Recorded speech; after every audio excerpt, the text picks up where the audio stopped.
welcome into the Offensive Charm podcast. I'm Jazz, I'm your host around here.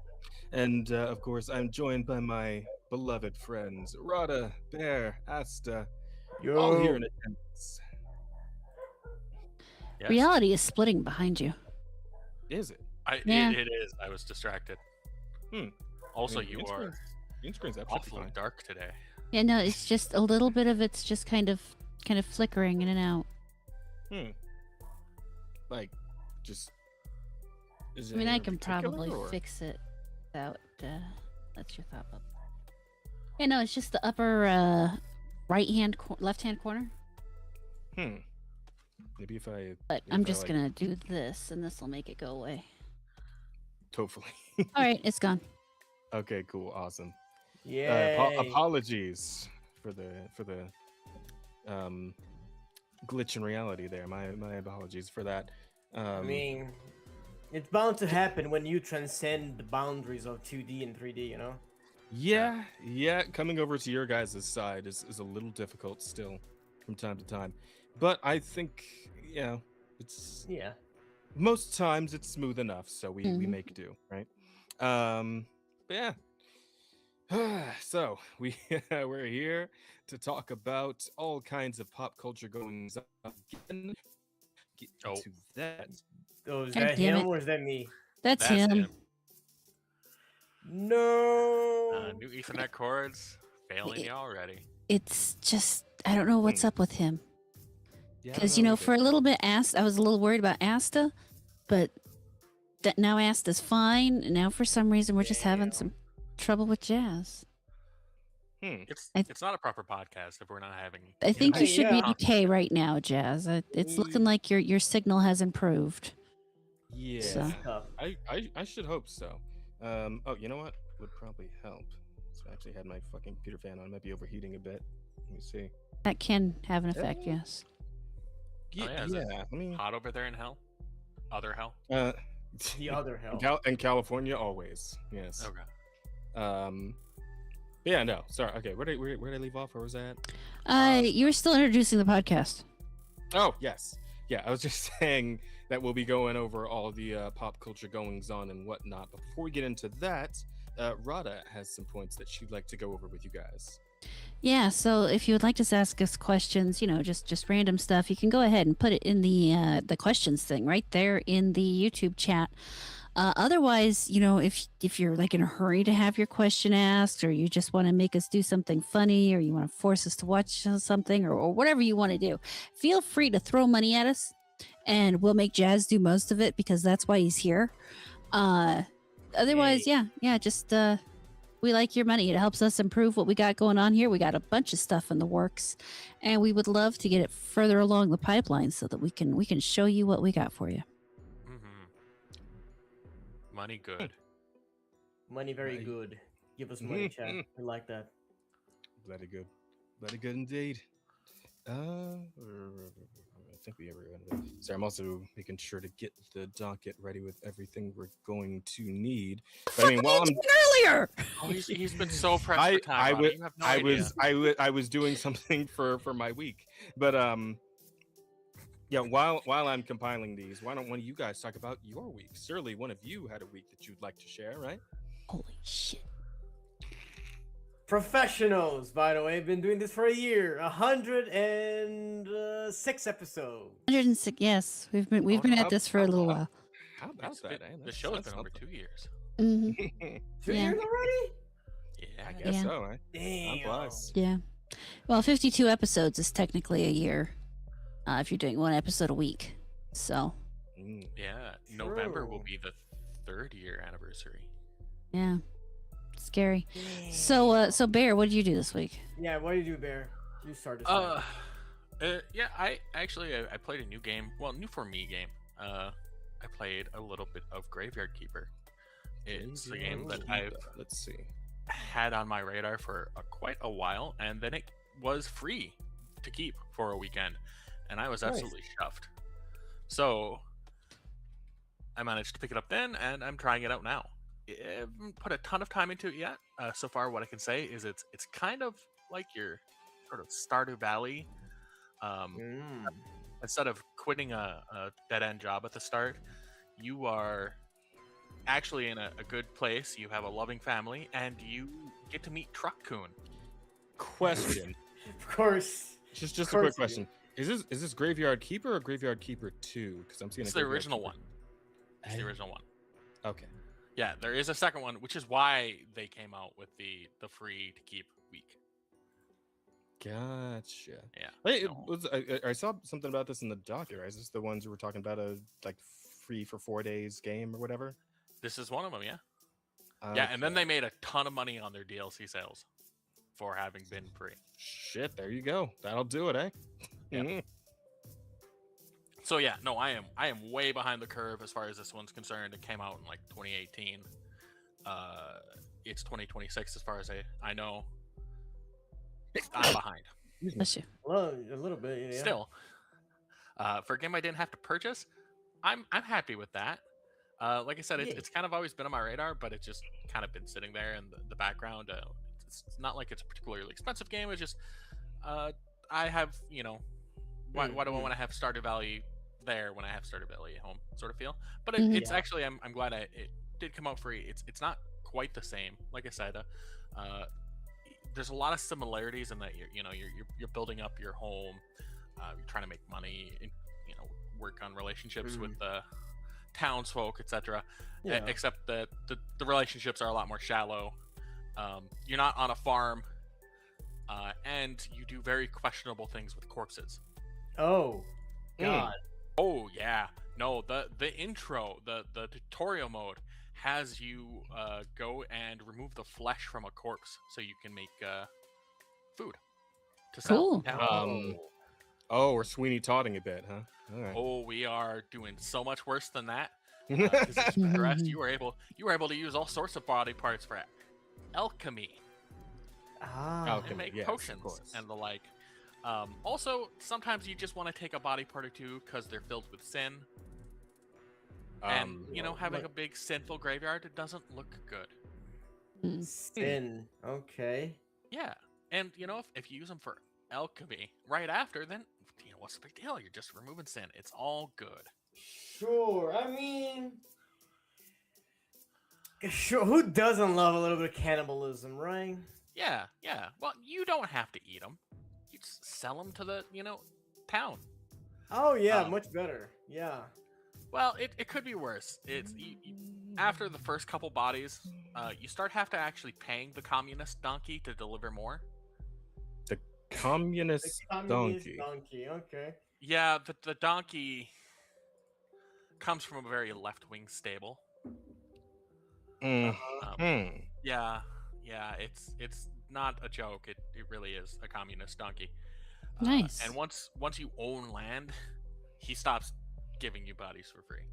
Of course. I Wow. see. Yeah. Alright. The game's got a lot of that sort of humor in it. Some of it's a little Reddit tier, some of it's generally chuckle worthy.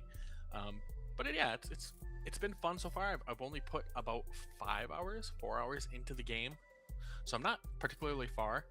The game does not really hold your hand, which is nice. There's a little bit of like go here in the very tutorial section, and after that, if you don't remember where it says places are or where to do things, you will be running around town slowly because you do not move fast. You Mm. waddle. Ah. And by the time you get back home, your day will be over, and it will suck. Yeah. Fortunately, you can get a teleport stone really early, which will teleport you between town and home and a few other places as you discover them. But building stuff is restricted to the materials you have on hand or the materials that you happen to have in a chest nearby. And so there can be you also don't have a very big inventory.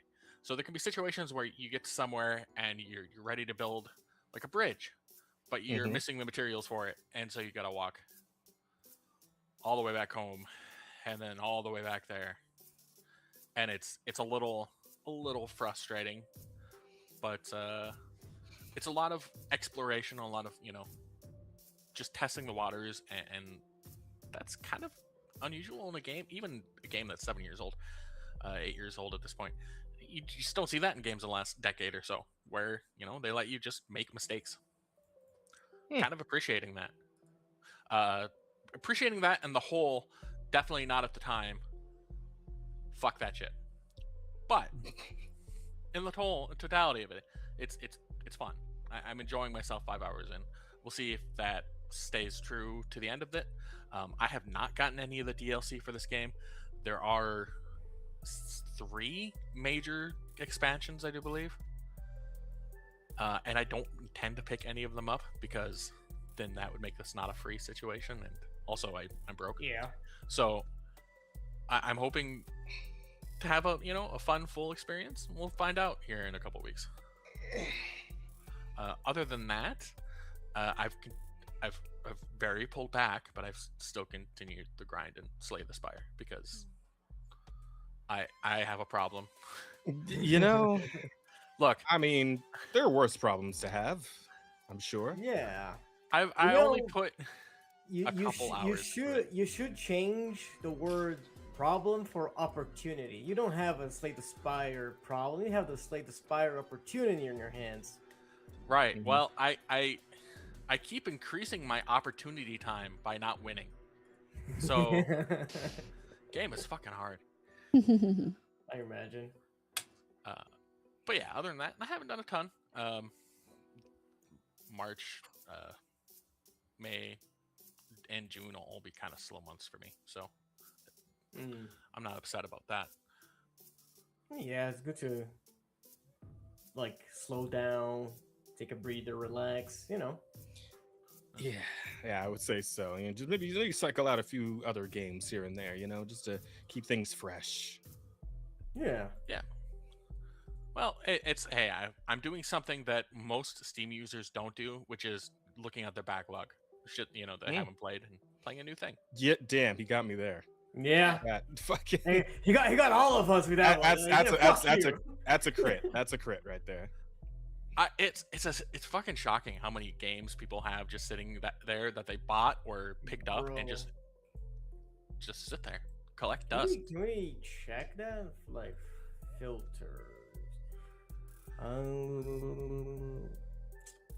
It doesn't activity. Okay. Yeah, I don't know if there's a way to filter for games that you've never touched. Yeah, no activity registered. Wow. Okay.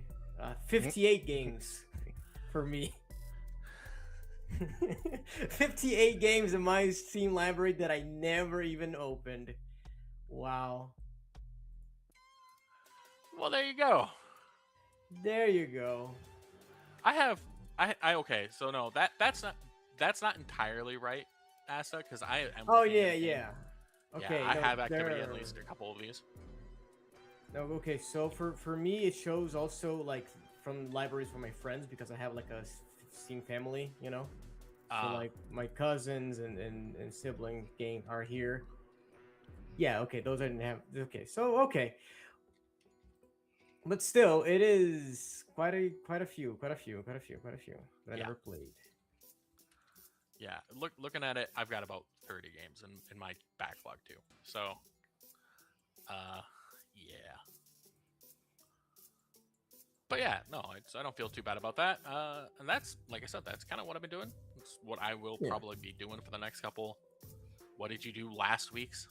Yeah, fair enough. At least you included something new, though. You fucked around with some corpses, and that's cool. Yeah. Well, never mind.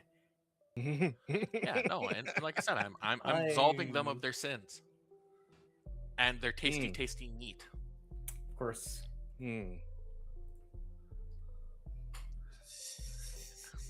So what did you do last week, Asta?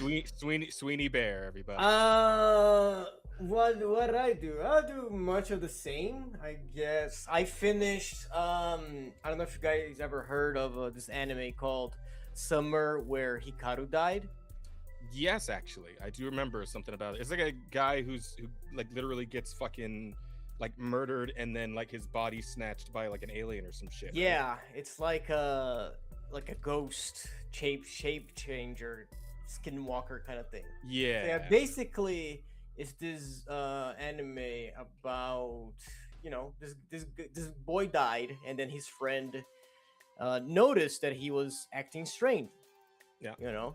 And he was the only one who noticed because this boy who died was actually replaced by this skinwalker, which is like an entity that lives in the mountains, and he absorbed all of this boy's like personality and memories and like is living his life.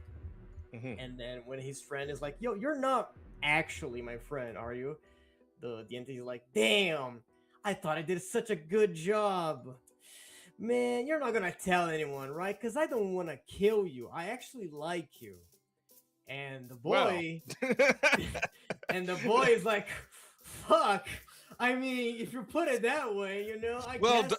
Darn. I guess I'm not gonna tell it. anyone, right? Like, Just gonna have to keep this secret, then, aren't I? Gee, Man, golly gee.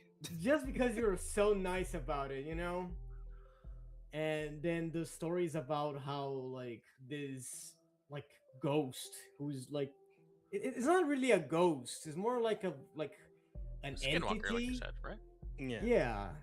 It's like it's because this is like a paranormal Being. show where there's this thing like like yokais and apparitions and stuff like that.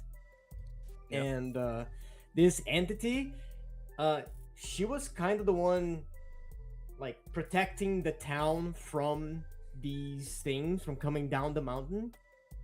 Now that he's not in the mountain anymore, things are starting to get down, and like this start to bleed into the life of this boy. And it's about them like trying to figure out what's going on, who the entity is, because he was never a human, so he doesn't have memories of his own, kinda. Like he knows that he existed for a long time, but he doesn't really remember stuff from himself or his life, right? And since he absorbs all of his of Hikaru's personality and memories, he starts to feel like Hikaru. So he grows attached to his best friend, right? I mean, I say best friend, but it's gay as fuck, all right? Yeah. Like, it's like history will say that they were the best. Yeah, history will say they were roommates, but there's so many allegories for them like fucking. There's literally a scene where they are inside each other, and they start to feel stuff, and it's a very good scene, but I'm not gonna get too much into detail here. I feel like maybe I should point out like the whole like layer of this thing being a fucking like horrific murder monster, kind of fucking that up a little bit though. Yeah, it feels like we're getting into like women's literature territory here. This is the gay guys milking farm. This is 100%. This is 100% women's literature, because it's like it's not really explicit. There's no like romantic stuff. Like there's romance, but it's not romantic. It's dark romance. Stuff makes you feel uncomfortable. Back blown out by the body snatcher. That's the title. What's the title? I'm typing it. No, that's the title of the novel, right? Wait, it's the title of the stream.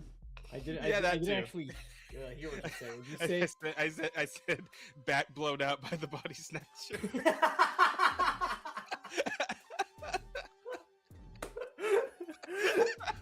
Oh my god. Oh fuck. Oh, okay. Ooh, that's good. That's really good.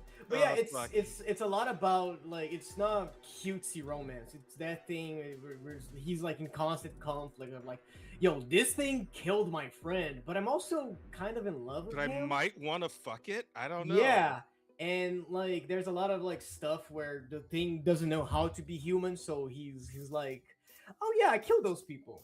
Is that like a problem with that? And he's like, yes. And the creature is like, oh, Carl, that kills people. Yeah. And he's like, oh, I did not know about that. Well, jeez, that's my bad, my fault. It's literally this. Might be.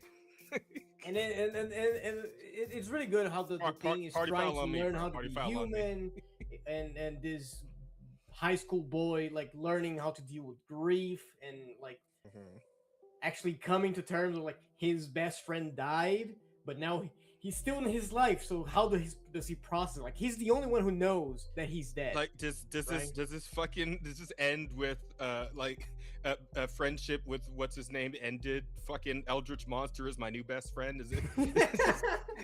does this manga end with just that image, right? The fucking me.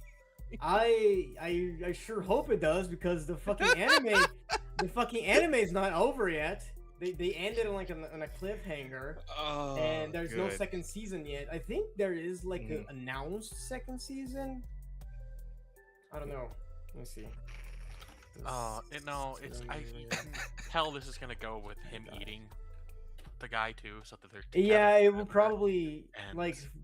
By the way, the show is like progressing and how they they like approach themes of like humans that stand on the line between the living world and the world of the dead. They kind of mix with the apparitions and stuff. It's kind of hinted that the main character might, end up dying or being assimilated by the fucking entity. A bit of a parasite going on here. Yeah, I feel like it. And it's this whole thing. Yeah, but it's really good. It's really like nice. Or even fucking like a bit of Dandadan, right? Like if he like fucking bonds with this thing and I don't know, becomes like a fucking like ghost superpowered situation. What? Yeah, it could be. I mean, they're like, there's no superpowers. There are people who are like spiritual, right? Like they know like rites and stuff to like get rid of like ghosts and stuff and yokais. There's those people, but they're not exactly like superhumans, right? Like every human that like has come in contact with like these. Wow. That's one way to just disappear. Oh.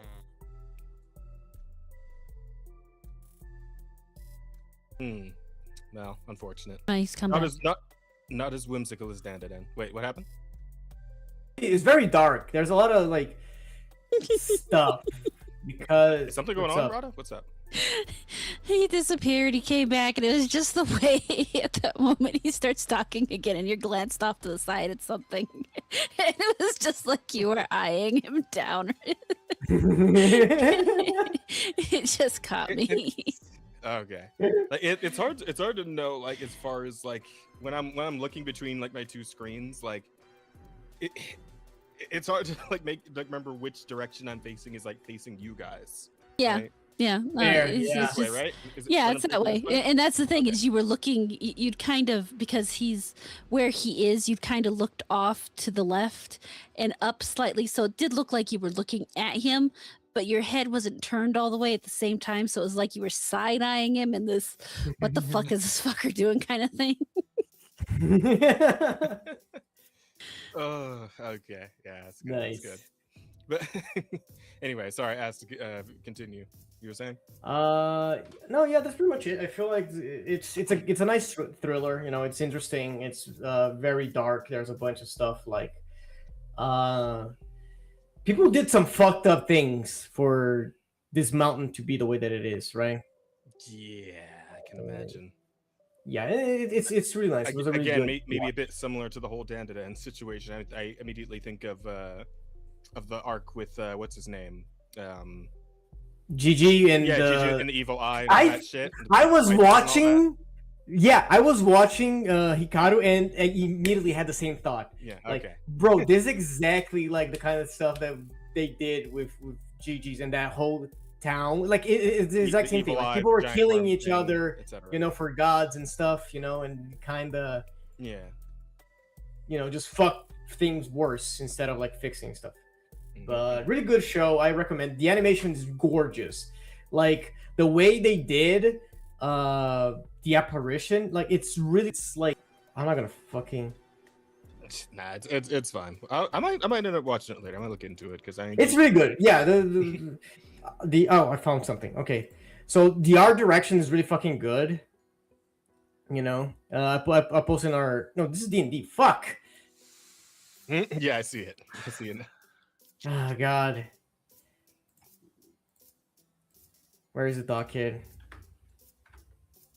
I'm gonna kill myself. Whatever.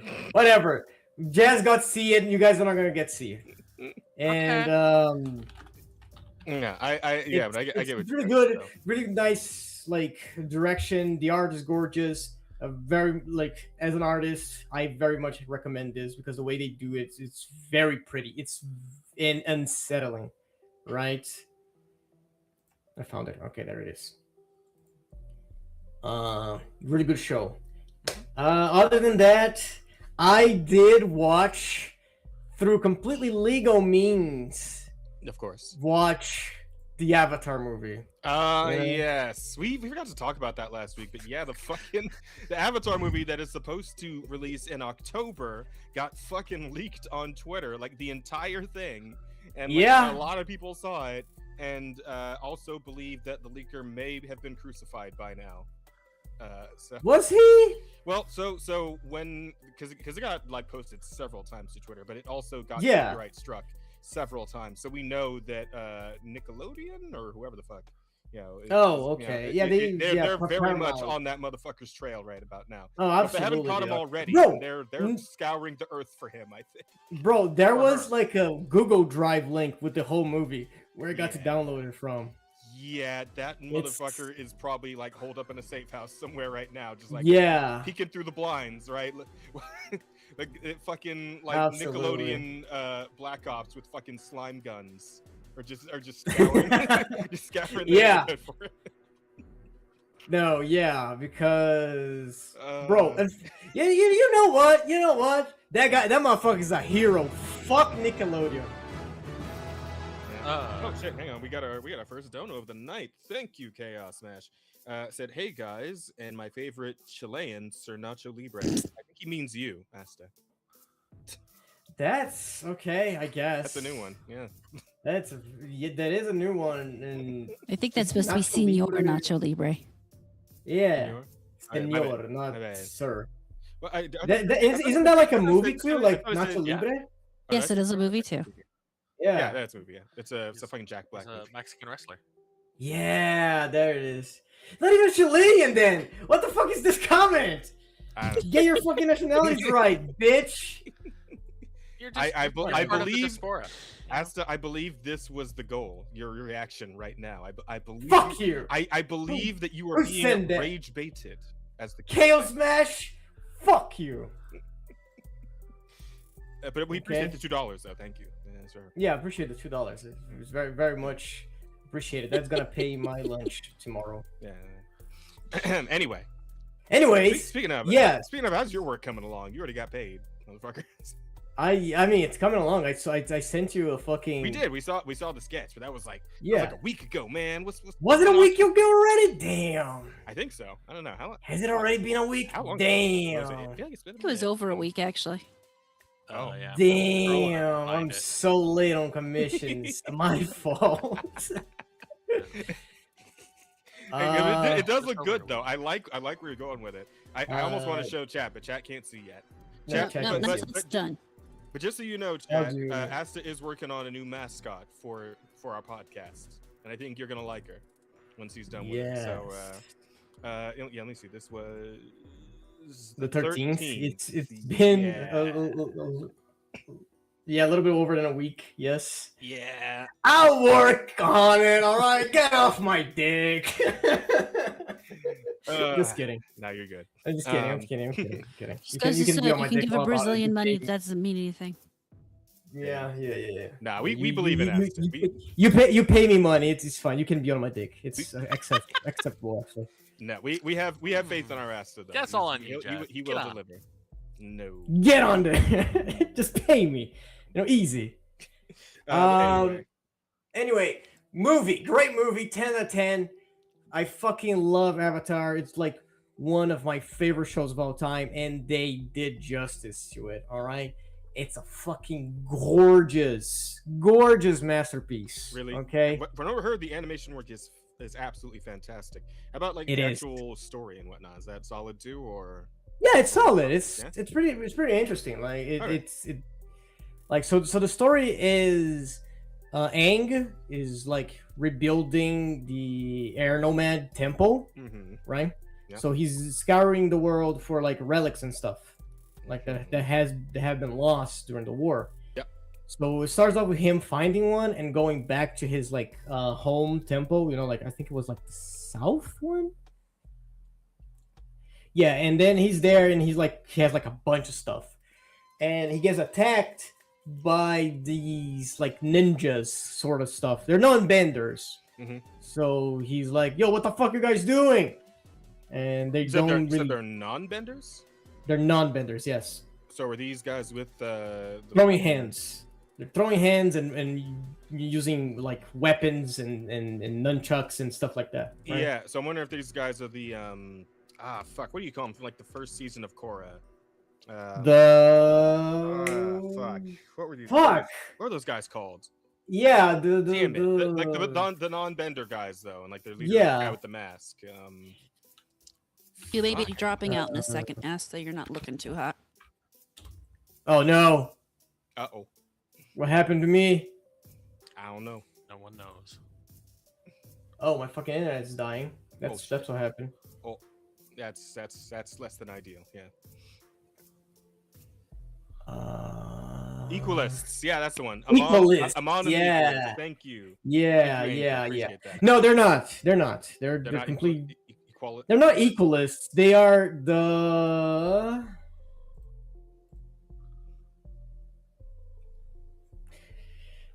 I don't remember. They have a different name, which is basically the same thing. Okay. But Maybe these guys become the Equalists at some point. Then. Maybe it's like an early version of the Equalists because their whole thing is the same idea of like the Benders had it good for too long, and we the non-Benders just suffer for your guys's like fights and stuff. Yeah, but because I forget, like in terms of like the percentages in like the Avatar verse, like is it more Benders or more non-Benders? It's more non-Benders, right? I think it is. Yeah, more non-Benders. Benders are rarer than non-Benders, aren't they? Yeah. It's not like a My Hero situation where it's like there's more like. No. I'm pretty sure it is very much like unbalanced towards the non-Bender side. Okay. That they have like a lot more because if you think about it, like in the beginning, the Southern Water Tribe, Katara was the only Bender there. True. And it was granted it was a small village, but it was still like 1 out of 30. Yeah. You know. Yeah.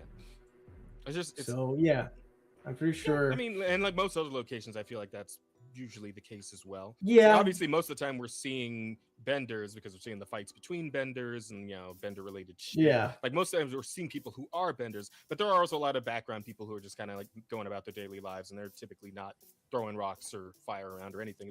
Anything like that. So yeah, plenty of non-Benders are hanging around. Yeah. Doing stuff. And I think that's where this thing comes from, and it's like so the whole thing about for the movie is that these guys have been like doing a bunch of like terrorist attacks across the nation. You see like Zuko having to deal with them as the Fire Lord, you know, like you hear about them all over the Earth Kingdom, and it's basically Aang having to figure their shit out, right? Because they're coming after this relic that he just found, the air bending relic, which is like thousands of years old, and no one knows who that person with, on the relic was, and he has to like go back into his past lives and talk to the other avatars and be like, "Yo, does anyone know who the fuck this guy is?" And he goes back far as to like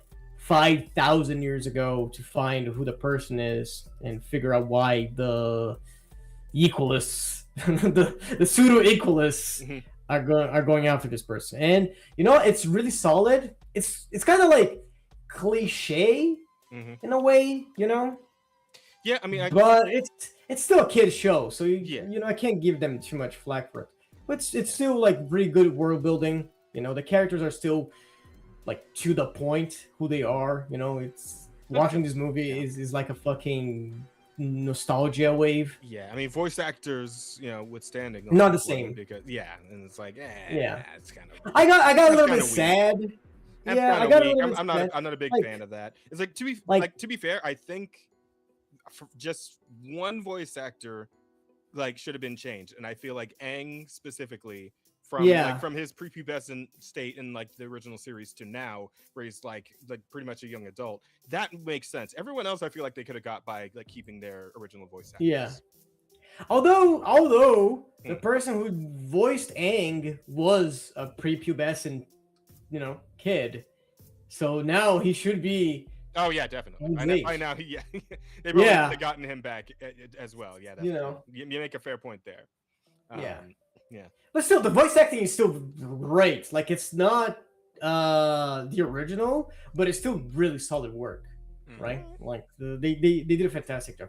Everyone involved in this movie did a fantastic job, especially the horny people drawing them. All right, kudos to every horny motherfucker in that studio drawing my. Oh my god! It's every single one of those motherfuckers is so hot. Like, you.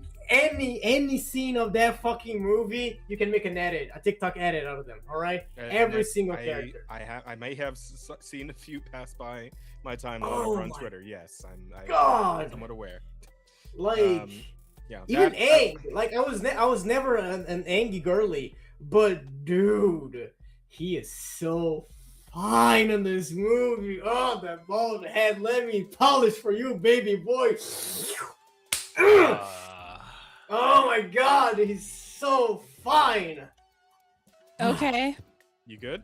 Gee. Feral. Jesus fucking Christ. Do you need a minute? No, they knew. They knew. Maybe go into the bathroom for a few minutes and this is come back. not a show for kids. This is not a movie for kids. They knew what they were doing. They knew. Fuck. Okay. Yeah. I got it on my system. Yeah. Okay. Sure. I really feel like we deserve some money for everybody listening to that. I mean, I'm sure there's somebody out there who enjoyed and possibly participated along with him. If anything, I deserve some money for having to sit through it. Come on, you can't tell me I'm wrong. They fucking gorgeous. I don't know if anybody else here actually watched the leak as of yet. Oh, would you look at that? No, there you go. There's your money. I appreciate that. Thank you. Thank you for the $2, Chaos Smash. Please lay off the tequila, Garcia. Nah! In matter of fact, I'm gonna go grab some drinks after this one. All right. Like 3 a.m. after this, isn't it? It is gonna be 3 a.m. Yeah. Good lord. I mean, prime drinking time. If you ask me. Esther's sleep schedule is unique in its own way, Bear. It's your fault, by the way. Yeah, how's it fucking my fault? Well, they're not just you singular. Okay, it's you and all and you Americans. All you Americans, okay? Specifically you and Rosa, though, because you keeps me up on Tuesdays and Thursdays, and he keeps me up on Mondays and now Thursdays too. Like, I can't catch a break. Okay, I'm always up. I mean, if you want to take a step back, we can maybe see if we can get like a sub for the podcast for a while. If you want to try and catch up on some stuff, I'm not gonna fix my sleep schedule. It's been like this for a year. A year, Jess. All right. Well, there we go then. Some people live on the graveyard shift, so yeah, it is what it is. Humans. It's fine. Humans will adapt I'm used to it. Yeah, I'm used to it. I wake up at 11, go to bed at 4. It is what it is. Fair enough. All right. Is that it for you then, or? Yeah, just gooning to skinwalkers and to the gang, and that's it. By the way, people, when he says gang, he means it with 2 A's. Yeah, with 2 gang. Yeah. Team Avatar, as some call Team Avatar, the OG. For those who are too young to remember, back in the old days, that's how we used to call Team Avatar, the gang. I remember. Yeah, because I'm you was there. Was too old to actually be exposed to that. That's crazy. That like- the age gap here, where you're too old to remember that. Oh like, no, Rhonda, no, did you it's ever not that I don't remember it. It's that I never actually was involved Yeah, in it. that's what I meant. Like, did you never watch like the original Avatar series, Rhonda? No. Really? Nope. Wow. You haven't? Nope. Not even watched it? Nope. Surprising. I don't think Check I've it out even sometime. seen an episode. No, Check it out sometime, I it's mean, good. she would have been in her 20s, I think, when it came out. I was Yeah, but I mean, she was still in probably there. doing adult things. What? To be Oh, entirely fucking- honest, what I was probably doing was not watching any, because there's like this giant chunk of time from my like mid 20s until my mid 30s, Mhm. where literally all I did was played Gemstone 4, I played EverQuest 2, and I played Star Wars: The Old Republic Oh, you old piece of online. shit. That's all I did the entire time. Look at I didn't watch EverQuest and TV. I Gemstone, didn't you- nothing. Oh, you old sack of shit. Oh my god. Bro, you were in your 20s in mid 2000s. That's insane. Oh Well, man. I was in my 20s in the early 2000s, and then I was in my 30s in the 2010s. We have now reached the Alright, hey, 2020s, where I'm approaching, where I am actually in my 40s. Yeah, fair enough. Fair enough. I mean, hey, Fair enough. We're a broad spectrum of age groups here on the Yeah. Offensive Charm podcast. I think that's a good thing. It means we have a lot of Yeah. perspectives to work with. Yeah. the 4 or 5 year gap between each host. About yeah. Pretty much, yep. I think it's That's fun. really I think it's fun. But all right. But speaking of Emirata, did you happen to have a week at all? I did have a week. ma'am. I can't say I did a whole lot with it. Mostly I played House Flippers 2. House Flippers 2, yes. Yeah. But you were playing House um, Flippers 1 last time, right? I was playing House Flippers 1 last time. Then So I what's up, started sis? playing House Flippers 2. Okay, how's And that going? then that was fun. You know, Can you it- finally it's- fuck with the lawn, or Not yet, because I haven't gotten far enough in House Flippers 2 to really fuck with the lawn a whole lot. But I do know it's coming. It's coming up. I've just got to get there. Right now, I am still in the process of cleaning and renovating shit. I think I sold my first home, and Nice. yeah, so there's still a whole bunch of other tutorial things to do. So I'm still working on that. But yeah, I mean, I like the fact that they give you. You'll see it in some of it how you can actually paint just certain spots on the walls. Like you can do have the upper half of the wall one color and the lower half another color, or you can checkerboard it. You couldn't do that in the first one because it just did everything in big strips down, up and down the wall. So you had less creativities, less liberties you could take with stuff, which I appreciate. There are a few things I don't like as much. Like I don't like the whole. Honestly, I'm not a big fan of the storyline or the fact that there are people who call and talk to me.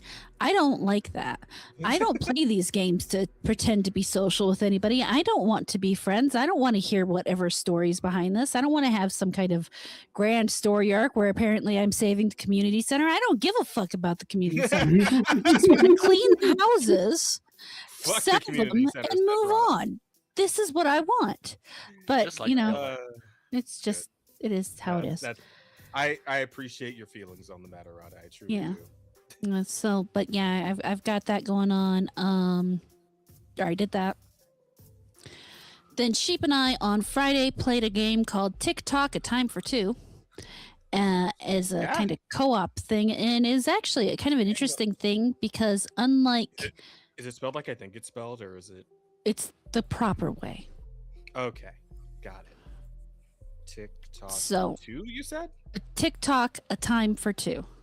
Oh, TikTok. A time for 2. Okay. Time for 2. So, Oh, you mean a tale for 2? oh, sorry, yeah, Tail for Two. I don't know why I got whatever. You're good. It's really interesting because Oh, you know, good, Mima.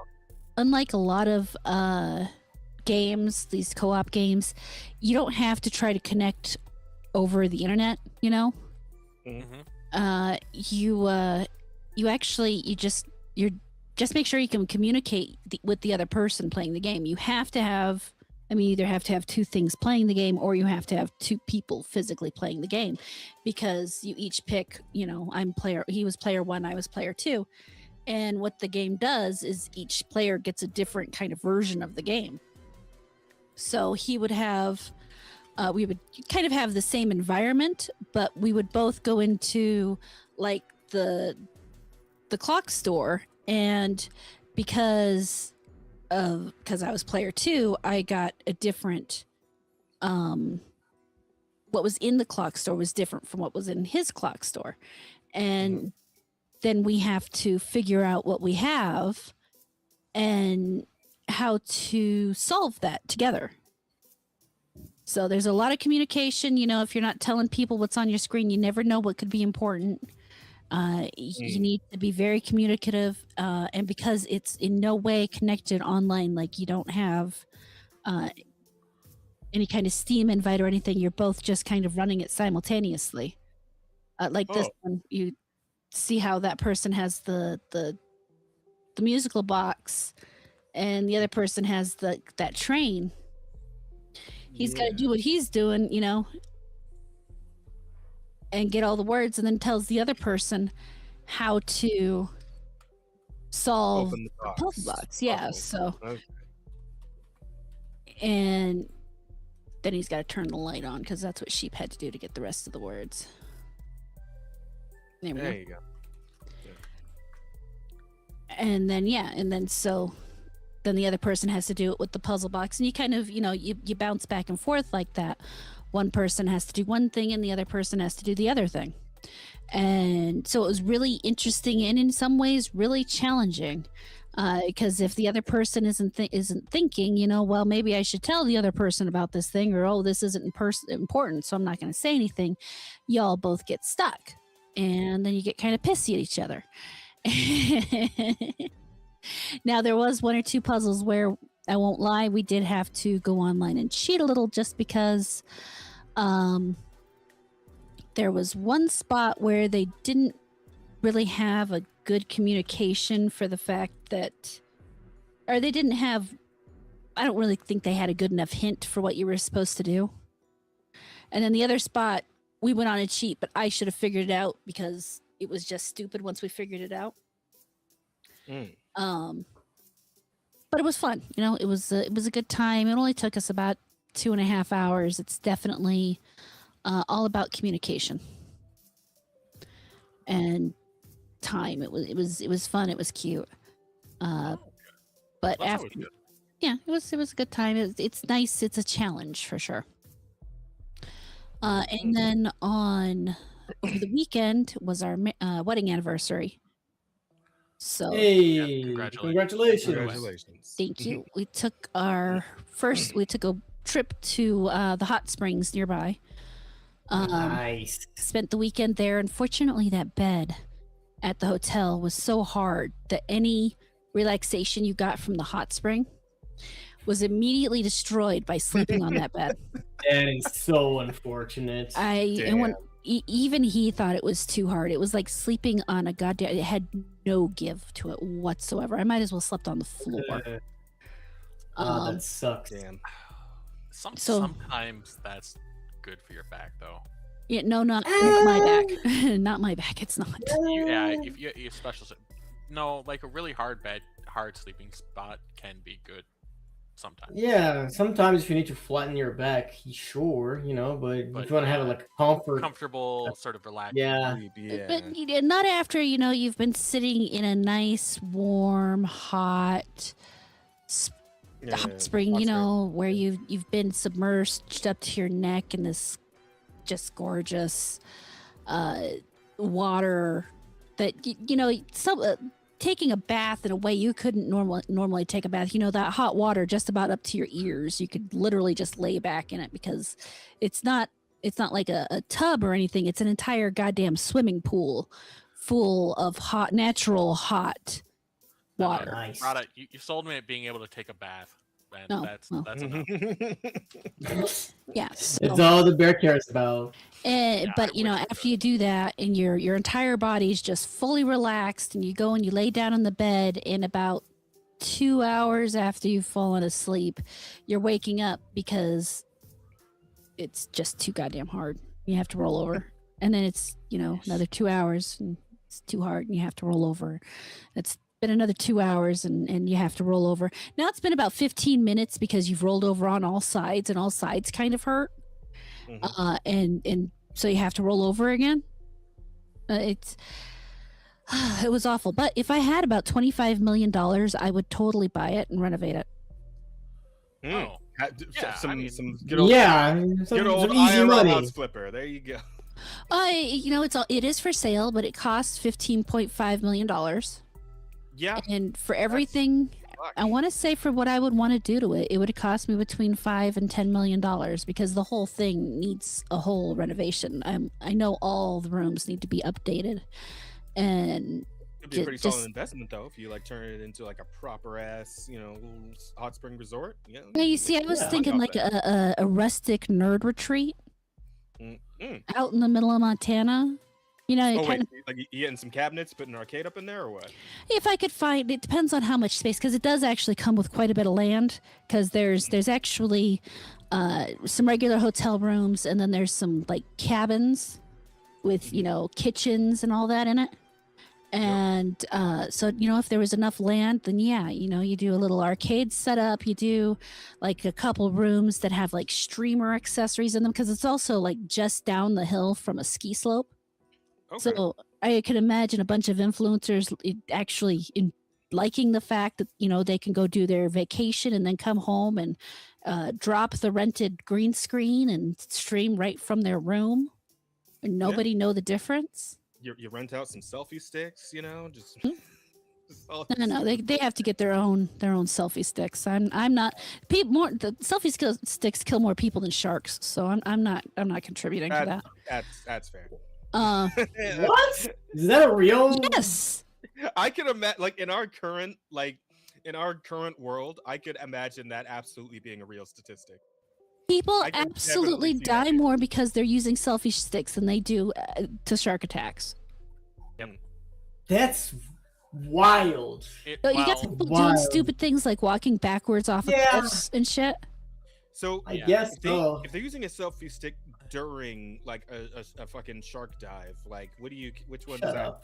Which one does that count towards, right? It I believe they do depends. have waterproof selfie sticks. Yeah. I mean, it depends. If they weren't paying attention to the shark because of the selfie stick, then I blame the selfie stick. Okay. If they were paying attention to the shark and the shark got them, then I blame the shark. Okay. Yeah, that's fair. Well, dying for a shark attack must be like one of the coolest ways to go. No, Like- it's No? extremely painful. No, I wouldn't. Yeah. No, not saying I would like to die by a shark, but like if I die in a gruesome, excruciating, painful way, I'd rather be a shark, because imagine the stories people will tell. Yo, you guys knew Asta? He got mauled by a shark, dude. That shit was gnarly. No. I'm gonna be a legend. Imagine if I die of old age. Oh, Asta? Oh, that old fart that died in sleep. Yeah, what a bum. Considering there's far less pain involved, I think I'm still cool with that. I think I'm okay with it. Maybe do something in life that people will think was cool, like but you lived through, Nah, I gotta be the way I die. People don't remember how you lived. They only remember how you die. I mean, the No, unfortunate I thing get is my that lightning shark attacks are common enough that most people aren't ever going to know that it happened to you. But at the Damn. same time, so uncommon that it's still a weird way to die. I suppose so, yeah.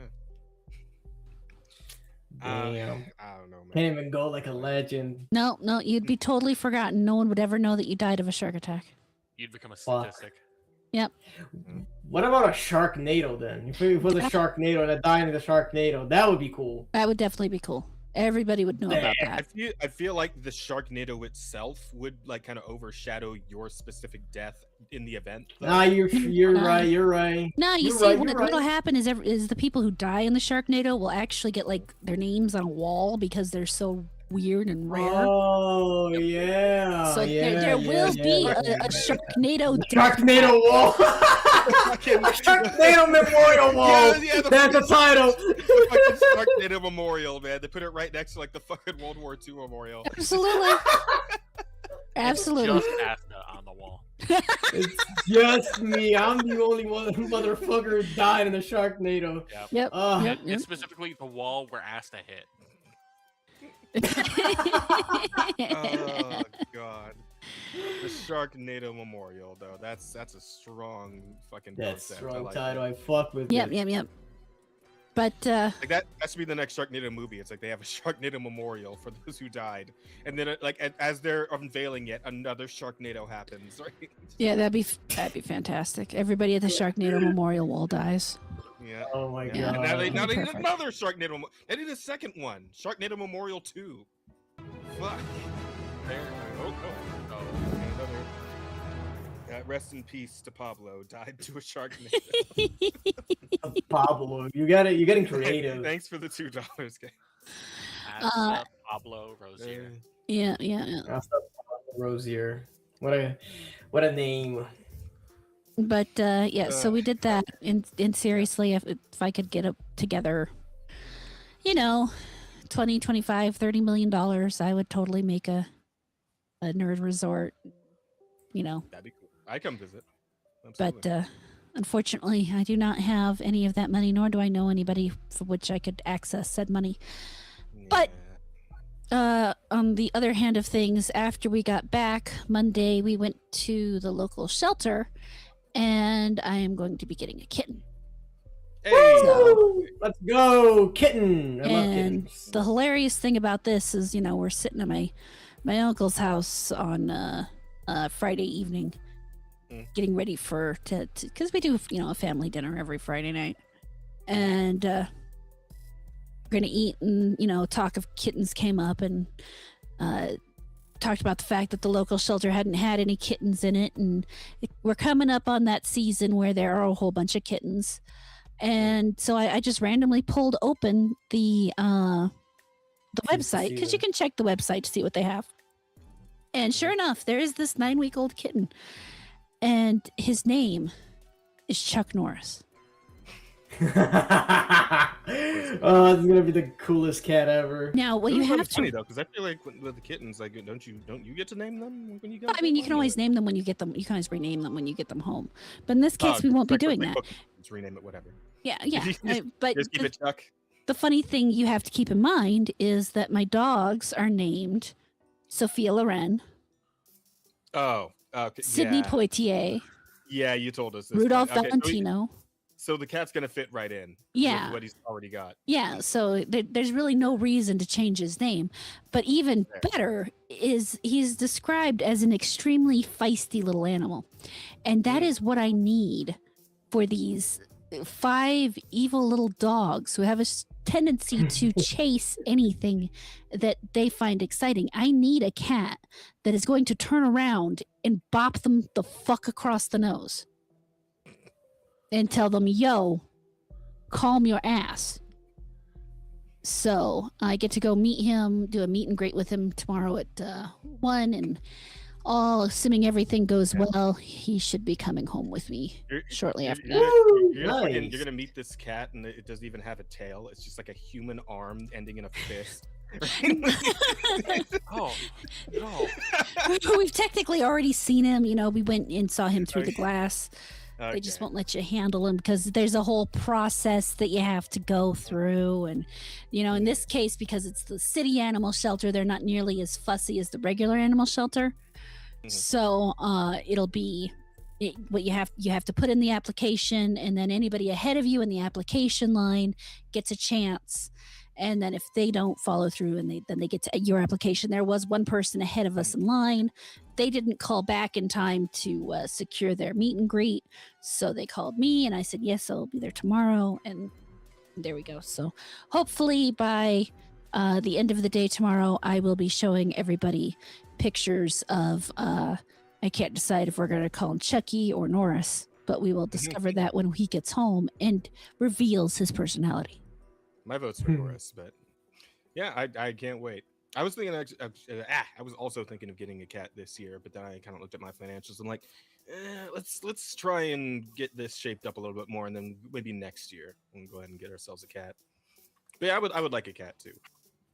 Yeah, So, cats are nice. I love cats. Yeah, it's The just black I one, need they're the best. given my work schedule, I just need something that's a little like lower maintenance. Because like I'm a dog person, but I don't think a dog would be a good fit for my life as it is currently. So Well, you're I- home Yeah, most of the you- week. It's just the weekends that you really. yeah, and but it's he's like gone a that's what long I worry time on about, you know. weekends. Yeah, And he Yeah. streams constantly.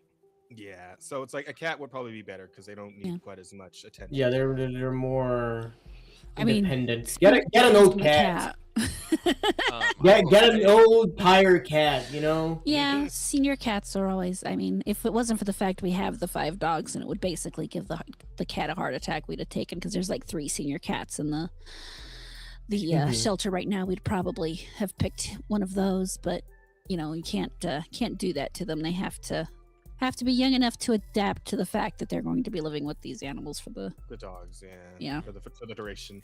yeah. And it's like, yeah, you're probably right, but at the same time, it's like I want a kitten so I can like be there for the whole lifespan, you know. Yeah, I mean, there's Well, ups and downs to both, you know. Kittens have their own challenges, and adult cats obviously you don't get them as long, but Yeah. at the same time, you know, they I need. know. We'll love see. too. See how I'm feeling when I get there. We'll see how it all plays out Yeah. when I get to the point where I'm ready to take a cat into my home. Mhm. But for now, you know, it is what it is. And And it tends to be the right cat finds you, no matter what it is. So Yeah. Yeah, there's I think the that's cat default. selection system. You know, you don't choose a cat. the You cat get chosen. distribution system, yes, the cat distribution Yeah. system dropped Chuck off where I could find him. I now need a second cat so that Mr. Norris has a friend. But you know, we'll see how that goes. There should be more kittens soon. So, hopefully. All right. Well, that's very cool. Can't wait to see him. but I always Can't recommend wait to meet him. adopt black cats. They're the ones that get adopted the least. So strange. Yeah, because people are There's racist. There's Oh. a joke here somewhere. I'm just. It's yeah, actually like, superstitious, but sure. Yeah. I mean, know same why, thing, but you know? It's still so strange to me. It is insane to me. Yeah. Especially because Our- I've known so many people that were kind of into the alt scene. It's like black cats would be perfect for you. Like no, Yeah. Yeah, they don't want them. And it's Uh, just I- nuts to hear. that's that. insane. An alt person not wanting a black cat is like a For fucking. whatever reason, that superstition is so prevalent. At least So my deeply ingrained in generation and people. above. It's It's, weird. I love That's it's insane. wild. But I it's lived with a funny. black That cat is- for like damn near a decade. I'm fine. Because my pops, my stepdad, like when he married into like our family, he brought his cat with him. His cat was a black cat named Nicholas. And Nick was cool. He's also Just about very fat. every cat Jazz. I've had, with the exception Jazz. of 2, were black. Your Three. stepdad's Jewish, right? Yeah, why? What? What? No reason, man. No reason. Nichols, right? Oh, God. Nicholas. Yeah, like money. Nicholas. Nicholas. Yeah, the Yes, cat like named Nick- like the cat Nicolas named Cage. Nick. Yeah. Oh, I Yeah, thought you said that- Nichols, like the No. coin. I'm like, whole. No, I'm Nicholas. no, I'm not who the I'm more racist is. laughing at the I'm more laughing at the fact of the black cat named Nick. You know, it's very Oh, no. you know. Sadly, I had to put my cat Cole down in 2024. Oh, I'm sorry for your Aw, loss. man. That sucks. Thank you for the $2, but yeah, I'm sorry for your loss, man. Well, Yeah, that sucks. We lost both of our cats last year, so Yeah. Yes, if you're willing I remember. to spend your when we entire did that. lifetime and then some, you know, other than a cat, you could always get a bird. no, Marshall birds depends. fucking suck. And Yeah. as a bird owner, yes, Yes. but Yes, they do suck. We should get them anyway. I know from Yeah. experience. I have had birds; they suck. I Yeah, love my birds are parrot, so- very high maintenance. Very don't sensitive want sometimes too. You know what else I was thinking? Like maybe like a ferret or something. The ferrets are actually going to be worse than dogs. Yeah, ferrets aren't Yeah? even good pets. Very social. Uh, Very social. oh, okay. And then they also have a Fuck, maybe tendency get to a steak? stink. I don't know. Well, yeah, you can get their stink glands. You can, but it doesn't entirely get rid of it. And then the fact No. is they are more likely to get into shit than even a cat or a dog. Hmm. All right. I mean, they are still rodents in the end. So well, not quite rodents, but they're Yeah. towards that end of the spectrum of things. But yeah, no, No. I do not recommend. If you are someone who wants a low input pet, then I either recommend something that lives in a cage all the time, like a mouse or fish, Yeah, like a hamster, or cats. Or cats, yeah. Yeah, cat seems like the right. Is it? Because I feel like all my fucking friends have cats too. Like Asta's got one, Rosa and do. Kate I have got like two, actually. 5 of them. I think Jacob and Jace also have their own cats. They do. Each of them also have And- cats. yeah, I don't know if Jay's got a cat, but I wouldn't be surprised if he I don't did. think he does. Yeah, actually. everybody's got a fucking cat these days, man. I don't know. I don't think the Jay has any pet. I would actually. not advocate for a hamster, mind you. I've Yeah. had a hamster. They're not awful. I mean, they can be killed pretty easily if you're Yeah. not careful. Yeah, that's the problem. Hamsters, even at their best, if you don't have a hamster that kills themselves, they'll cry. Yeah, he's They'll gonna cry die of a hard. heart attack. Anyways, so They will just die at 2 or 3 years I mean, old. every That's- hamster that's I've the had, my extent of father their lifespan. killed. So, Damn. Okay. not quite on purpose. So, like, Not quite on purpose. quite. first just one we barely. left. My mother was pregnant with my brother, and we left the house, and he didn't turn the heat on, so the hamster went into hibernation. And then, instead of turning the heat up and letting it gradually wake up, he put it on the. We were in Germany, and they had those like water radiators on the Bro. wall, Holy shit. and he put it on the Bro. radiator and cooked it. Nah, Cooked it. Yeah. nah. That's not as bad as I thought what you were gonna say, though. I thought you were gonna say you put it like the fucking microwave. I thought the same. I thought of saying that as a joke, and then you said the water heater. Nah, nah, he did not do that. Fucking barbecue the hamster. Yeah. Oh Did it taste good at Lord. least? No, Tell we you did. if We there wasn't enough hamster to really go around, so we didn't share that one. Yeah, like I feel like a hamster would be like a bagel bite. you Yeah, know? that's a singular snack. That's not one you share. Yeah. The hamster nugget. Yeah. Yeah. But yeah, so no, hamsters can be, but mice, rats are actually really good pets. Yeah, rats are cool. They're very Maybe good. I have a couple of friends that have rats. They're very cool. pettish. Only a There's couple. Another one though where they just do not live Yeah. that long. Yeah. Like, Rats I are like- rare Rat in can be this world. very. Like 4 or 5 years. fuck you. I was 4 or gonna 5 years give you are- an actual answer. Go fuck yourself. They live like half that on a regular. Yeah, I hear rats don't last very terribly long, right? Rodents in Only general about don't. like 5 years or so. About. Like cats living as long as they do is kind of unusual. Yeah. Well, and it depends a lot on how well you take care of your cat. Like- Yeah, like a domestic life for most of these animals is going to be a longer one. Even rats, right? Because like normally, from what I read online anyway, like rats in the wild will last maybe like a year or 2, just out in the wild, right? But a rat like domesticated at someone's home, taken care of properly, Yeah, that one might last 5 or 6 years, right? So Yeah. and I mean, but that's every very animal. Like, Yeah. like a cat, like a stray cat on the street will live like 10 years tops. Mhm. A fucking domestic cat will live up to 20. Sometimes like- longer. I mean, there are cats way Yeah. into their 20s, so it all Yeah, depends exactly. on how well you take care of your pet. So Mhm. and luck and breeding and shit, but Yeah. Yeah, Right, yeah, right. yeah. Like the oldest cat was 40. yeah. Right Jesus. about that. I'm just like thinking of like what does a cat that old even sound like? Or it's like. You're awful. A cat You're- that old sounds like it wants to die. That's as far as Yeah. we go. It doesn't sound like much of anything really because it's too fucking tired to make any noise. Yeah. It's like that. Just put that kind of Yeah. fucking hospice care at that point. Yeah. well, it's imagine like living to like 130, and it's like Mm. just let me go. Well, I'm Throw me into tired. the lake. Yeah. I Time mean, ball. they can be doing well at that age. It's just Yeah, it it's all depends, about depends on judgment. the genetic, all that stuff, Like, Yeah. I have a cat that is like 12, 13. He has like a bad hip. He had cancer on his ear. He doesn't have one of his ears, Yeah. So he's kind of blind and deaf, you know. Yeah. Wow. So it's really like That's how through it goddamn. ages. I mean, it's because I picked him up off the street when I picked him up like this year, and because he had like a wound on his ear. I think I told you guys about this, that he lived in my room for a while because he had the ear sting that he had to cut it off, you know. Yeah, so he is like spent. He's old, you know him.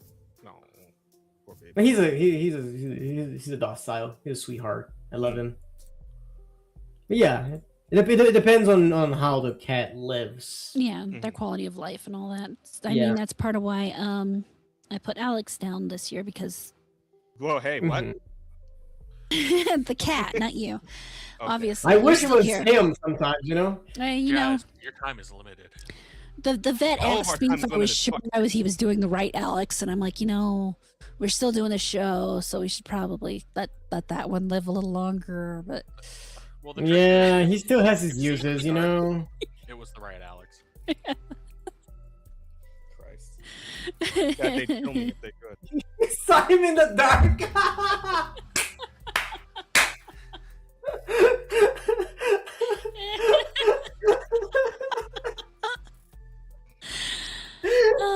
but yeah, yeah. So tomorrow, cat.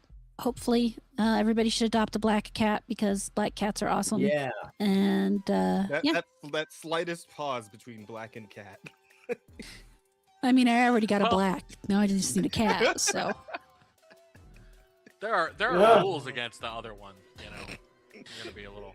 Are there though? Like I feel like pet play is in high demand nowadays. You know. Guys, there are black children that could be adopted. Like you can't actually adopt a black one. I mean, that might be the weird. Depends on how this thing goes. So. I like that we all immediately just thought of putting like a grown ass nigga in a cage.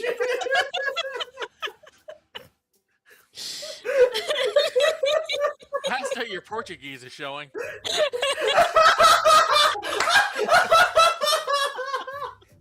I feel like that's a title. Oh, bloodline just a little bit. That Keke Genkai came out a tiny bit. the ancient bloodline called to me like an angry god.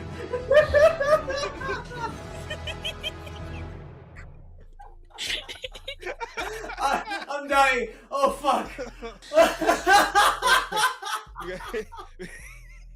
You gotta find her again from Chaos Smash. Thank you, Chaos Smash. Horror, any last words? Jazz, shotgun blast. Horror, time's up. Damn! like Chaos is advocating for you to fucking execute me.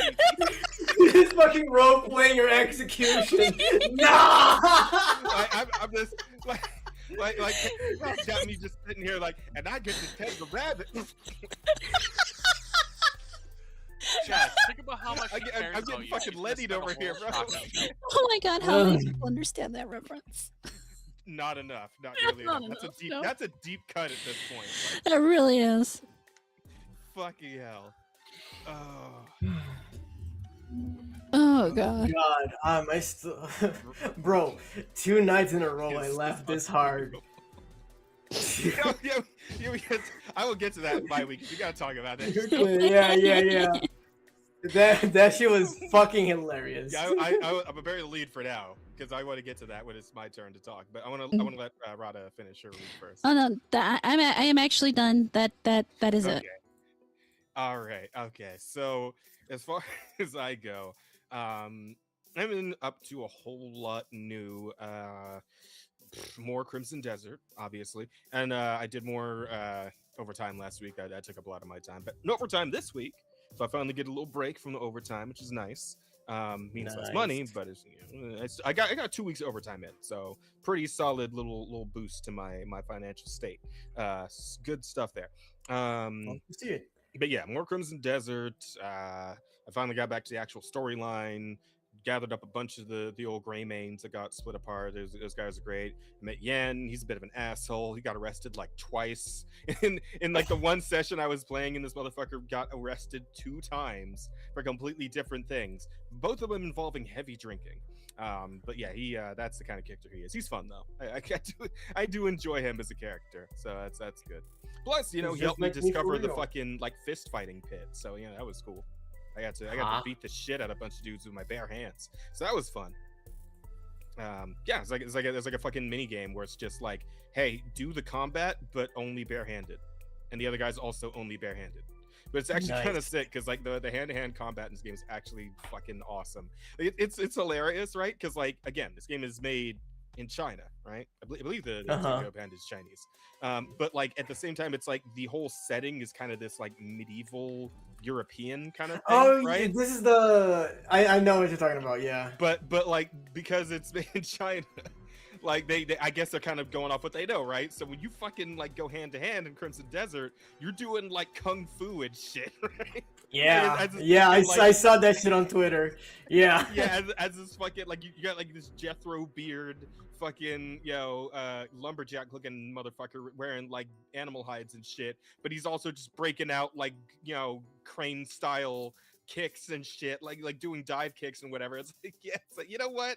But I'm here for it though because it's fun, because it's hilarious doing like fucking double fist punches to other dudes like in the fucking dirt pit. So you know what? I'm here for it. I'm having a good time. I don't give a shit that it makes no sense because I'm having fun, and that's what video game's all about. So yeah, more fun adventures there. That's going good. We played some D&D. Yeah, we did D&D, and we ended up having to do a lot of RP because our DM was a little bit in and out of it, had to go lay down a couple of times. So we padded the time with some RP. We had our characters riding in the back of a wagon that we're talking about their backstories and whatnot. And this motherfucker today, this fucking guy, right? He's like all excited to like give his backstory, right? Like he's finally getting into like how we wound up with our party and all that. Like how like when we first met him, we didn't really know much about him. He's finally starting to get into that a little bit. But as he's explaining like so like whatever happened to like his mom or whatever, he's like I was just a kid playing some goat ball with my friends, and then I was like, no, stop, hang the fuck on. What the fuck is goat ball? And this ended up being like a whole like hour-long tangent into what the fuck goat ball was supposed to be. Bro, he said it so casually. He slipped that shit in like it was like the most common shit ever. And this just completely overshadowed his backstory. Like I don't think he even got to say the rest of it. So long talking about what the fuck goat ball was. Completely it goes into like, the description over. Like what a goat ball is. Like it's a ball. It's like stuffed with goat. And it's like, and also the outside skin is also made of goat. It's so fucking stupid. The ball is stuffed with goat hide. What holds the goat hide together? Goat hide. And you're doing goat skipping. Goat skipping. He's just coming up with some like, this is him ad-libbing, right? This is what his ad-libbing is like. Where he just dumb as shit. We're all just like losing our minds over this goat ball. Bro, so far into we were creating the goat ball lore, man. Yeah, we really developed that guy. Like, forget his backstory. We went and fucking made like a whole power system goat ball. Yeah, like tournaments, right? Like ranked goat tournaments, ranked goat ball versus casual goat ball. Yeah, and then the ranked goat ball was a whole thing. Yeah, that ranked goat ball was a fucking like ruined the casuals, right? They ruined the casual scene because everybody was a sweat now playing ranked goat ball. No one wanted to play it. Because the only ones that played goat ball were the killers, right? Just the goat ball no lifers. Right? The goat ball no lifers were the only one left playing. It ruined it for it ruined for everybody.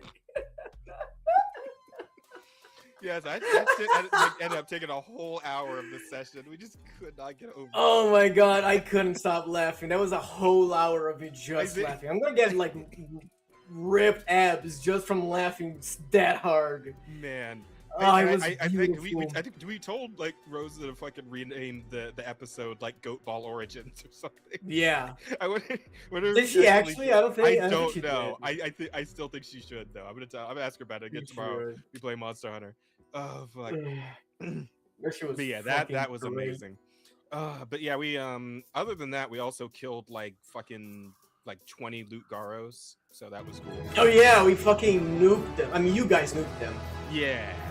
Oh, hello. We got another $5 in chaos. Thank you. Goat Ball was never the same after it went to the FGC.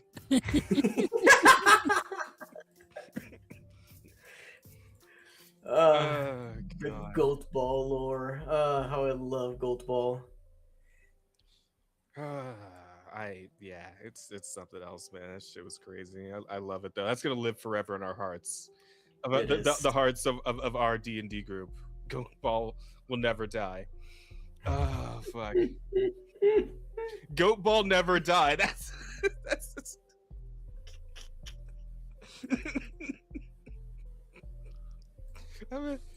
I think that's even stronger than casual and ranked Goat Ball as titles. Goat Ball never dies too. Goat Ball never dies is good. Yeah. No, not never dies. Goat Ball never die. Oh. That's Okay. Oh fuck, that's good. So yeah, we did that ourselves a good old D&D session. Speaking of, actually, Rhoda, how your guys' D&D sessions going? I feel like we haven't heard about your guys' shit in a while. All right, I did play D&D a week before last, didn't I? I totally forgot about that. How's that going? What you guys been up to? It was just one session, so it was interesting. So one of the people who was playing with us previously is leaving, and we're bringing in somebody else. So one of the other people that's playing is actually going to have his character leave with the other person's character. So right now, that person is playing 3 different characters while he plays, the character that's leaving, his other character that's leaving, and the one that's coming in. Damn. Okay. So, it's interesting. We managed to, we kind of, the DM, since we had, oh my God. So our original DM dropped out. We got a replacement. The replacement dropped out. We're back to our original DM. I remember that, yeah. Which is great because we really liked him. We all really liked him. And so the last session before, we kind of had to stop because the other guy dropped out, we were right in the middle of a fight. So we start up, the DM kind of just, pushes us through the fight, makes everybody run away or die. I don't remember if everybody died or just ran. I think they ran away. And we continue our way down these halls, and we run into some dwarves who are trapped under some rocks because some creature came through and threw the rocks around. And now we're in this temple thing where they were trying to summon something, and we don't know what they were trying to summon, but they've just about got it summoned, which is frightening. And that's kind of where we had to leave off. That's where we had all the time. But it's been interesting. So it's nice to have everybody who's there actually engaged in the game and interested in what's going on, where it wasn't always that way before.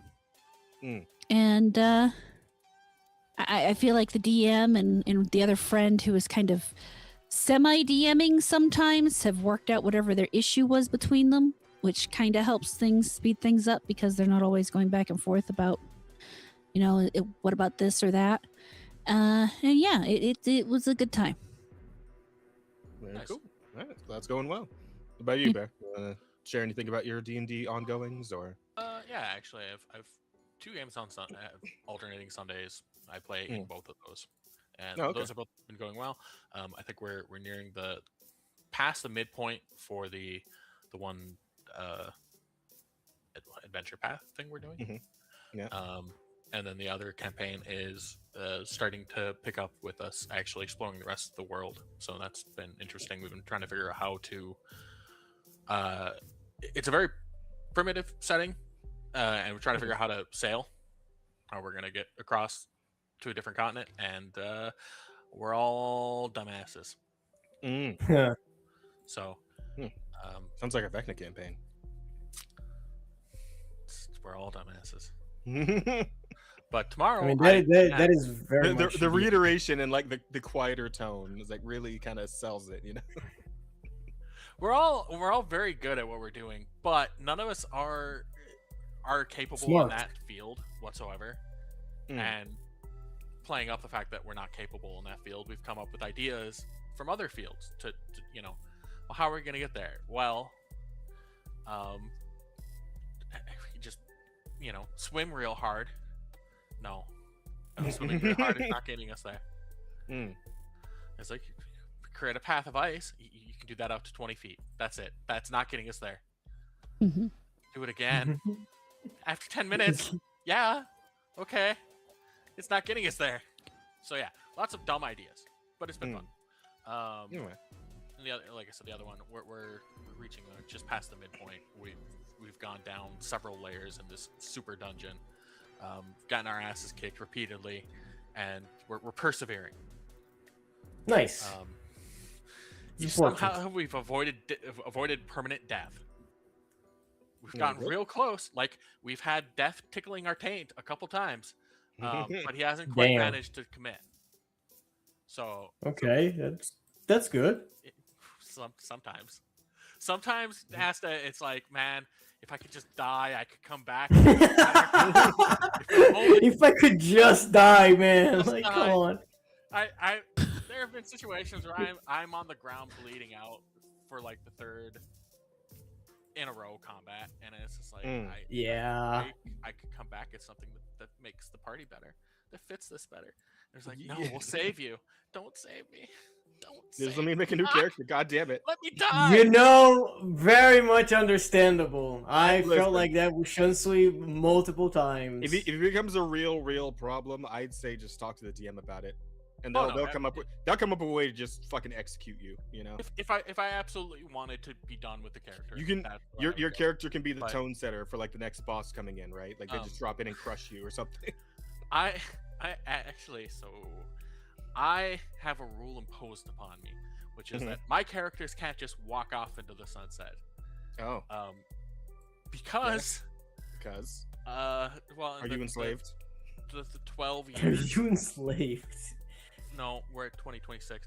The 15 years or so I've been playing with this group, like for the first 5 years, I'd say 80% of my characters just met their campaign goal and they were done. They're like, I'm sorry guys, I don't need to travel with you anymore. I appreciate this. Or like they would die some heroic way that I could have done. And it's like, no, Jake, you're not. Zero bonds forged.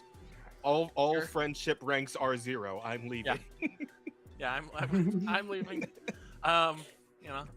Or like they're giving offers. It's like, join me and we can conquer the world. I'm playing a very evil character, and it's like, this is right up my alley. Yeah, I'm gone. This works out. And so I'm not allowed to do that anymore.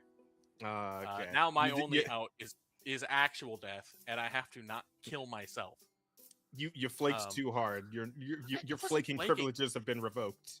Look, sometimes they're just really good story moments to where it makes sense. It's like, all right, this person's story makes sense finishing here, and I've always been one to appreciate those, and I took them too often.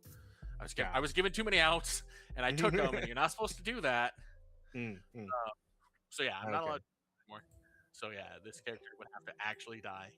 I could probably convince the DM to do it, but I'm also the position where it's like I want to see where his story goes. I don't want to just arbitrarily take him out. And when we were designing the party before the campaign started, he worked perfectly. Like we had this great idea. We're gonna have a really, a flowing front line. We weren't gonna make any real stands. We were just gonna be very mobile. And then we get into it, and everyone's like, "Nah, I don't want to do that." I'm like, "I'm built for that." It's like, "Yeah, but we didn't build for that. But we talked about it. We had 2 months of like planning.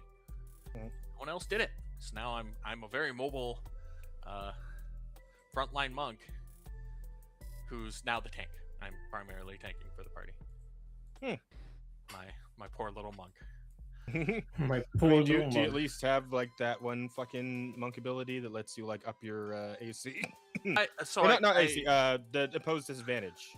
What was it? Yeah, no, not fifth edition. uh, Keeping that in mind. So, Oh, right. But I do have the highest AC. Just fun. by virtue of having good stat allocation and being a lizard folk. I'm a lizard folk, and I have natural, like innate armor basically. 3.5. So, Pathfinder 2nd edition. Oh, Pathfinder. Okay. Yeah.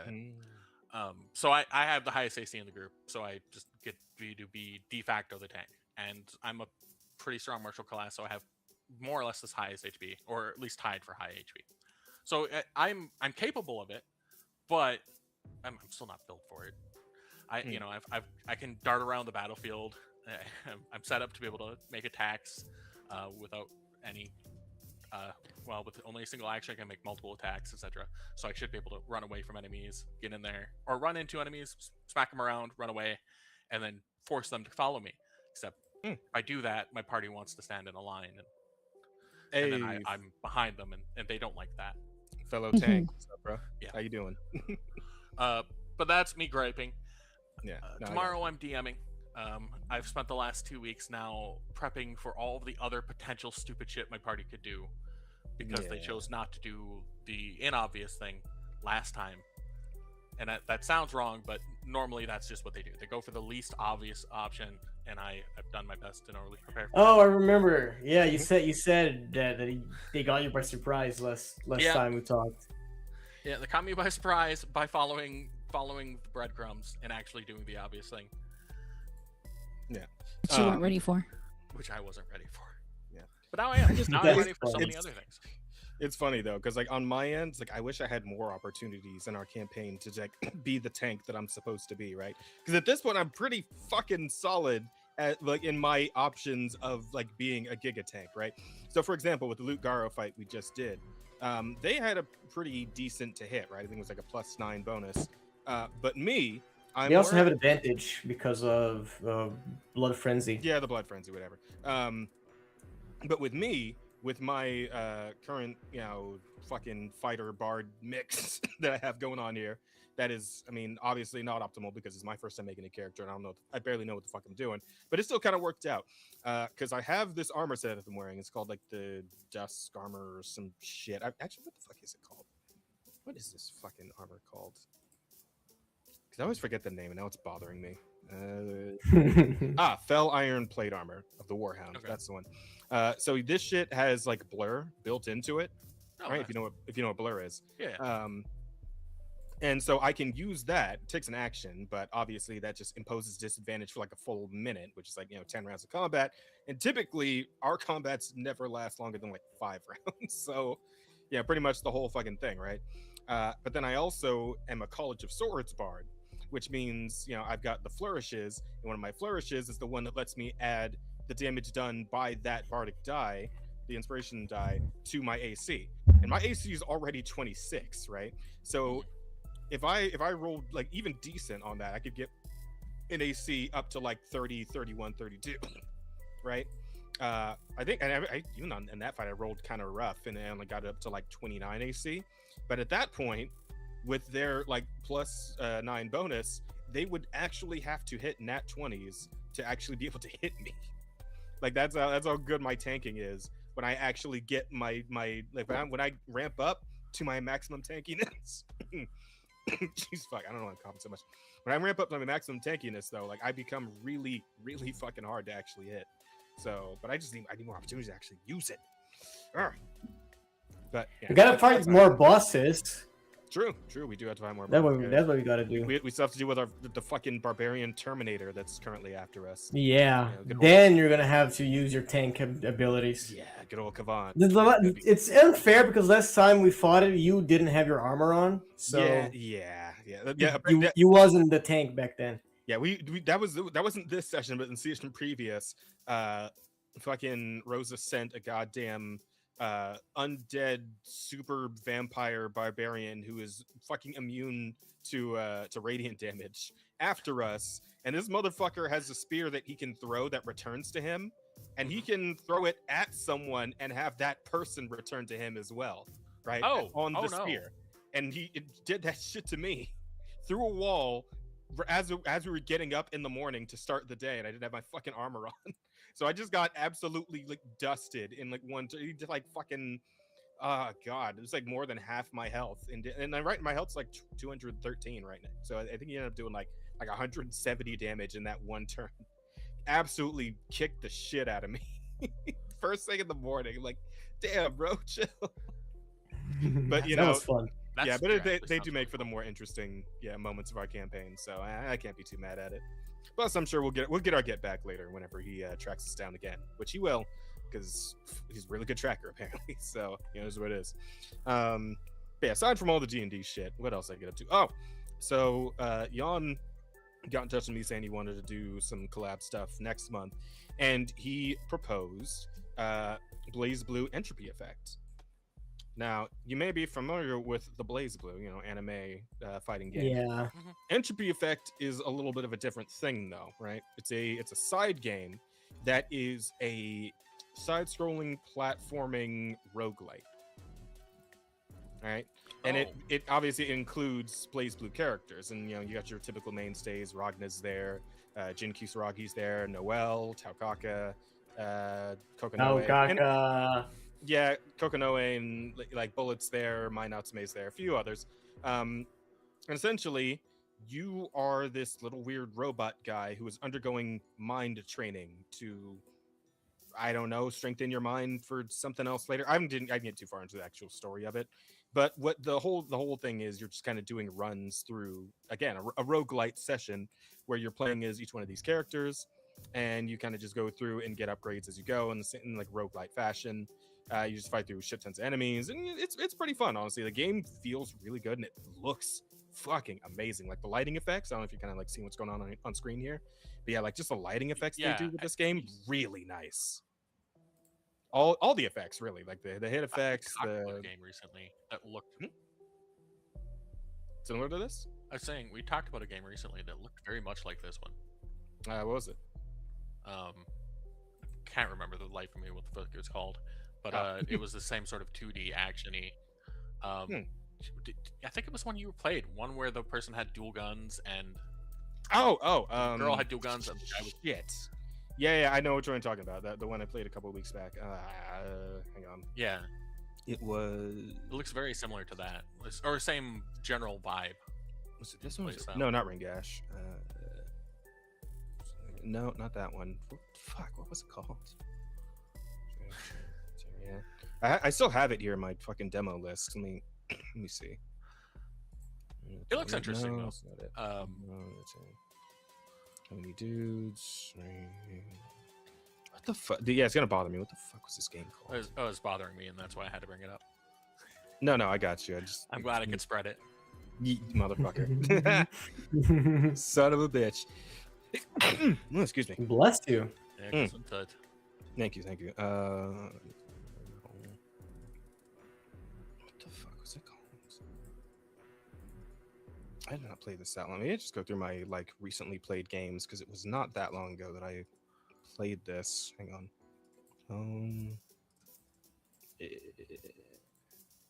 No, not Endless Alice. Oh, here we go. /0. That's what it was called.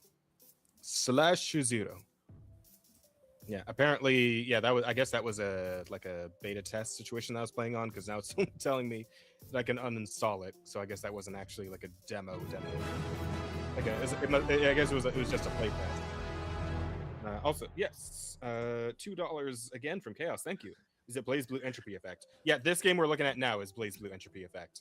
The game Bear was thinking of is called /0 though, and it's a different thing.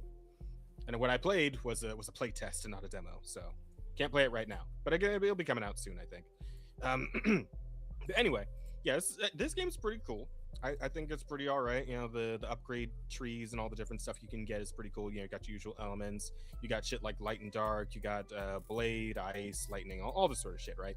And to some extent, you can also kind of combine different like trees of upgrades into like newer, even more powerful upgrades. There's like upgrade fusion to some extent. All right, like for example, the lightning tree has this thing where you get like balls of lightning that just kind of orbit around you as you move. But then if you go into the Umbra tree, which is like the dark element, and then also already have the lightning ball thing, you can get shadow lightning balls that will go in between the normal ones, and it just makes your orbiting damage thing like more consistent, right? So shit like that, and that's pretty cool.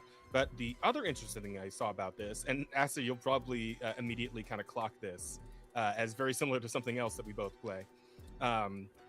When you finish a run with a character, some of their upgrades you can kind of save into a sort of like record of that character's run, and then when you go and do the next run, you can give that parent character to the current runner that you're about to use. Okay. And you can have two parents that can give their skills and power to that runner. And where did I see that before? Jesus, I can. Uma BlazBlue. Uma BlazBlue. Yeah, exactly. Uma BlazBlue. Yes, I would. Yeah, I love breeding BlazBlue characters. Yeah. Well, so I think it is a pretty cool gimmick though, in terms of like, because now you can kind of stack your existing powers that you had in the last run onto the next character and make an even crazier build, right? Like there's a limit obviously to, because like a run only lasts so long. It's not like infinite run like some roguelike games. It does end at a certain point. But if you go like harder difficulties, you can go further in, get more upgrades, and create an even more powerful legacy to then give to the next runner, and so on and so forth, and whatnot. And it's also multiplayer, which is very cool. I did 1 or 2 multiplayer runs with Jan already off stream, just to like kind of practice it and whatnot. And yeah, it's a lot of fun playing with a second person too. So yeah. So I think it's a pretty actually fantastic game. I had a lot of fun with it. Definitely gonna be playing more. Look forward to seeing some streams of it on the channel sometime in May when we figure out when we're doing it. But yeah, this is a lot of fun, and it's pretty cheap too. I think it's only like 20, like $17, something like that. Let me see. Because I think it was on sale when I grabbed it a couple of days ago. It is store page. Let's see. Wait, how do I look at just the games? Oh, actually, no, it's exactly $20. Yeah, if you wait for a Steam sale, I'll probably go like 50% off or something. So I recommend it. Pretty solid, fun game. If you like roguelites, you like side-scrolling platform and beat 'em up type deals, definitely good stuff.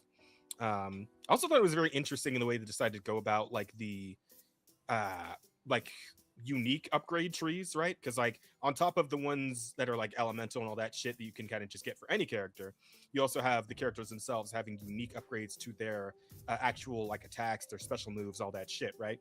And what they ended up doing was kind of taking the character's moveset from the original fighting game and just kind of taking off a few like bits and pieces here and there, and then slowly feeding them back to you as you get upgrades for that character, right? So you'll start with like their kind of basic combo, and then you can unlock their their air combos, their follow-up attacks, and of course their supers, right? Their super moves that they can do in BlazBlue already. You can do those to like normal enemies and even bosses if you get them into like a special stagger state, right? By attacking them enough in short succession. So I think it's a pretty cool way to go about it. Yeah, pretty solid game, lots of fun. The other one I looked into, because I also tried out a demo for a game called Bakudo. Bakudo Boss Rush demo. But I think the game itself is just called Bakudo, though. And this one is very interesting in that it's sort of like, how to put this? It's like Punch-Out Dodgeball, if that makes sense. No. Okay, so you know what Punch-Out is, right? Yes. Punch-Out, yeah. Okay, and you know what Dodgeball is, yes? Okay.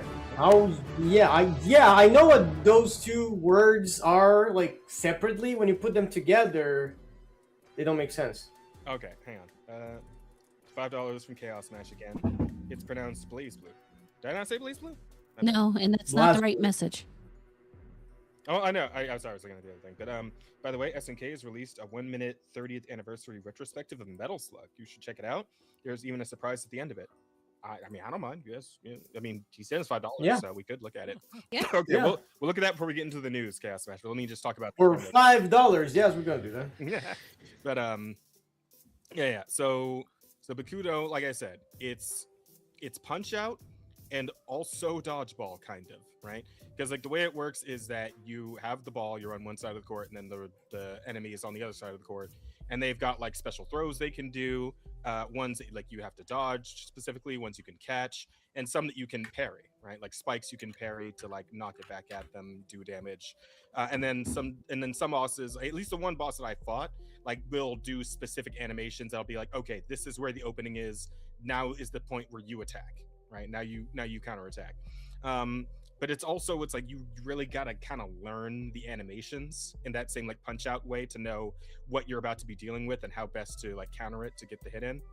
And it can be kind of rough because like some of these are easy, like that throw we just did. Like obviously reaction time's pretty easy for that one. But like that, yeah, see that one's quick as fuck. You gotta be absolutely ready to catch at exact the right moment, or you're eating shit immediately, right? And then there's states where they hit burnout, where they're just vulnerable. You can wail on them like this. You just do several spikes in a row, and the spikes are kind of hard to hit too because you got to like perfectly time your jump positioning and your attack timing, right? So it's tricky. It's a tricky game. It's kind of difficult, but at the same time, I was really enjoying just like learning it, Yeah, and sometimes there's like tricky shit like that where it's like the ball will fucking like orbit around their side of the court and then come at you, like all kinds of weird shit. So yeah, it's pretty neat. It's pretty fun, honestly. It's a very simple game, right? There's not a whole lot to it, but like just learning it and like the satisfaction of wailing on them when you get that like that opening, right? It's pretty solid. It's a good formula, right? Again, just it's the Punch Out formula in a dodgeball format, and it's good. It's good. Feels good. Looks good. I'm digging it. So I'll probably keeping an eye on this one and grabbing it whenever it comes out. Yeah. Oh, and then later on, like once you get through the initial training phase, you also get like these big cool robot arms. You can do like even more crazy shit with that. Oh, and there's also like instances where you might get caught in like a volley. Like if how to put it? You guys have played like Ocarina of Time, yeah? No. No. I never played any Zelda game. Bear, Rada, either of you? Oh God. Not my thing. No, Really? damn, Both of you? Yeah. Yeah. What the hell's wrong? Okay. Well, Asta makes sense because he's Brazilian. I mean, fuck you. First of all. Second of all, I don't fuck with Zelda.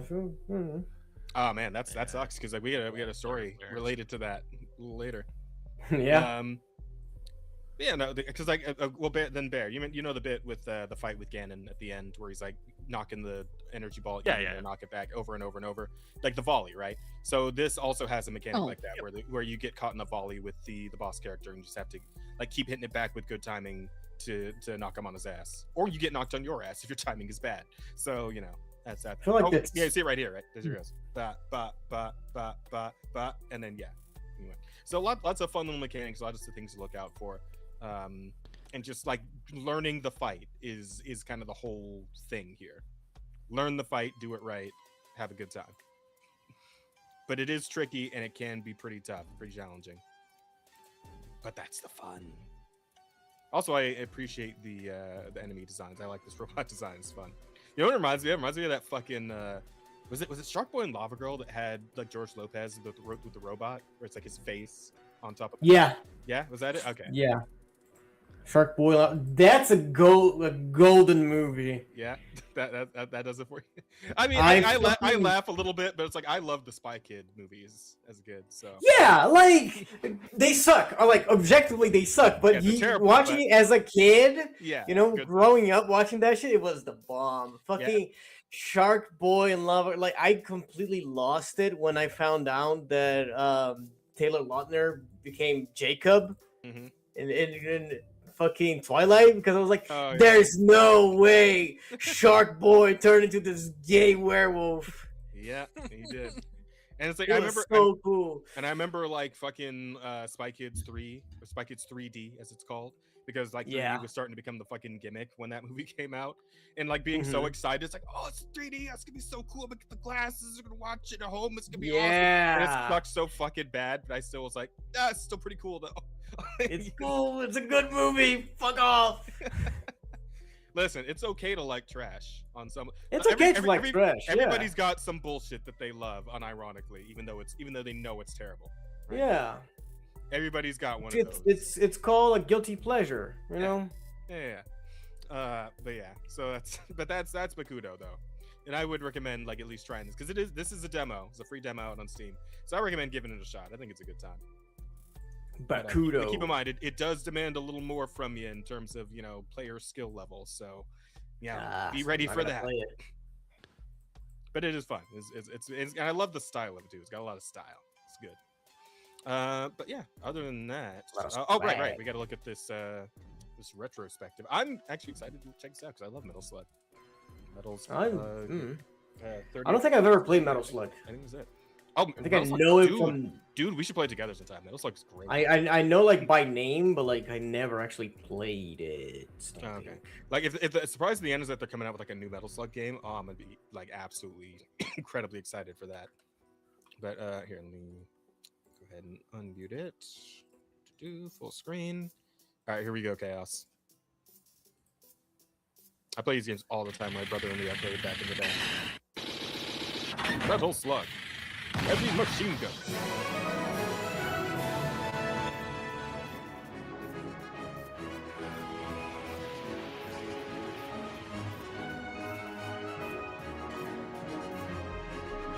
If you go down,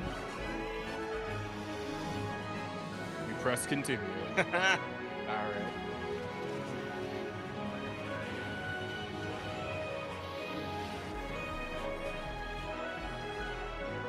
Still getting. Plus, like, and this is kind of like SNK's thing anyway, some of the best sprite work you've ever been done in the games industry, man. The sprite work is so fucking immaculate in Metal Gear games and most SNK games, right? I think of like KOF 13 or so. It's like, yeah, it's like the most beautiful fucking sprite work you've ever seen in your life.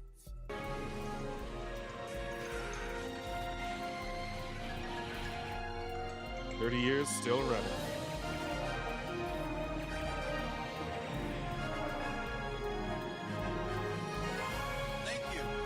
Yes, sir. Peace forever. Oh.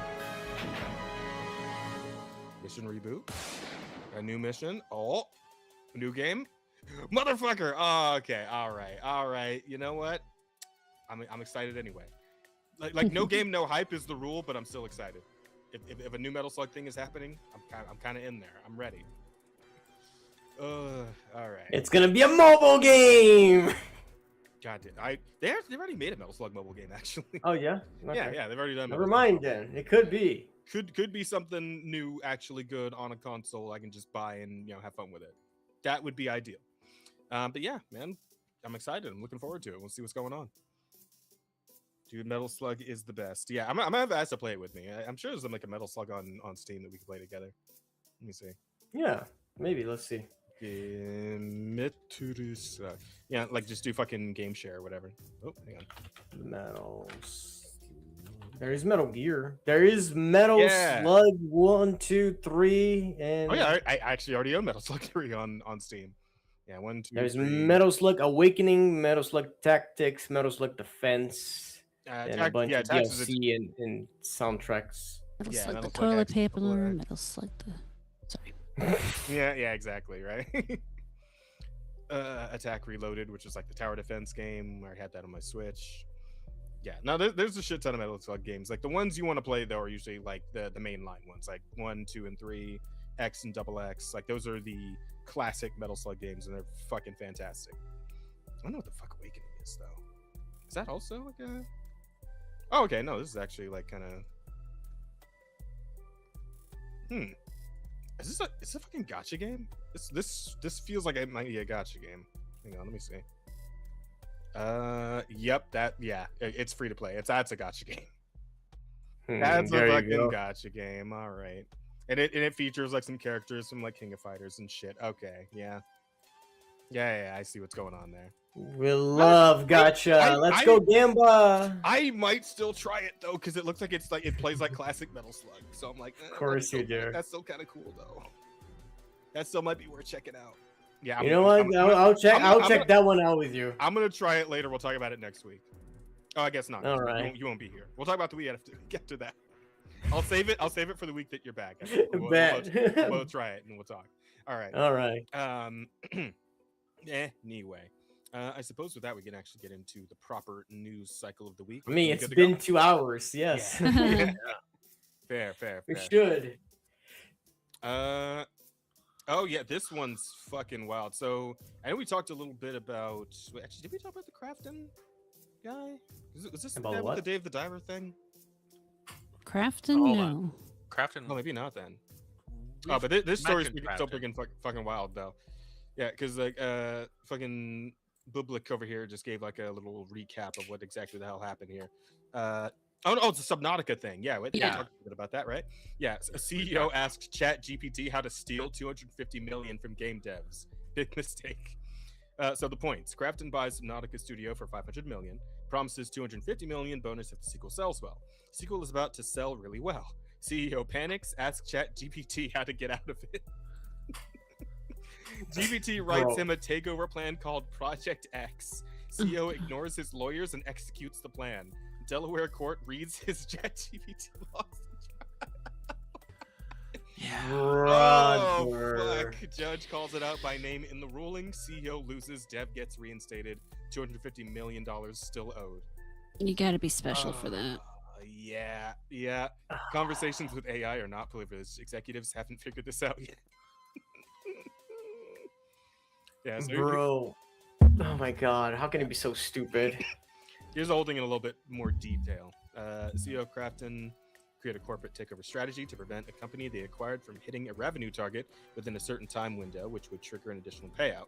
ChatGPT against his lawyer's advice. I love it when when the sentence starts with against his lawyer's advice. Yeah, that's always the followed by the best sentence. Suggested locking down the acquired company's Steam account to prevent them from publishing Subnautica 2 in the time window which the CEO of Crafton allowed. ChatGPT's advice did not hold up at a trial, and the judge was not happy. Shocking, really. The opinion is a wild read and includes several direct quotes from the Crafton CEO's ChatGPT conversation. I feel like it's going to take a few more high-profile examples like this until executives start realizing that conversations with ChatGPT are not privileged, and you probably shouldn't describe your questionably legal schemes to them in detail. Nope. Yeah. Not only that, he allowed the AI to craft the sketchy scheme that he was planning. You know? More to the point, he just trusted AI. That's the biggest problem. Yeah. Yeah, that is, people are getting so lazy. You can't even break the law by yourself anymore. You gotta ask AI to break the law for you. Like, I mean, to be Jesus fair, Christ. people were kind of always like that. It's just now they're showing it more. Yeah. It's Yeah, the like- funny you're part. right. But it is a bit crazy the degree to like telling on yourself has gotten to at this point. Like in the digital age, whether it's AI or people like making fucking TikToks of them committing crimes. It's like, Yeah. because like we had a big story about that here in California, actually, Southern California. I think not too terribly far from the warehouse I work at, where somebody like burned down like a whole fucking warehouse by lighting Toilet all the paper toilet paper on fire. warehouse, yeah. Yeah, because he was mad about like not getting paid enough. And he made a fucking like video of himself doing it, and obviously he got arrested. Bro, what the How retarded you have fuck? to be. Put that shit up That's on retarded. TikTok for the view. The digital era really is gonna be the end for humanity. Yeah. Not Some of 100, it not for sure. guaranteed, but yeah. Listen, this might just be the next wave of natural selection. I think we should just let things. be Yeah. as they will. Honestly, like, Look, I'm waiting for the just kill yourself TikTok challenge, where it's you just kill yourself. Oh, they do just that kill- every yeah. few months. Third Are of you kidding me? population. yeah, just don't not- call not it that. hiding it. It's just flat out people taking themselves out. They go Yeah. get necked. We did have that one guy who like just shot himself in the chest the other day. Yeah. Right. Yeah, we did. I mean, when did you have die from ones that, like the for sure. whole the asphyxiation ones and stuff, that in my opinion, that's just saying just kill yourself. Yeah, okay, but But- the asphyxiation stuff is the knockout game was always a thing. And Wait, That's Are we, not. are we, are we talking about like the choke jerking it thing, or is No, that, like, no. What the different huh? different The asphyxiation wha- thing? Different. So there was like a thing where like people were like tying their fucking like they were tying their necks to like door handles and just kind of like handling business while being choked. It's And it called was like, autoerotic asphyxiation. Do Yeah. not Yeah, do it. That is not a new that's thing, a thing. by the That's way. not And new. and That's people that's died a thing doing for a it. long time. I was Yeah. okay, all right. And I do, but there are at least a few cases of people dying doing it. So A number of Yeah. cases, yes. yeah. Yeah, I mean, What do you- chat. what I do don't you know how say? to tell you, but you need oxygen to live. What do you say when you get to the guy at the pearly gates and you know that he knows how you got there, right? Like you just kind of look at the ground. Bro, I saw a meme Like today. does it count as suicide if you weren't actually trying to die in the process? I think it does. I don't right? know the technique. Yeah, it is technically suicide. I don't know how God sees that. you I know? don't think it counts as suicide in that case. I mean, Famously, David Carradine. Yep. That's how he died. It's. I don't It's think like it's suicide because you're not intending to kill yourself. You're just intending to. give Yeah, yourself it's- pleasure. Yeah. Okay. I just hope nobody I know Yeah. ever dies that way because like I couldn't go to the funeral. I couldn't be there. I mean, don't worry, buddy. The funeral's gonna be here in Brazil. You don't need to come. It's fine. No. It's gonna be open casket. Yes, they so did need to come, nobody but else. that's beside the point.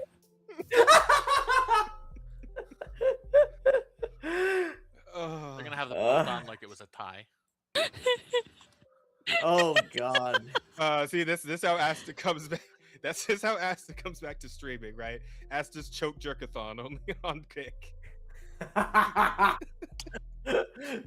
only on OnlyFans. Go And subscribe, family. chat. Patreon exclusive. Patreon exclusive. Subscribe to me, chat, and you go get to see the jerkathon. A choke jerkathon. Chokerthon. We're working on the title. Don't worry about it. Asta's Workshop choke it. jerkathon. I think Yeah. that's Jesus Christ. It's a too struggle. strong. Yeah. So anyway, yeah, retards. Yeah. Heroes being retards and just putting their crimes out in the open for everyone to go and look back through their fucking lives. Hang on. As ChatGPT recommended, the craft and lockdown Steam publishing rights to ensure Unknown Worlds could not publish Subnautica 2. This severed Unknown Worlds' practical ability to launch Subnautica 2. Gil repeatedly asked Crafton to return control of the Steam platform to Unknown Worlds. Crafton ignored him, except for Oliveira, who told Gil via a LinkedIn message, Kim has no intention of transferring stuff back to you guys like the Steam app. Well, yeah, I suppose fucking over your own employees in that regard isn't really going to hold up in court very well. Yeah. Yeah, no, this guy's a fucking moron. Yeah. I mean, there's these guys. They think they're so fucking smart. Mhm. They went against his fucking lawyers, plural. I love this. This is great. Artificial intelligence when natural stupidity walks in.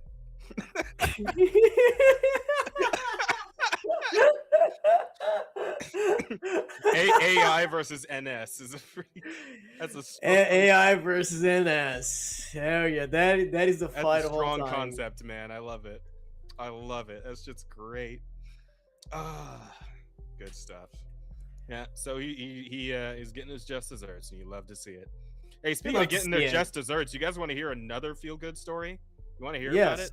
You guys want to hear Yes. about John? Yes, I want to keep jerking it. Come on, Jazz, keep jerking me, please. Okay, well, let me tell you about Johnny Somali, Asta, because Johnny Somali is going to fucking jail. Woo! Woo! He has been found guilty of all charges in South Korea and has been sentenced to prison with labor. As deserved. Bro Yeah. is fucked. Oh, actually, here we got the full charges. Let's have a look. Over here. I mean, finally, fuck around and find out, you know? Mm-hmm. Good old Dexerto article. Let's see. Johnny Somali has been sentenced to prison with labor in South Korea, putting an end to the streamer's legal saga in the country that garnered international media attention. It just started like 2 years ago, didn't it? I Yep. think it's been a while since. Yeah, I remember this was like I think Rosa was still in the podcast when we talk about it. Yeah. Honestly, I think they should just beaten his ass like right then and there. So as soon as they like he showed up at court, you should just jumped him. We could have ended this way quicker. Yeah, but you know, listen. That's Sometimes street justice is the realest justice there is. I agree. I absolutely agree with you, but I don't think the South Koreans are the kind of people who just like lynch someone. You know.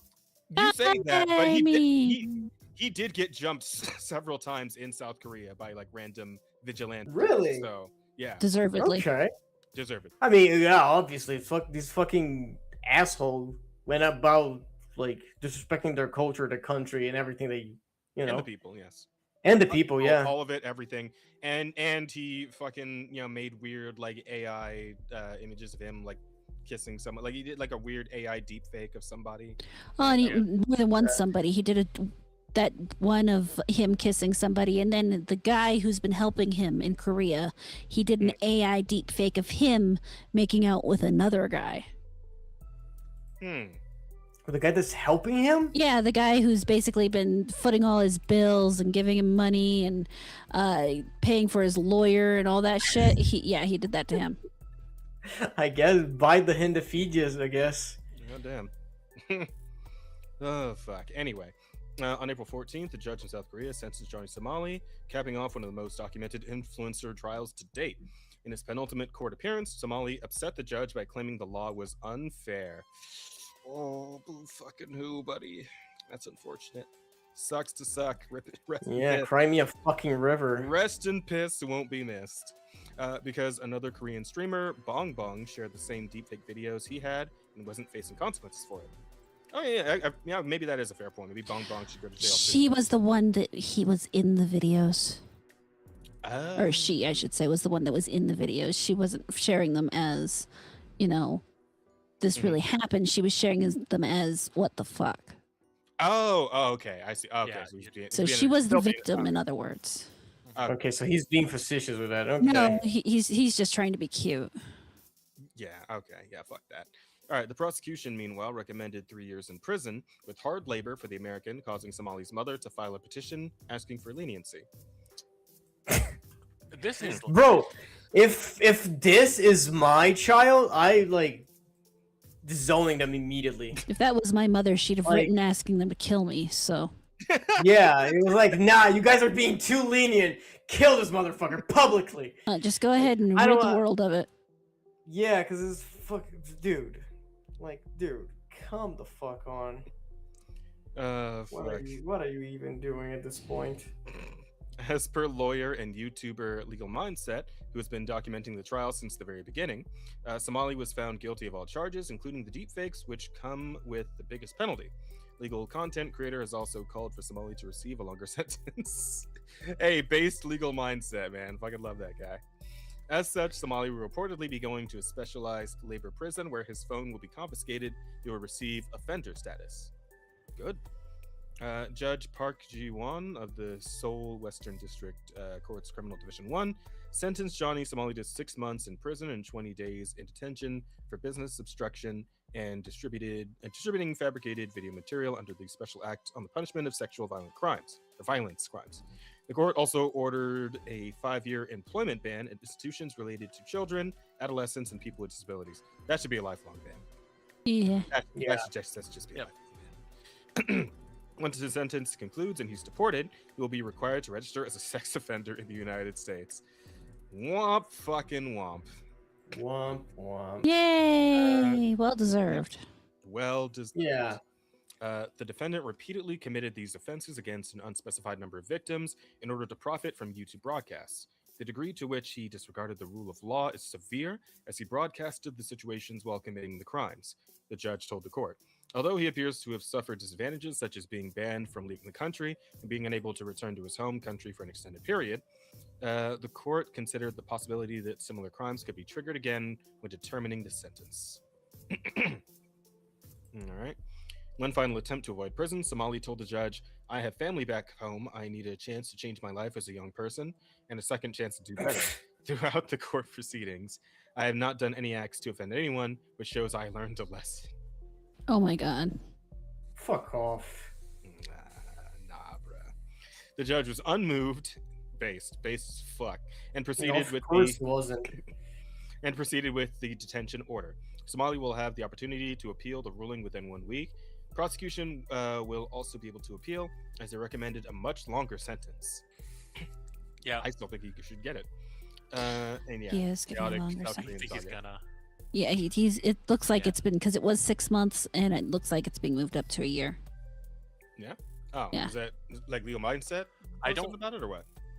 Should be like I thought I saw Legal Mindset say something about it. Let's see. We got his Twitter right here. We can jump over there and check his posts. put this guy 10 years in prison. Fuck this guy. I don't think it'll end up being anywhere near 10 years, but I can see it being. I said 1 year, not 10 years. But Dropping the prison song that Johnny Somali will wake up to for the next year in the detention center. Oh, that's great. Holy shit. Let's see. Describes the prosecution and Johnny Somali appealing as well as the detention center hell that he will be stuck in. Something we knew about but held back on Somali could doom himself from joining YouTuber Kick. Appeal update. Oh, here we go. Prosecutors and Ramsey Khalid Ismail officials submitted an appeal. We are locked in for a second trial that may take a year or more, with Somali in detention the entire time. Well, yeah. I see. We'll update this. Submitted an appeal today in South Korea. This move by Somali actually dooms him to a far worse fate in a detention center, keeps him in custody even longer. We'll explain in detail in my next video. Okay, so he's pouring gasoline on his own fire right now. yep, Good. Hope he fucking deserves burns it. to death. And unlike the appeals process here, the entire time he's appealing, he's in their detention center. He's not in the jail. He's in the detention center, which apparently is worse than jail. All right. Well, yeah. You play stupid games, you win stupid prizes. You love to see it though. I'm glad it's all working out. Because some stupidity really should be painful. Mm-hmm. This is one of them times. It's one of them times. I tell you what. He worked speaking hard for of- that, stupid. Yeah. Speaking of painful stupidity, though, a little side story here that I thought was pretty hilarious. Have you guys seen the Frieza Kid? No. What? Yeah. Have a look there. What is that? A child was reportedly stuck painted like Frieza from Dragon Ball after his mom used latex paint for the costume. Oh So here with the- no. Yeah. It's unclear Oh whether the boy will need- my god. Next to Russell, fucking chill. It's unclear whether the boy will need the Dragon Balls to wish himself back to normal, or if this is his final form. Oh, that poor kid. Yeah, And no, this is on the internet fucked forever. up. Oh no. Oh man, that is unfortunate. I feel so That bad for is- him. That's That is rough. so fucked up, dude. The Bro, you see, you need to do like a fucking exam before you become a parent. How do you paint the child with latex paint? What the fuck? That Poor was kid. definitely They're literally like body safe paint, right? yeah. Yeah. It's Mhm. called makeup. Yep. Fucking. I mean, Oh my there's God, latex how do body makeup too, but it's not the same thing as regular house paint. And my heart just breaks for this poor kid because Yeah, this is on fucking- the internet. The internet is forever. I mean, God. Yeah, I thought it was funny, Jazz. I thought, damn. it's still kind of I funny. mean, Well, it's here's the kind thing, of right? 'Cause funny, It's but- funny. I believe it was it's funny fun- because he it's- looks funny. I'm not gonna lie. I did laugh out loud. He looks hilarious, but it's fucked up that it's like his mom's fault, you know? Yeah. It's a bit funnier though, because I believe there is a follow up to this, but I want to go over the original article first. A child went viral after a costume idea went very wrong, leaving him stuck looking like Dragon Ball's Frieza with when latex wall paint wouldn't come off his skin. The incident, which quickly spread across social media, shows There's a reason it's called wall paint. Yeah, there is. Shows a boy fully painted in white and purple to resemble the iconic anime villain's fourth form. According to TVS Tekka, the boy's parents used standard latex house paint for the costume, believing it would wash off easily after the event. However, No. things did not go as My planned. God, that shit sticks to your walls for years. Why do you think it was washed off easily? What the fuck is wrong with people? A lot. We need more funds towards the school system. It would seem. After the party, the paint, well, I don't know. There's got to be something to be done, Rada. Not really. After the party, the paint reportedly proved extremely difficult to remove, sticking stubbornly to the child's skin despite repeated attempts to wash it off. Videos circulating online show the boy still covered in paint, with adults trying to take the paint off him. With no Goku, Vegeta, or Trunks to beat the paint. Oh my god. Bro, that's foul. This is foul work. So What the cruel. fuck? That's Yeah. so cruel. Yeah. It sparked concern and disbelief from viewers, like Rada. The situation quickly gained traction online, with some criticizing the decision to use non-cosmetic materials directly on skin. What Yeah. should we even use to remove it? The boy asked in one of the videos posted to his Facebook page. Can paint remover strip saw really take it off? Isn't that gonna fuck his skin? I mean, it That's like- can. But yeah, So- that's not really good for him. So the Yeah. good news is this will eventually just come off because we will. are shedding skin constantly. He will eventually be fine. Yeah. It's gonna Well, be yeah. a bit. Yeah. While the outcome for the child hasn't been fully detailed, the viral moment that sparked wider conversations about safety, when many urging parents to stick to body safe paints for costumes designed specifically for skin use. It's unclear if the boy is. Yeah, okay, well, yeah. We read that bit already. That joke has already been said. Bro. But like I said, I believe there was. I thought I saw a bit of a follow up to this. Let me see if I can find it. I should have. I'm pretty sure solvent like strip saw will like gonna burn him. I mean, there's a possibility acetone can help, and it's not. I mean, it's not hugely skin safe, but it's better than. It's better, yeah. I mean, Uh, that shit's for nails, right? For like, acid. Well, yeah, I use it to take my nail polish off all the time. Yeah. And yeah. I mean, there's always the possibility of like there's some orange-based cleaners that aren't necessarily as rough, but still. Okay, here we go. Yeah, so I got another story on this. So after everything latex paint Frieza went latex paint Frieza. Seriously, oh my god. Bro, why is he painting with a different Went color? through, it finally paid off. The viral Filipino kid who shocked the internet with his full body Frieza cosplay, painting himself in latex and struggling for days to remove it, is now being seen in a new post, quietly counting what he earned. Wow. From sitting through the discomfort, the peeling paint, and the concern from everyone online, to now receiving support and small blessings from people who saw his dedication. May not look like much to others, but for him, this is a result of effort, patience, and commitment to something he believed in. What started as a simple cosplay turned into a story the internet followed. Now a moment that actually means something. Sometimes the grind really does pay off. Yeah. I guess he got a little bit from this, so that's good. Yeah, good for him. You know, like that he was able to turn his suffering into something positive. Sort of. I mean, I'm concerned that maybe they learned the wrong lesson, but Yeah. Yeah. Gerardo Rada, the legendary Latin American Spanish voice actor for Frieza, is currently trying to locate the Filipino cosplay. He went viral for getting stuck in the industrial latex paint. Yeah, if nothing else, this bro got his name out there. Yeah. And I apparently painted himself again. I mean, hopefully with hopefully, skin safe paint. yeah.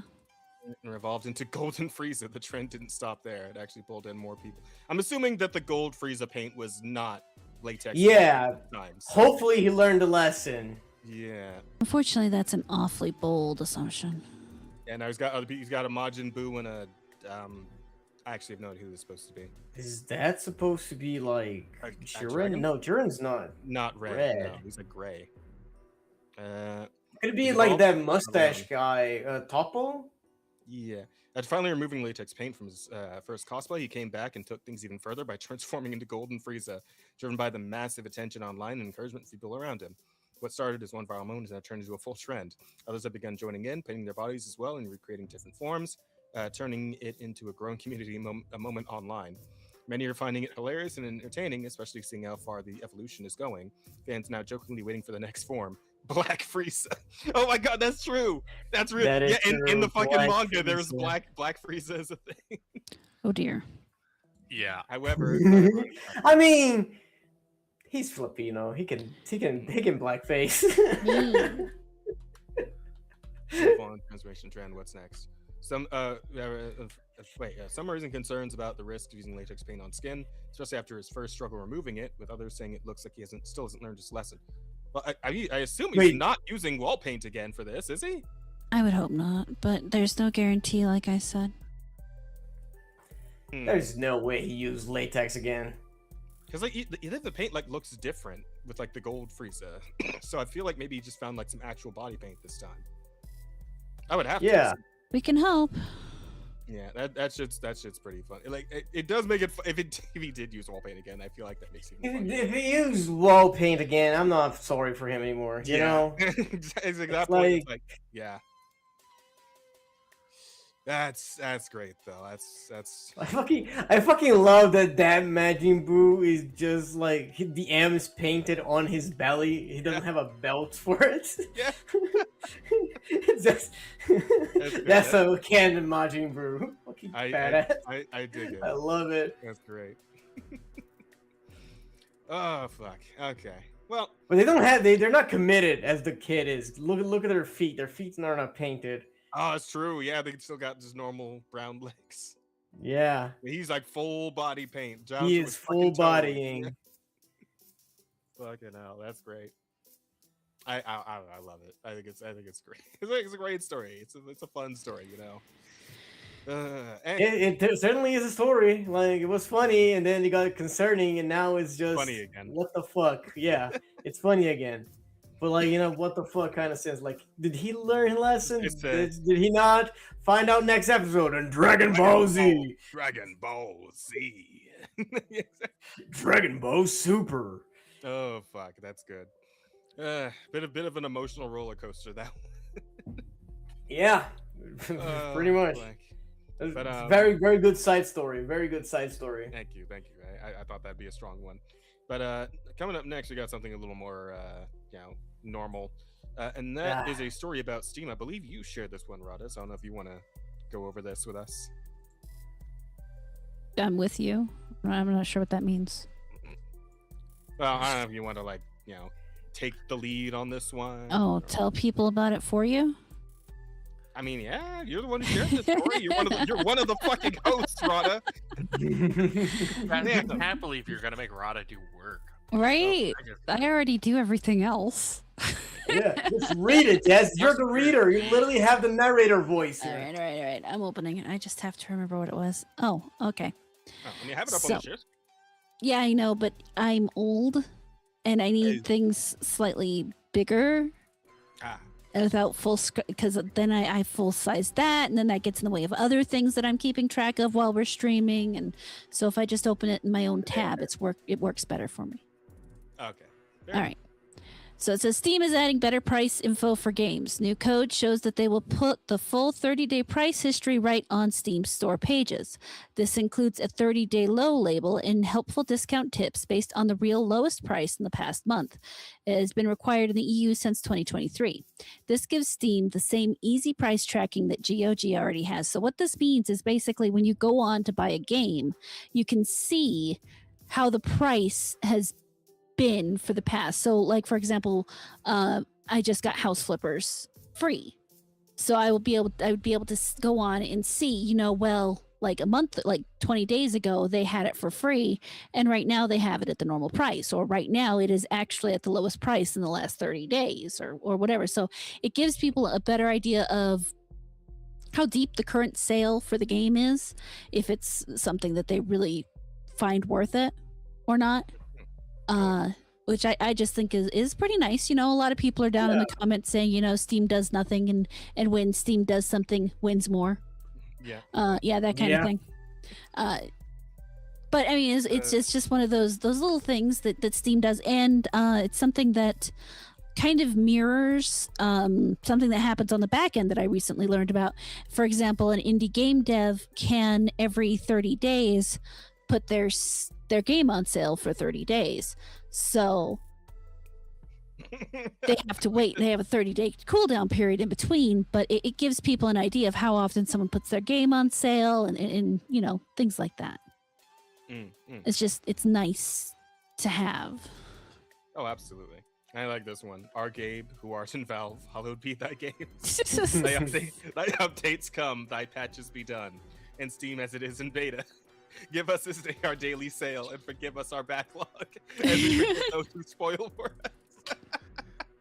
That's really fucking good. This is why Steam is undefeated, and I don't think there is anything that's gonna come and like put like real competition on Steam. People like worship this fucking store. Yeah. I mean, And there will again- be something eventually, and GOG does have its own bonuses. But yeah, we're still making a plan for the Zero Gabe contingency.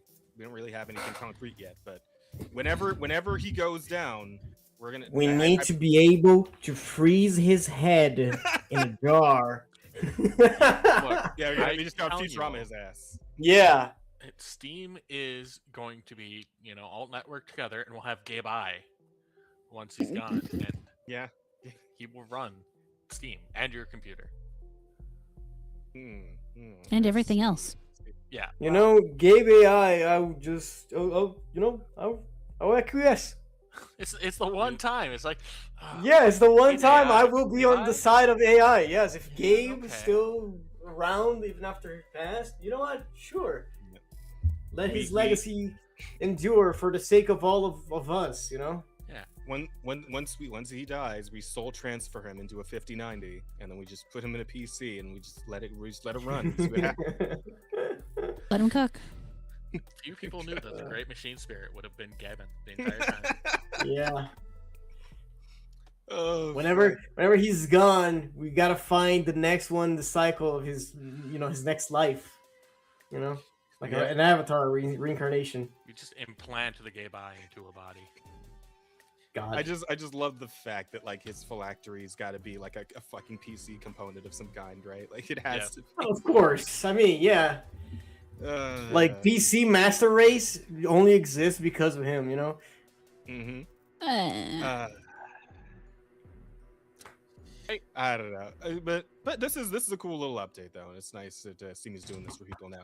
I mean, you know, like shit's all on sale all the time anyway, but it's nice to be able to like track exactly what happens when. So you Yeah. can make Yeah. a plan for a game that you've been keeping an eye on. You know, I mean, typically, I feel like most people are going to be like me, where I'm just going to wait for the seasonal sale, right? Because they happen 4 times a fucking year, so it's like, yeah, like wait 3 months and then it's all on sale again anyway. Sales happen all the time. There's a sale right now, like Yeah, the I was gonna Medieval. say, the I Medieval Festival. like, Yeah. seasonal So sales. typically, the best sales happen during like the seasonal period. You know. But this is a really good, I don't like, not anymore. No, You know, no. maybe previously, but now the in between sales are getting better and better. So yeah. those Yeah, like between this- sales, I think I have seen the biggest amount off on some of the games that I've looked at.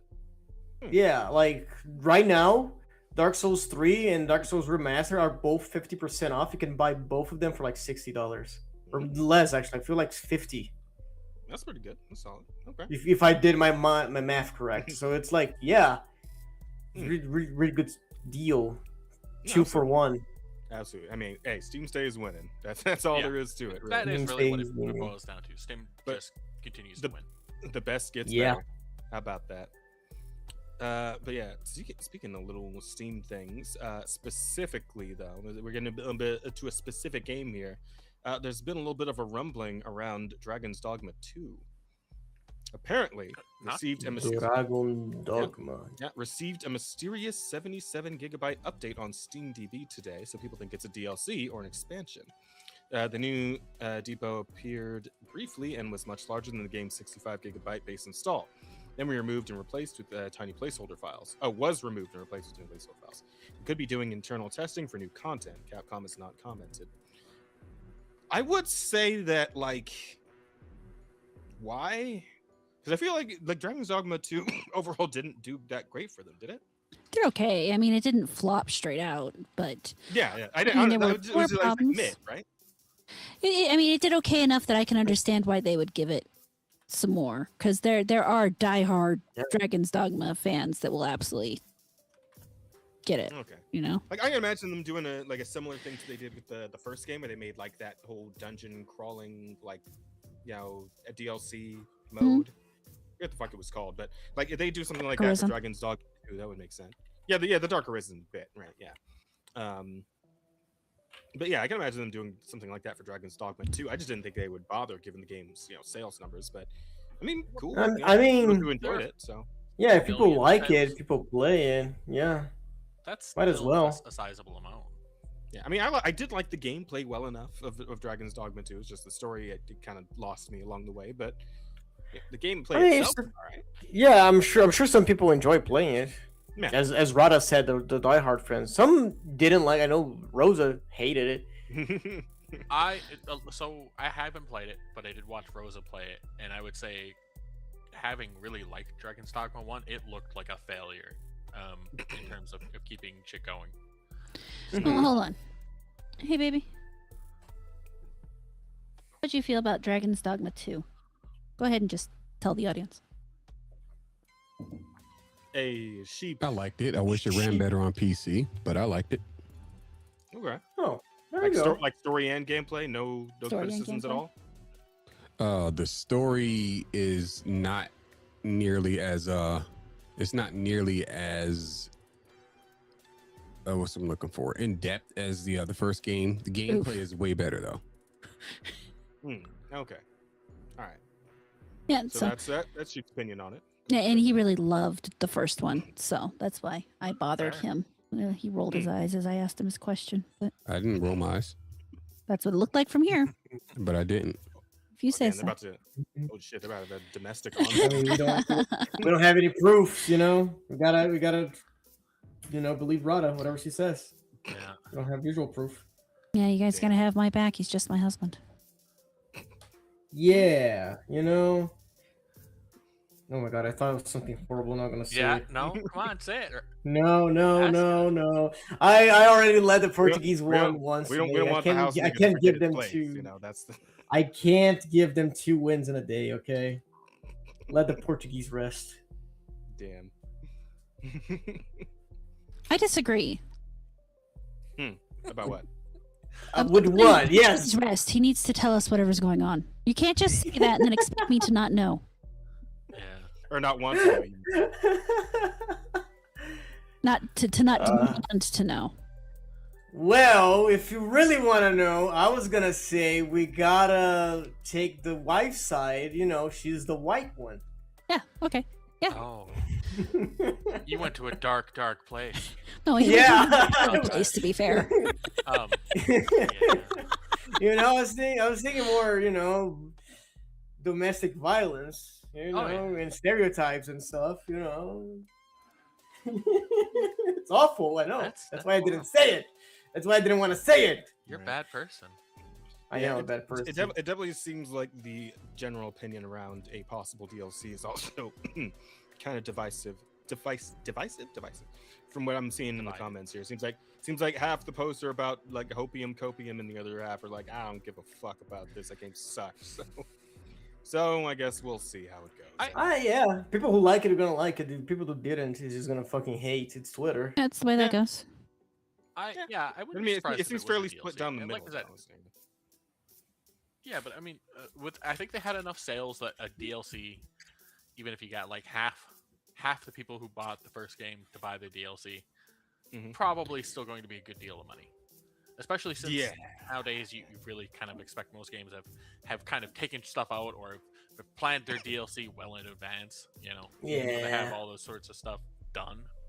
Yeah. I guess the only thing about this that's a little weird is there's no like talk about a DLC. Like you figure that they would have by this point, if they're doing like this big update for the game, that they would have tried to hype up a DLC by this point. I mean, the game has been out for 2 years. Maybe they want to shadow drop it. A shadow dropping a game is one thing. Shadow dropping a DLC just. And that kind of stuff does kind of make people who aren't expecting it happy, though, especially if it's free. I really doubt it'll be free. I do not see it I do not see it being free. But a shadow drop is a power move. Like, it is a power move, but Especially today. I don't know. yeah. But I guess we'll see whether or not this is actually something or if it's nothing, because we don't actually know anything for concrete just yet. But the opinion among the Dragon's Dogma players seems to be kind of split down the middle. So, yeah, I mean, but I do remember Dark Arisen was just well received in general. So, I mean, if this has the same thing where it's just like the endless dungeon of, you know, going through the combat scenarios and just having fun with all that, like I think I'll probably do pretty good. Yeah. Well, I mean, Dark Arisen was an endless dungeon scenario thing, but it also had story, and it was still good, like continuation of story. No, that I wasn't too, because like when I first played the first Dragon's Dogma, it was the Dark Arisen version, so I wasn't super like knowledgeable of the differences between the two. So that's where I'm at with it. All the island stuff is just Dark Arisen. Oh, okay. Gotcha. That, and I also didn't get like too deep into the dungeon itself. I did do like, you know, some runs through it, but I didn't discover the entire story of Dark Arisen Dungeon Island. I might have to go back and honestly finish that at some point though, because Dragon's Dogma is a great game, solid game. Yeah. Did you actually finish it, Rada? No, I know you were playing it. I was not a big fan of it. I don't feel like it had enough story. The story was really thin in my opinion, and I mean the combat's good, but I don't know. There's just something about it that just fails to really grip me. Fair enough. Okay. Well, so I guess we'll see how that all pans out. I did have another little funny side story for us. Yeah, I like to sprinkle these in now. Just keep the mood light. Some levity here and there helps, I believe. Yeah, we need that. But this one was pretty funny, I think. Somebody made another mod for Skyrim, but this one is a little different from most other mods that I've ever seen or heard of, because it is a mod for Skyrim where you can only defeat dragons by debating them on the geopolitics of Tamriel. Oh my god. I fucking love Skyrim so much. Your worship be legal in Skyrim. All right, we ready? Here we go. Should shouting in public be considered free speech or an act of mass destruction? The Dow is over 50,000. How would you like to address the allegations that the dragons have returned to Skyrim? The allegations? Brother, you are a dragon. Oh, no. Wait, what's he say? Hang on. What does he say? Dragons. That's absurd. Fake news, am I right? Oh, no. What's your stance on rumors that ibuprofen is causing vampirism in Tamriel? You know, we gotta get down to the bottom of the vampirism, big pharma. Should Daedra worship be legal in Skyrim? Okay, Dragon. Yes. Now, Mr. Dragon has 45 seconds to rebuttal, starting now. I'm over here. The little platforms. I'm sorry, what? I'm over here stroking my Daedra. Got madness all over my Daedra. Who is the hottest Daedra? That is obviously... Oh, fuck. It's clearly Sheilgorath. Yeah! Time I to was about vote. to Who say do you think Sugar won Rat. this heated debate? Vote for me. And the winner is Dragonborn. Yeah! This is how Skyrim was meant to be played. Oh my god. That's a great mod. That's a fun fucking mod, right? That is hilarious, dude. This fucking game and this community just keeps like coming back with more fun ways to play His the Twitch fucking chat decide the Steam question game. and the winner. Oh, so this chat integrated too, so chat gets to make the questions. That's kind of actually amazing. Yeah. I kind of want Rosa to try this one. I know she's doing the crowd control Skyrim run right now, but it's like I kind of want her to like find a way to put this in there too. It's great.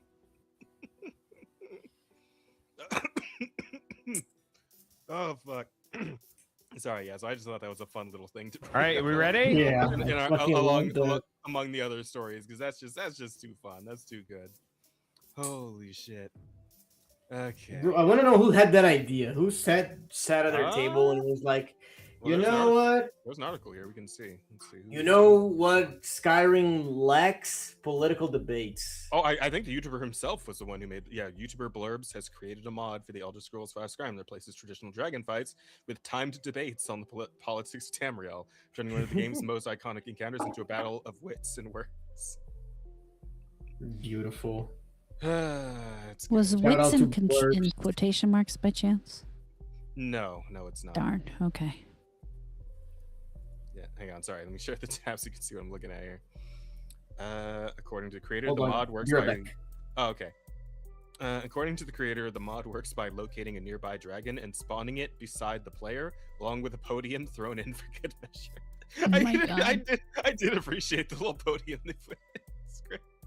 Instead of instantly reaching for the nearest pointy object to stick the dragon with, Dragonborn is given 30 seconds to respond to a debate question pulled directly from Twitch chat. Viewers then decide who the winner is, with the loser being instantly killed on the spot if they fail to provide a satisfactory answer. So this is insta-kill for the dragon, but also you, the player. That's fucking, oh my god, it's amazing. Yeah, as Azahara said, Skyrim mobs have kept the game alive for over a decade now. Without the mods, this game would be nothing. Yeah.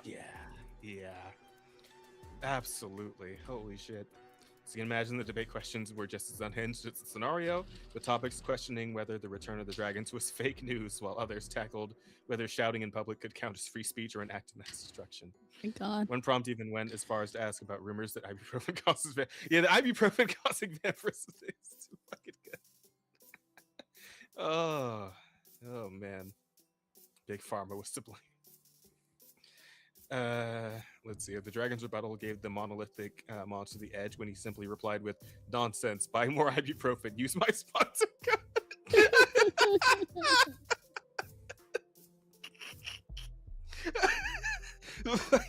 The dragon being a shill for Big Pharma, man. I wouldn't have seen that one coming. That's amazing. That's so fucking good. Oh, fuck.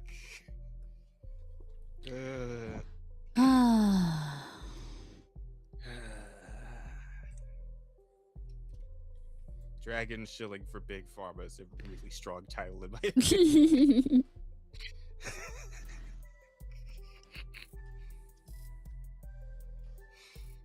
Fuck, man. Knew we couldn't trust those dragons. Like, are they even here legally? I feel like I want to ask that. Are they here legally? If not, they should. It's a good question. The dragons? Yes, the dragons, dragons. So yes, because dragons are native. Ah, fuck you. Are you sure? Yeah, the Nords, they are not. Oh. They are on stolen land. Damn it. Damn, you got me. That's okay. I got the edge there. Yep. So that shouldn't give them, free leeway to just do whatever they please. Burn down villages, eat people's goats and cattle, right? There's got to be a line drawn in the sand to what we're willing to put up with. Stolen land or not, sometimes these things need to be left in the past for us to move forward. And right now, the dragons aren't letting that happen. We can't progress until the dragons come to the table to properly play ball on these issues, okay? That's very. I don't know, but I'm pretty sure those dragons want reparations. Well, they get the mules already. The 40 acres, that's, I don't know. We have the dragon reservations in place. And the dragon casinos are making billions of dollars at this point. I don't know what more they could want from us. They want rights, Jazz. They want rights. They want to be Then acknowledged. They should act like they're willing to be a part of a civilized society. Are you saying they're not civilized? All I'm saying is that the fact that 13% of the population commits 50% of the town burnings, right? Like, that's a problem. We need to talk. That is that's per capita, right? But that's still significant. Whoa. You can't start shouting per capita at dragons. That is Dragon Rand, by the way. You shout per capita.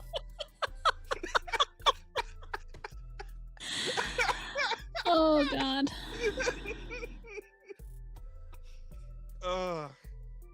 Guys, I think Such you're playing along with the bit on that one. This is fantastic. Oh my God.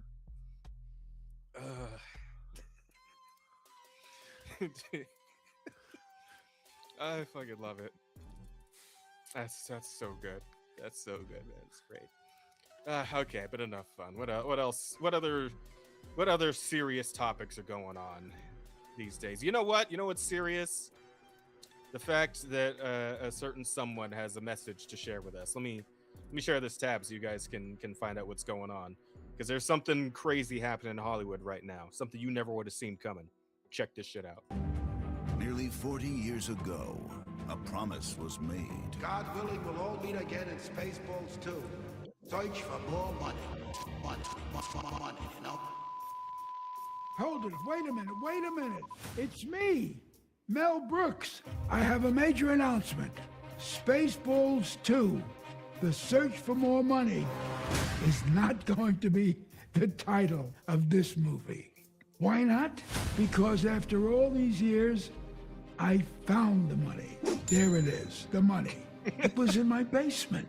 But everywhere I go, people say, Mel, where's the new Spaceballs? When are you gonna make the new Spaceballs? When are you gonna make the new one? Well, we did it. And the title is Spaceballs, the new one. It's just like the old one, but it's newer. That's why it's called the new one. There you have it. I'll see you at the movies, and may the Schwartz be with you. Yeah, it's happening. It's happening. They're bringing it back. It is definitely happening. Spaceballs 2. The For new one. all the people from the original Spaceballs that I would expect to still be alive at this point, Mel Brooks is not one. Was not one of them yet. But hey, I'm happy about it, but I will only be happy if it actually turns out better than what was that one that they did? 99 years old? Too. Jesus. History of the World Part 2? I believe that's what it was. But I mean, just given the tone being set by this teaser, I feel like they're probably gonna go with the same kind of humor of the original. I have a If hard that's the time case, trusting. I know, but at the same time, it's like I feel like it can maybe be all right. As long as we get some off-color racial humor, right? With like the fucking like the black troopers in the desert using the fucking soul pick instead of an right. That was a good part. Yep. I'm trying to think of the last movie that Mel Brooks made. What's this again?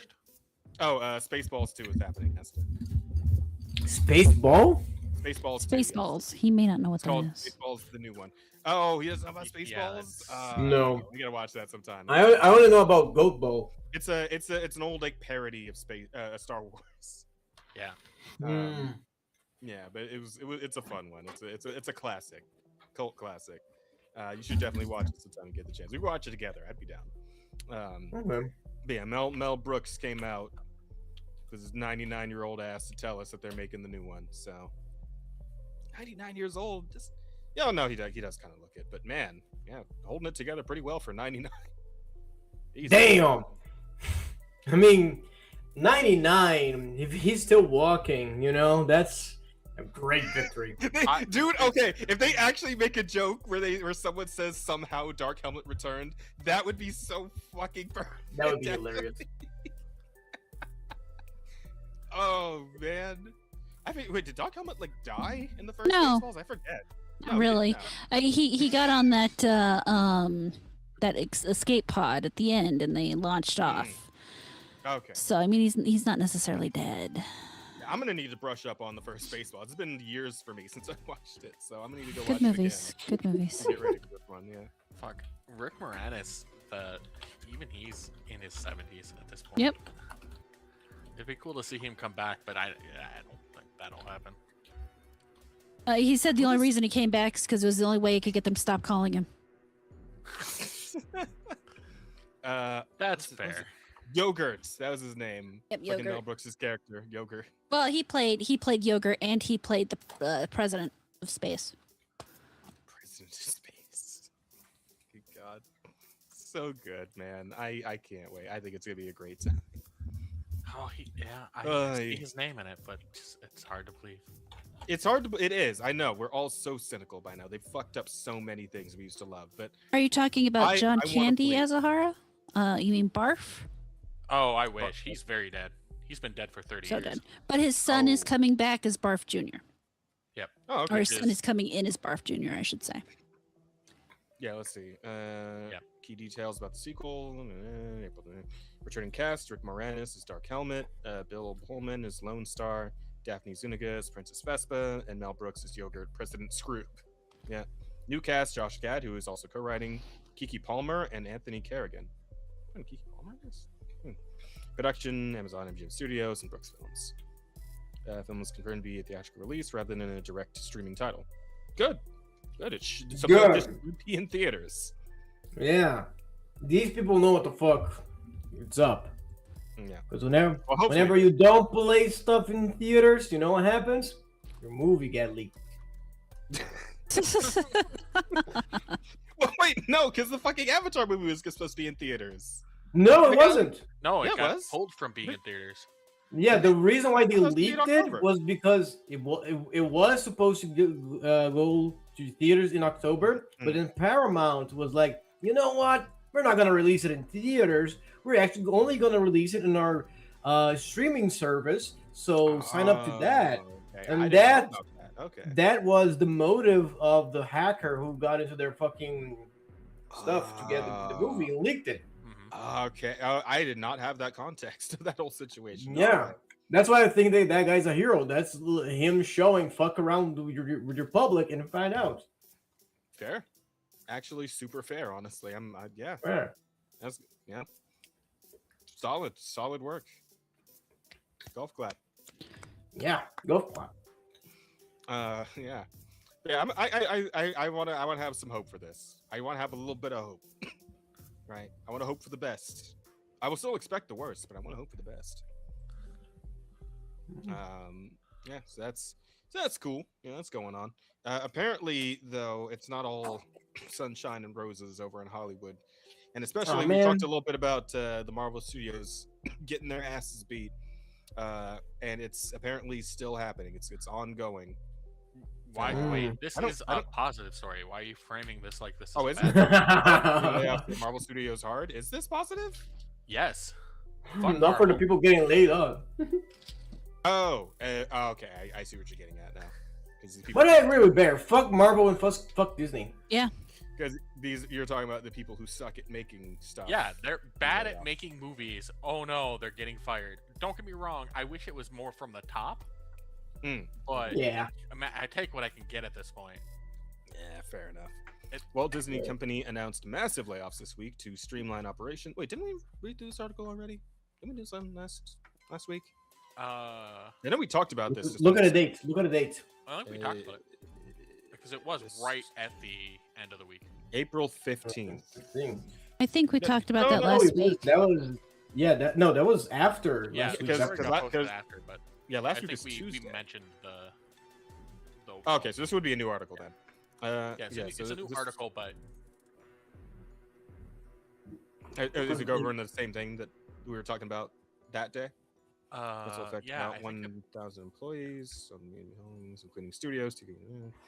It's Marvel, which is losing staff from both New York and Burbank across most areas of the organization, including film and TV productions, comics, franchise, finance, and legal. It includes the entire award-winning visual development team at Marvel Studios, artists, illustrators, character designers. I think we did go over this. So what it is that we talked about them laying off the visual development team Yeah. last week, and now it's kind of stretching the out visual to development other departments as well. Yeah.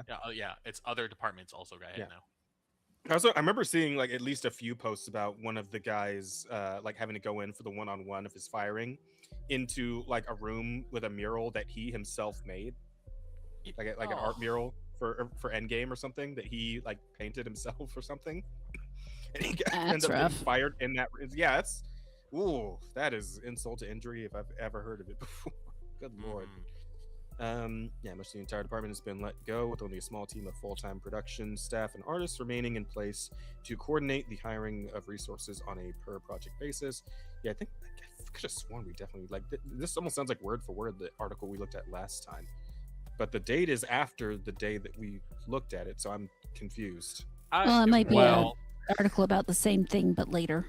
Yeah. Okay. So it was, if you look, it was actually published the day before, and then it got updated. So it's exactly what I said it was. It was just the one studio, the one department, and then it just spread out. So yeah, we could probably skip reading it. Okay. Any more of it? It's just Marvel's continuing to hemorrhage, and pretty much. Oh, there was that other Marvel thing that came out with fucking who's heading up Marvel Studios right now again? Is it what's his name? God damn it. Oh fuck. I feel like I know this. It's like right on the tip of my tongue. Oh, Feige? Yeah, Kevin Feige. I think it might have been Kevin Feige. Like something about him saying like how the new movie they're doing, Doomsday, is gonna like literally pick up right where Endgame left off. Everything so after essentially Endgame is getting just axed out of the continuity. Just fucking deleted. Which is hilarious to think about, honestly. It's like, yeah, no, none of that shit mattered. Everything that we made that you guys thought sucked because it did. Wow, we're just gonna go ahead and you can't set it after all that shit because no one watched those movies. Yeah. You'd have a whole movie where no one understands anything going on. Yeah. Yep. Yeah, that's hilarious. I wonder it's so if beautiful. that park place is so doing beautiful. this. About the exact quote, because if anyone covered this, that park place probably did. And Reynolds claims Deadpool will be a sport character going forward. That I can believe. Except people strengthening their new. Those are VIP articles. Future.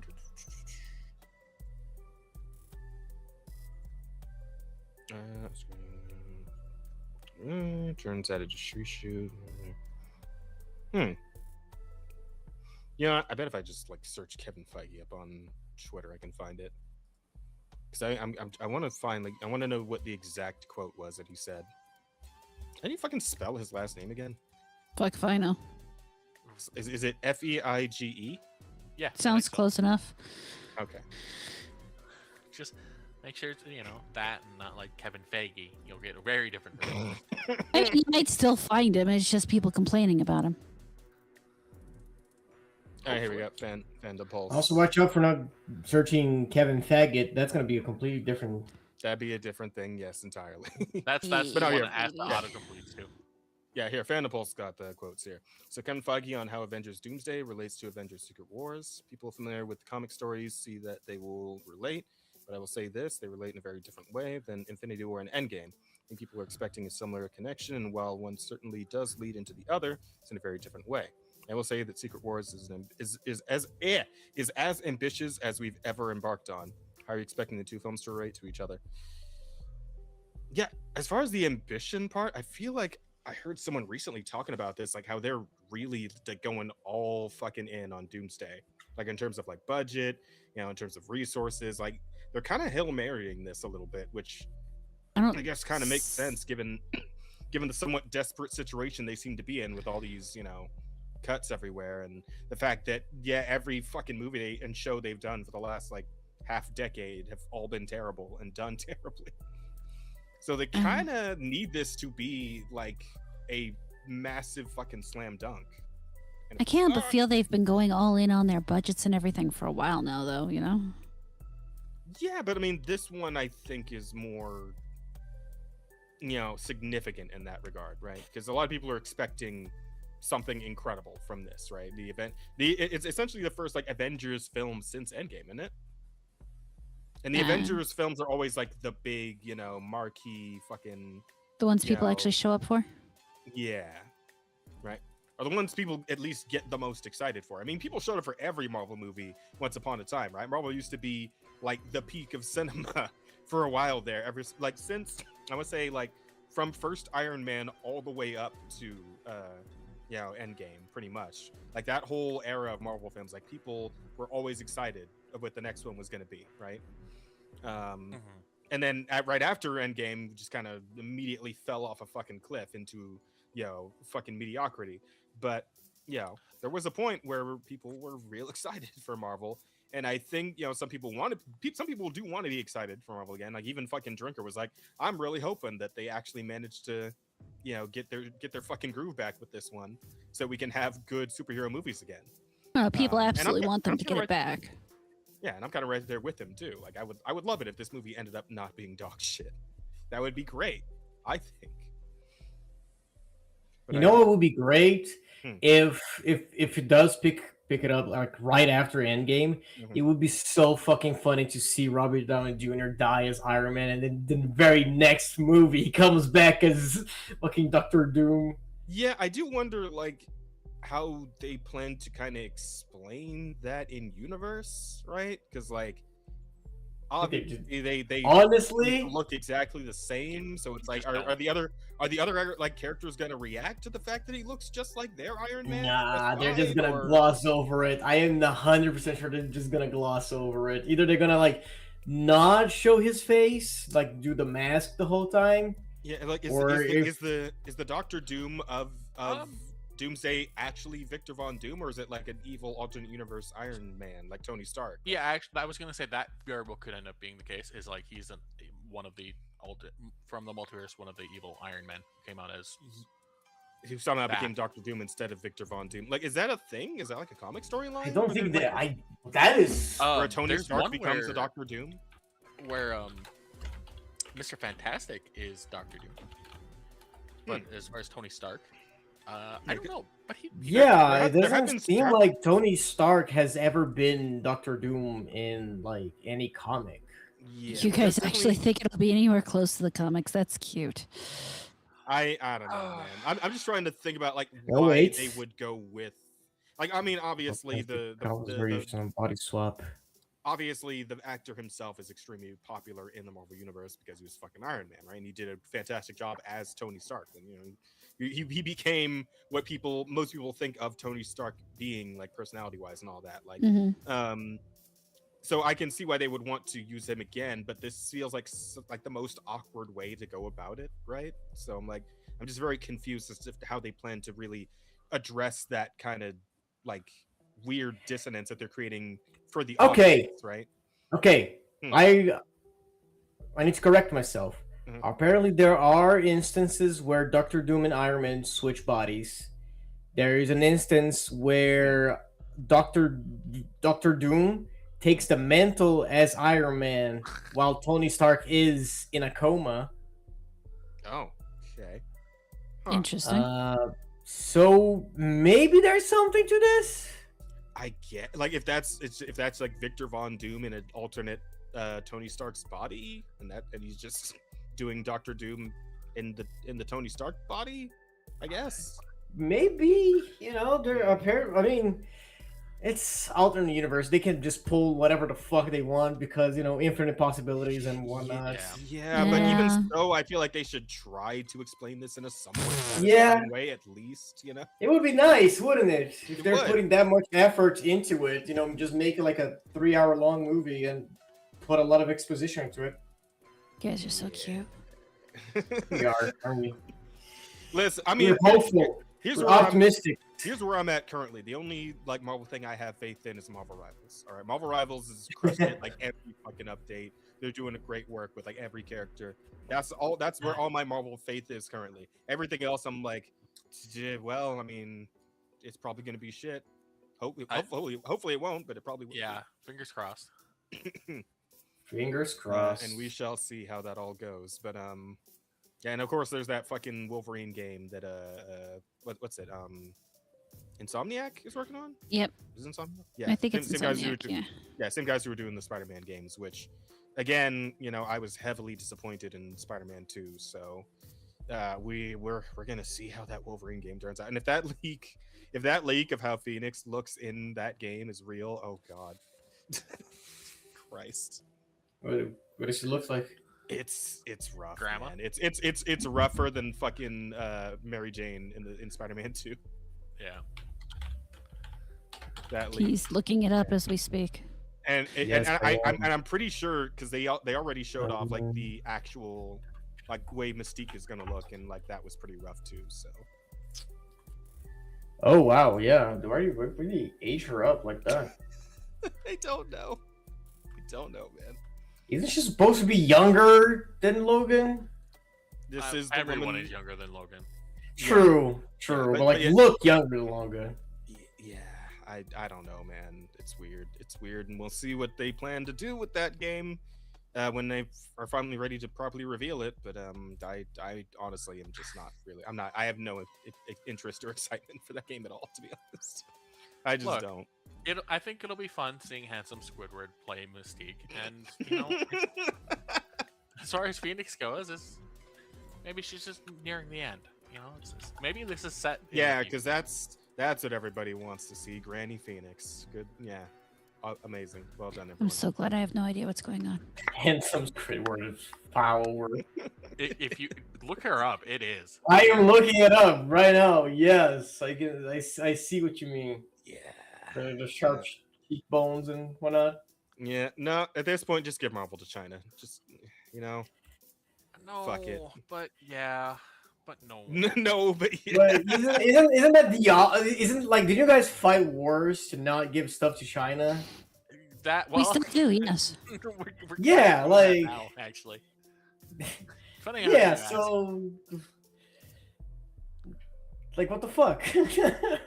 You know, sometimes, occasionally, it's okay to give up and say, you know what?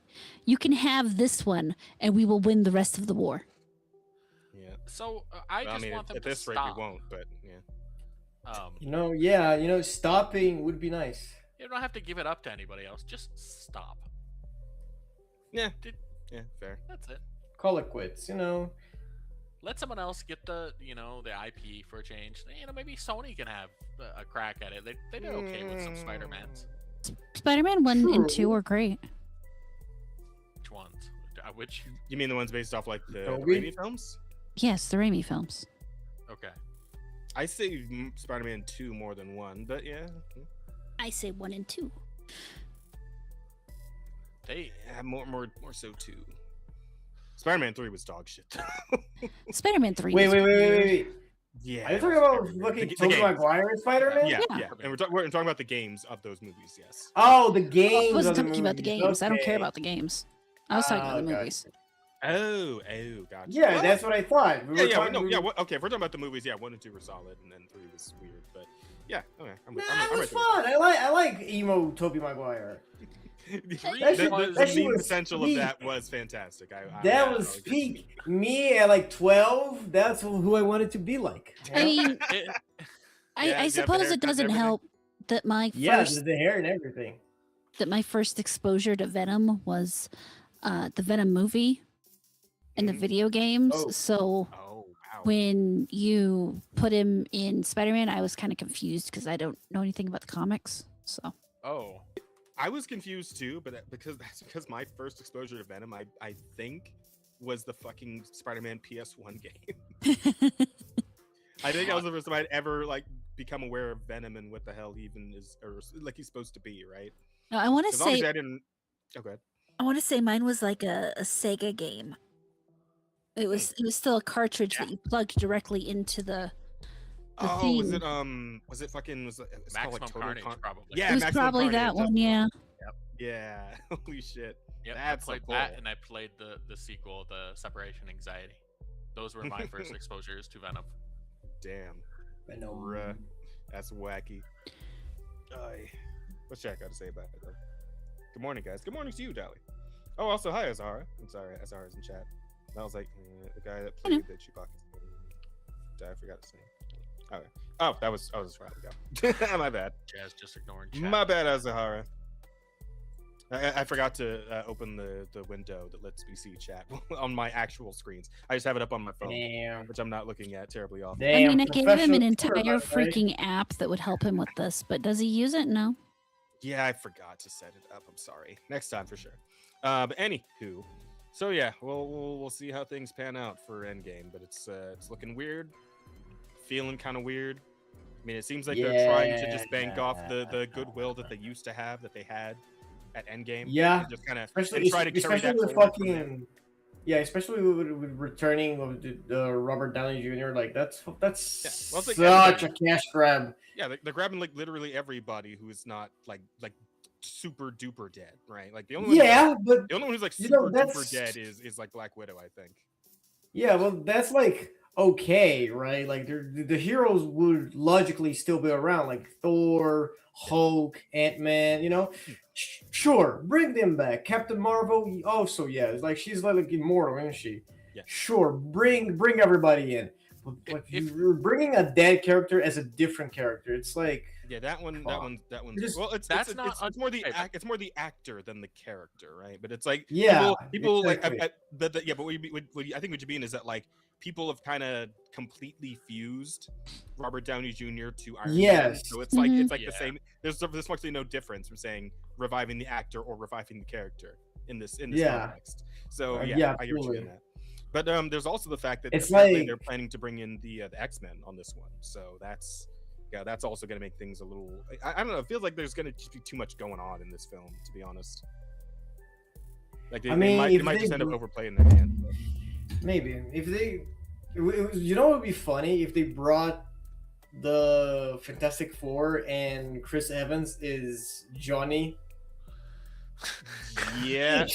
Well, that would be so hilarious. I believe that the after credit, like the stinger for Brave New World, the Captain America Falcon thing. I believe the stinger was them coming into like this universe, like the Pedro Pascal Fantastic Four, right? I believe that was them coming in. So I believe they might also be involved in this film as well. So yeah, it's going to be a bit of a massive fucking mosh pit here. So it might be a little too much to cram into one movie. Honestly, I think it's going to be a bit rough. Yeah, I will say one thing though. As far as like, if you're talking about you wanting the movie to be kind of like comic faithful, them just randomly coming back as new characters, as new people, that is comic faithful. Also, them just coming back. Yeah, people do not stay dead in Marvel. Yeah. Once you get multiversal with it, and it's like, you just grab a new one from wherever the fuck. It's not even multiverse. And keep going. It's like that wasn't really them. It was a clone. Or, that they had contingencies, or they sold their soul to Mephisto. They came back, or someone else did, or someone gets the power cosmic and just revives them, or whatever. Yeah, all that shit, right? So many bullshit reasons to be like, yes, they are back. Yeah, I suppose that's true. But yeah, it's a weird, awkward fit though with Iron Man specifically, and especially since they made such a big flipping deal out of his death in Endgame. You know, it's like, that was like a big sentiment. Like it's a little weirder to try and get away with this shit in like a movie format, I think, as opposed to like the comics, right? Because like in comics, you just kind of you just roll with whatever bullshit happens, right? As long as you're enjoying the art and the story to some extent, you're probably fine with it. But like in a movie context, it feels a little weirder to do this sort of thing. I don't know if that's just me, but I feel like it's gonna be harder for like the general public to get around this, the non-comic readers who aren't used to shit like this. Yeah, I think that's fair. That's a fair way of looking. I agree with you. Robert Downey Jr. is very much tied to Iron Man, to Tony Stark, and it will be hard for people to separate the two. I kind of wonder. I don't know. That's assuming he's still looking the same. The last time I saw Robert Downey Jr. in an interview, he was gaunt and very pale and shaved. Which might be fine for like playing Doom, I guess. Actually, no, Doom's got a like fucked up face under the mask, but he's like in pretty good shape, isn't he? It depends. Typically, depends. It depends. All right. So, more often than not, you're going to see him in armor that makes him look to be in shape. Okay. Yeah. Plus, like, Doom's like, as far as his power set goes, he's actually pretty like physically strong, isn't he? Doom is kind of just overpowered. Yeah, and I don't that's mean what I like remember being. he's like, too the case strong. with him. It's Doom just keeps getting powers. Yeah, like he gets like energy blasts and lightning and all kinds of crazy shit. Yeah, Right? he's got a whole bunch of tech shit, and then he becomes Sorcerer Supreme. Fuck what? Yeah, Doom ends up being Sorcerer Supreme for a while. Doom ends up just becoming an incredible magician. Like he ends up knowing tons of magic, and that's actually I think one of the ways he controls the universe, takes over the universe, basically. Yeah, didn't he like at some point become like Overlord, and people are just like really fucking like him, and the Fantastic Four are like, we gotta stop him, and everybody's like, why?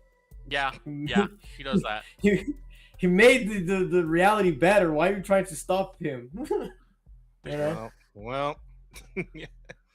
So yeah, it could be any number of interesting things they decide to go with here, and I hope it is interesting for their sake, because if they fucking fuck this up, I think it might actually be the end of the MCU. Yeah. If they fuck this movie up, I think that's it. I think it's actually genuinely over for them. I think so too. But just finishing up, Doom's strongest weapon is always his mind, though. That's everything else is a product of that, as far as abilities, etc. go. Okay. But fair. yeah, I don't know. I part of me wants to see the movie fail, and then Kate movies to get shelved for like a decade or two, and until they can properly pick them back up. I don't necessarily want to see another slew of origin stories, but maybe I don't know. All right. Well, that aside, we got a couple other things we can talk about here. Interestingly, there has been a game release that has caused a bit of controversy and conversation among the community. I don't know if you guys have heard of this one. They're calling it Pragmata. Right? I do believe, Roddy, you may have had some discussions, some very civil discussions over on Twitter Me, about it. No. Doesn't sound like me at all. No. Well, you know who decided to hop in on the Pragmata convo? You know him, you love him. It's Hassan Piker. Yay, animal abuser. Decided to get in on to hear from. Yeah, the Pragmata stuff. Because because Pragmata, laying the baseline here, it comes out, it's a dad simulator, like straight up, right? Like more than even any of the trailers actually conveyed beforehand. It is the most dad simulator shit possible. Like the little robot girl, she draws you pictures and you get to fucking hang them on the wall in your little hub area and shit. It's the most dad shit possible, right? Yeah, dad simulator. And a lot of people on Twitter are throwing the pedophile accusations. Absolutely wholesome shit. Yeah. Well, and a mid-30s communist, childless communist, is always the best person to listen to. Oh yeah. Yeah. So a lot of accusations and a lot of stuff's been thrown around. Some of it deserved. There was that one guy who was bitching about the apparent censorship of the little girl robot. Oh God. And that, yep. We don't claim that guy. No. We don't claim that guy at all. That was one of the weird ones. But overall, from what I can tell, Pragmata just seems to be a fun, cute little dad simulator game where, of course, you also do your action combat shit, and that's cool and fun. I'll probably jump into it maybe next week. I kind of want to stream it because I think that'd be a fun time. But yeah, from what I can see, just wholesome dad-daughter interaction type shit. Everyone, a lot of people playing it are having their fucking their innate desires to start families triggered. And they're treating it like it's acid burning them from the inside out. Oh no. Those are my favorite reactions, honestly. It's I think even Asmund got a little bit of that when he was playing it. It's I feel it. His was burning his fucking heartburn, right? My God, I'm having a feeling. Yeah. But of course Hassan, well, he just has the most interesting takes. He's Hassan. So, yeah. So I believe there's I got a clip. I gotta run in here with the clip of what he actually said on stream about it as well. I'm gonna get it ready. Over here somewhere I can find it. Where the fuck did I put that clip? It's in here somewhere. Hang on. I know I have it. Ah, there it is. Okay, so I'm going to move this over here so I can just swap to it when it's time. But it might not be in this article somewhere, too. Twitch streamer Hassan Piker is receiving backlash online for comments he directed at fans of the new game Pragmata. In a viral clip shared by veteran games. Oh, there it is, the link. Oh, yeah. Well, I think I... Is this... Oh, no, this is someone else's. Well, I mean, it's the same clip, I'm pretty sure. It's fine. But let's go through the article, and then we'll look at the clip. Let's see. By veteran game developer Mark Kern, known as Grums. Of course, we all know Grums. Controversial internet personality mocks players who feel emotionally connected to the father-daughter dynamic of the action-adventure game.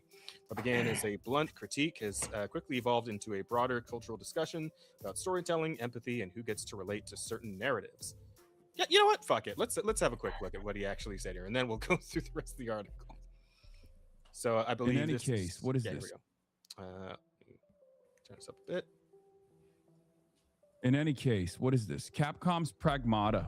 Wait, did it come out already? Pragmata, it's making thousands of people suddenly want to start a family. You play as Hugh, a soldier stranded on a ruined lunar research station. His job is protecting the childlike android Diana while fighting rogue AI. It's out already? Is it good? Isn't this like... Who's he asking? I'm guessing. Gives him a crayon drawing of the two of them together as a little family. Even streamers who say at the start they didn't want kids end up breaking down happy in tears. So what's really interesting about this is all of these unfuckable losers in the gaming sphere always talk about like starting families and stuff. And I don't understand like why this has become a thing that they care about. Like, if you're a gamer, you should care about things that you actually experience. You should care about things that you actually enjoy, right? If you're a fucking lonely gamer who has never been around a woman and will never have sex with a woman, why do you care? Like, why do you care about having children or like riding for having children? Like, if they changed hot Cheetos. God, why would somebody yearn for the human experience of having a family and raising the next generation? God, I wonder why we currently exist in what people call the loneliest generation in history. Yeah. I wonder if it's because those feelings aren't being fulfilled, and that there is a certain yearning under the surface from a lot of people, including, yes, the gamers as well. Yeah, I wonder if that feeling is propagated by assholes like this who make fun of people for, having those kinds of feelings, right? Well, I mean, keep in mind he's coming from the side that's discouraged having children for the last 40 years. I mean, it's one thing to be discouraged of having children. I'm gonna go get some water. Like, it's another thing to just be this fucking tone deaf. But like having a family, being a family is bad. I mean, the thing is the statement literally, you should care about things you actually experience. That right there, doesn't matter what we're talking about after that point. So you're saying that I should only care about things I'm doing now and never care about things that I could do in the future. That I shouldn't care about eventually having kids. That I shouldn't care about eventually getting a better job or improving my life, because that's entirely what this is. It doesn't matter what you're talking about at that point. I should only care about things that I experience now. And that's because Hassan is a fucking communist who just has absolutely no idea. Well, no, he has every idea. I take that back, because he knows these things. They don't all know these things. There's a bunch of useful idiots out there that will fall for it, because it's very easy to get into that whole idea of, this is where it is and it's everything else's fault and there's nothing I can do to improve my situation. And so, because there's nothing I can do to improve my situation, this is just where I am and nothing will ever be better and it's everything else's fault. And you get stuck in that rut, which is right where they want you, because they want you to think that someday something else will come along and make your life better for you, as opposed to you having to do the work for it. Mm-hmm. But that's, it's not even true that he believes that, because his whole position, that everything that he espouses otherwise, is that you have to care about all these other things way out there that you have no connection to. We have to send money to this country because they're going through blah blah blah. Well, that's okay. So I'm sure you've probably seen that graph where they show I know the one that kind of looks like a comet, where it shows the conservative care or empathy range or it is the spectrum range versus of the how far other. you extend your empathy, basically. Yeah. And so the thing is he doesn't want you to care about yourself. He doesn't want you to care about the people around you. He doesn't want to care about you to care about improving your life. He wants you to care about improving somebody's life around the world, because you're more likely to give him or somebody else your money, and it gets lost and it doesn't actually improve that person's life. But now you feel good because obviously you did something that's going to improve somebody else's life. Meanwhile, you're letting your life and everybody else's life around you deteriorate to the point that now you have to hope that somebody on the other side of the world wants to help you when they really don't give a fuck about you either. Right. I agree with 100%.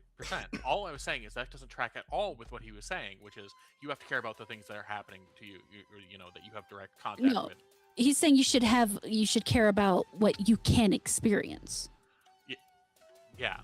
Yeah, but she believes that that inner fucking affection with the opposite sex and having a family is something forever out of the reach of people who would be who one could call quote unquote gamers. The thing is it might so disgusting and lonely losers who deserve nothing but death. Just rot in their own cave. That's all the gamers deserve. Right. Apparently. And I mean, the thing is it might seem contradictory to what he thinks, but it's not, because if you have a family, all of a sudden you start caring about people in front of you. You start caring about other things other than what he wants you to care about. So it seems contradictory to what he believes, but it's not at the same time. It's wanting to keep people in the box that he wants them to be in so that they continue doing what he wants them to do. It's not that part that I'm calling out as contradictory. It's just that, again, that things that you can experience part. Yeah, well, I mean, to be fair, I get it. When it comes to commies, it's all contradictory bullshit. So. Yeah, it's gobbledygook. It's not, nothing is meant to be real. It's just to get you to do things. Right. When you actually look at it and try to apply logic, it all falls apart. Which is why. Maybe he's going somewhere with this. Let's let him finish. There's like another minute. He's going somewhere. To hell. If they change the file. Recipe of hot Cheetos, if they change the recipe of I don't know, Dr. Pepper or something, and you fucking freaked out about that. If they change the recipe for Dr. Pepper, I'm just saying this now. I will end the world if they change the recipe to Dr. Pepper. So your world will end. Yes. Continue. Of course. Right? That's precisely what your life is about. But as far as LARPing about starting families and whatnot, this is something that I never understand. It just doesn't make any sense to me, because I'm a soulless, it's just not something that you're going to experience ever for your life, for the rest of your life, right? Yeah, no gamers. And no gamer ever got married or had kids. I'm totally not married or anything. No, you're not. You're pretending, rather, obviously. Also, I will say, Japanese game, putting a child in there, you're playing with fire, okay? Wait, hang on. Hang the fuck. Wait, just because it's a game originating from Japan, putting a child in it is automatically bad. Yep. Oh, it's automatically dangerous because all Japanese are pedophiles, apparently. Apparently, that appears to be the implication here. I just want to hear that one more time. Let me just make sure I didn't mishear that. You're playing with fire. Putting a child, Japanese game, putting a child in there. You're playing with fire, okay? Don't get mad at me for saying this, but I feel like any Japanese game you put like a child, it's gonna invite maybe the worst possible fandom, you know? I know it's not like that. I'm sure the game is not like that, but there will be people who take it like that. Like you? Oh wait, sorry. Yeah. Go. That is such a fucking stupid comment. That's real for everything. Yeah. If the guy's a pedophile, it's not gonna be a game or a movie or a show. It's, right. And it's like you can't. Such a stupid fucking isn't Neanderthal fucking connection?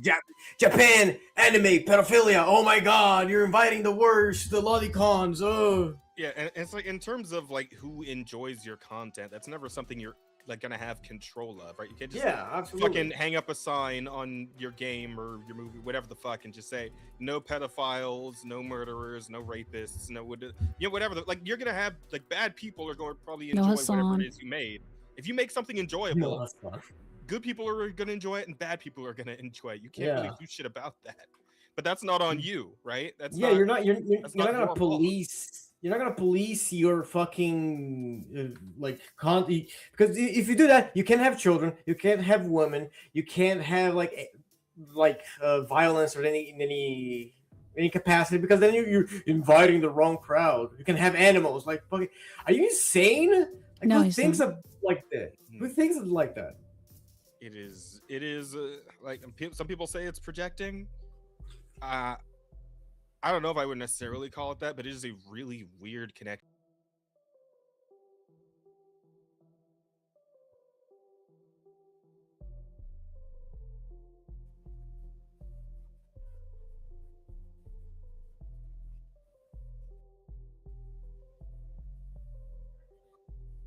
Oh, yeah, I missed that one.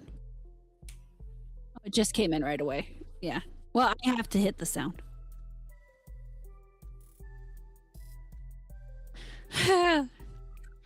Hasta luego, chaos. Buenas noches. Who's Mike? I don't know. I don't think anyone. I can hear everybody. Yeah. You fucking was. To be fair, it's easy. Hold on. Everybody say something. I'm gonna test it on stream. Something. Jazz's mic is muted.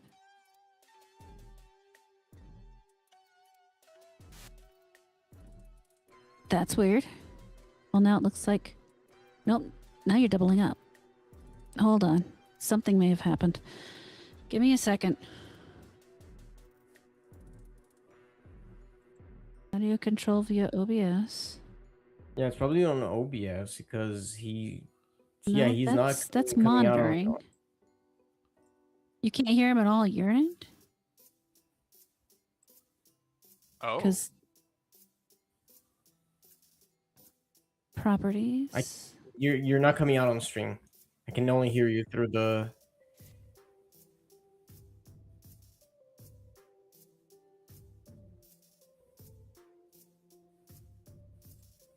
Everything's fine there.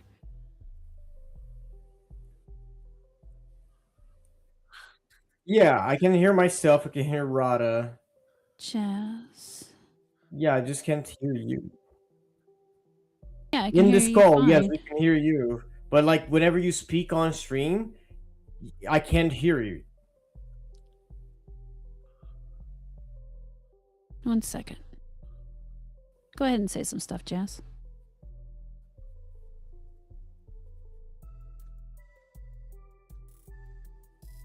Yeah, you are doubling up, so that's fine.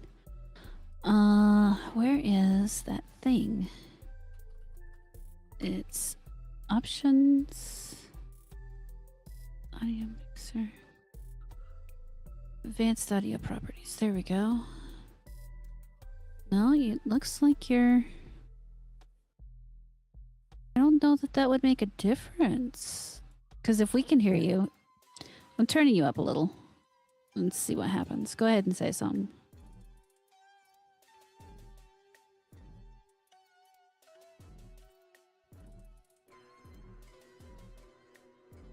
Now you're spiking out on my end. I still can hear you on stream. That is... You... Is it... Yeah, well, you specifically is muted. So... It's weird. It's like you had audio before.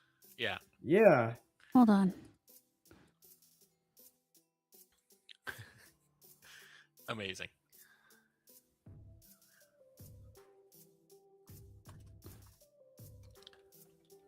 let her do whatever she's doing first. And Okay, try Okay. now. Okay. Are we back, chat? Is that working now for you, or you guys, or are we still having issues? Asta, anything on your end? Okay, yeah, we can hear you back. Okay. Okay. Yeah. What'd you do? I killed so on my end I have OBS taking care of the audio. So I killed it and turned it back on. Basically, I did the normal tech support thing. I turned it off and back on. How about that? Great. Well, hey, as long as it worked, good stuff. Still a weird one. Okay, but anyway, where were we at? Oh, right. We were talking about it was very weird that like Hassan and others like him will just immediately jump to the worst possible conclusion with shit like this, or or single out like the worst possible audience for something like this, instead of like trying to appreciate the game for what it is, the actual creator's intent, and the positive effect it seems to be having on the gaming community as a whole. And yes, like longing for family and wanting and getting the yearning to have children and continue the human race. That is a positive thing overall, right? Yeah. And if you're having that feeling, then you should probably try and follow it. Like I'm gonna be so fucking real. I am someone who never wants to have children, like ever. And I as someone like that, I say that Hassan's a fucking idiot for advertising against family. Because family is one of the most important things in the world, and I get it.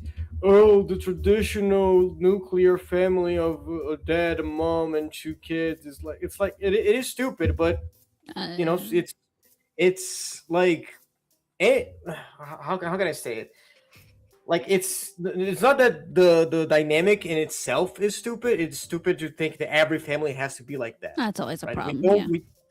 We don't have to nuke every family that is like traditional.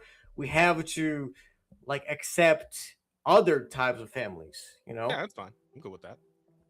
Yeah, that's and it's fucking people like this that contribute, like Hassan, that contributes to the fucking media illiteracy that we have, where people see like, oh yeah, we shouldn't just have nuclear families. Oh, so we shouldn't have any family at all. Let's nuke everything. Oh, if you like little kids in a fucking video game, you're a pedophile. There's no way you could ever see a story about a grown man and a child as a parental thing, because having parents is bad according to Hassan. It's ridiculous. I find it especially weird because like this wasn't really a conversation we were having back when like The Last of Us came out, right? Like the original simulator video game with a guy and a little girl that isn't his biological daughter, right?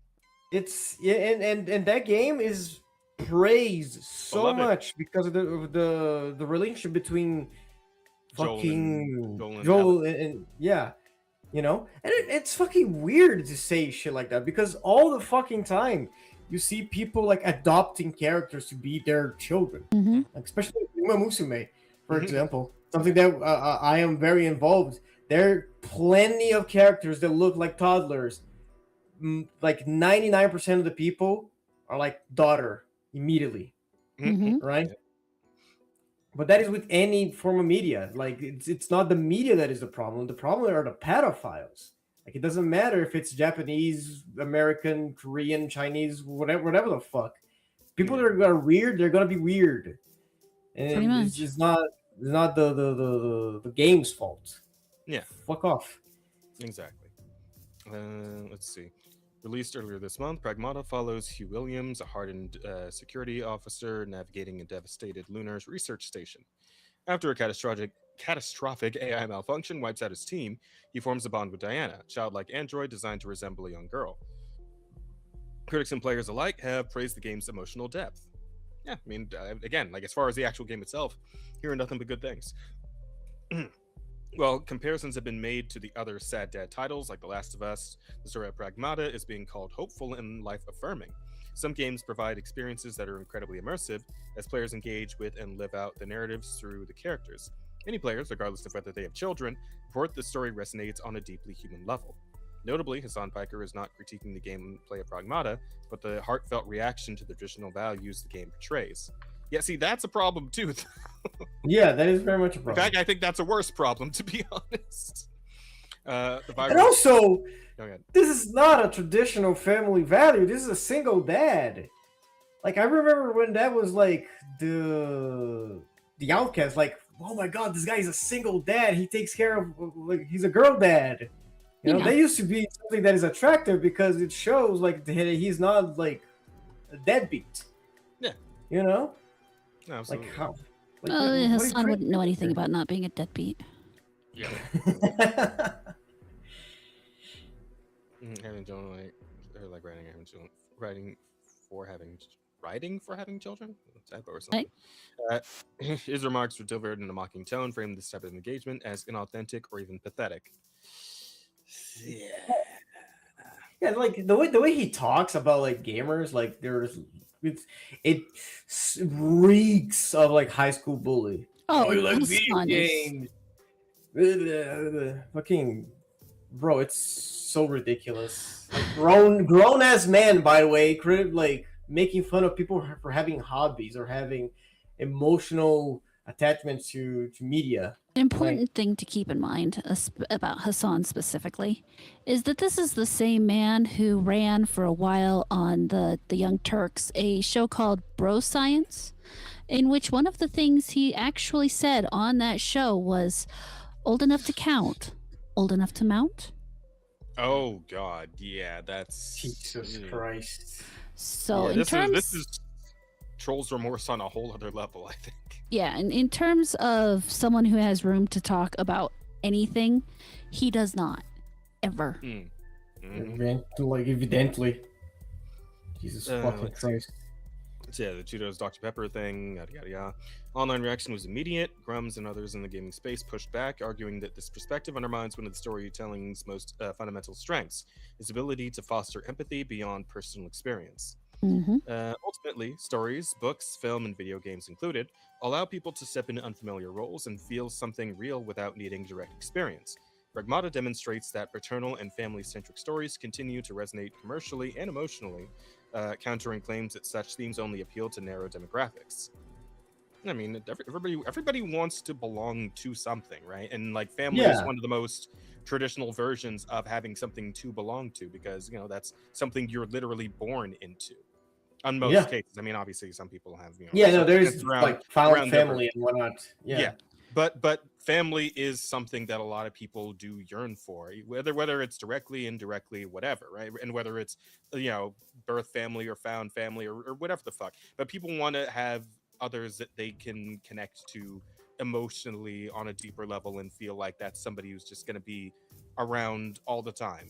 Yeah, around forever. Yeah, it's like, you know, I have obviously my real family who I love very much. You know, my parents, even my brother who's kind of a jackass. But then I also I got a little bit of both, right? I also got the found family. I adopted Rosa and Aster as my younger sister, basically. You know, Peto too. You know, Bear's a brother to me, right? Me and Bear we're like this, son. And you know, Rod is a big sister at this point. Brother So, from a like, furry mother. I got it. Yeah.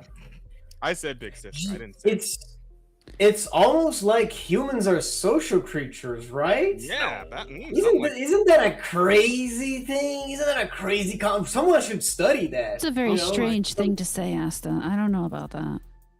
No, I think there's something. I feel like someone should study what would you call a study of human, like anthropology, maybe sociology? I don't know. Someone should study those.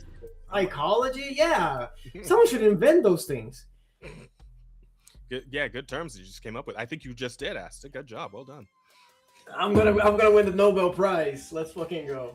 The comments from Hassan Piker on Pragmata may have amplified the very message they sought to diminish. By questioning why players would care, the controversy has drawn more attention to why they do.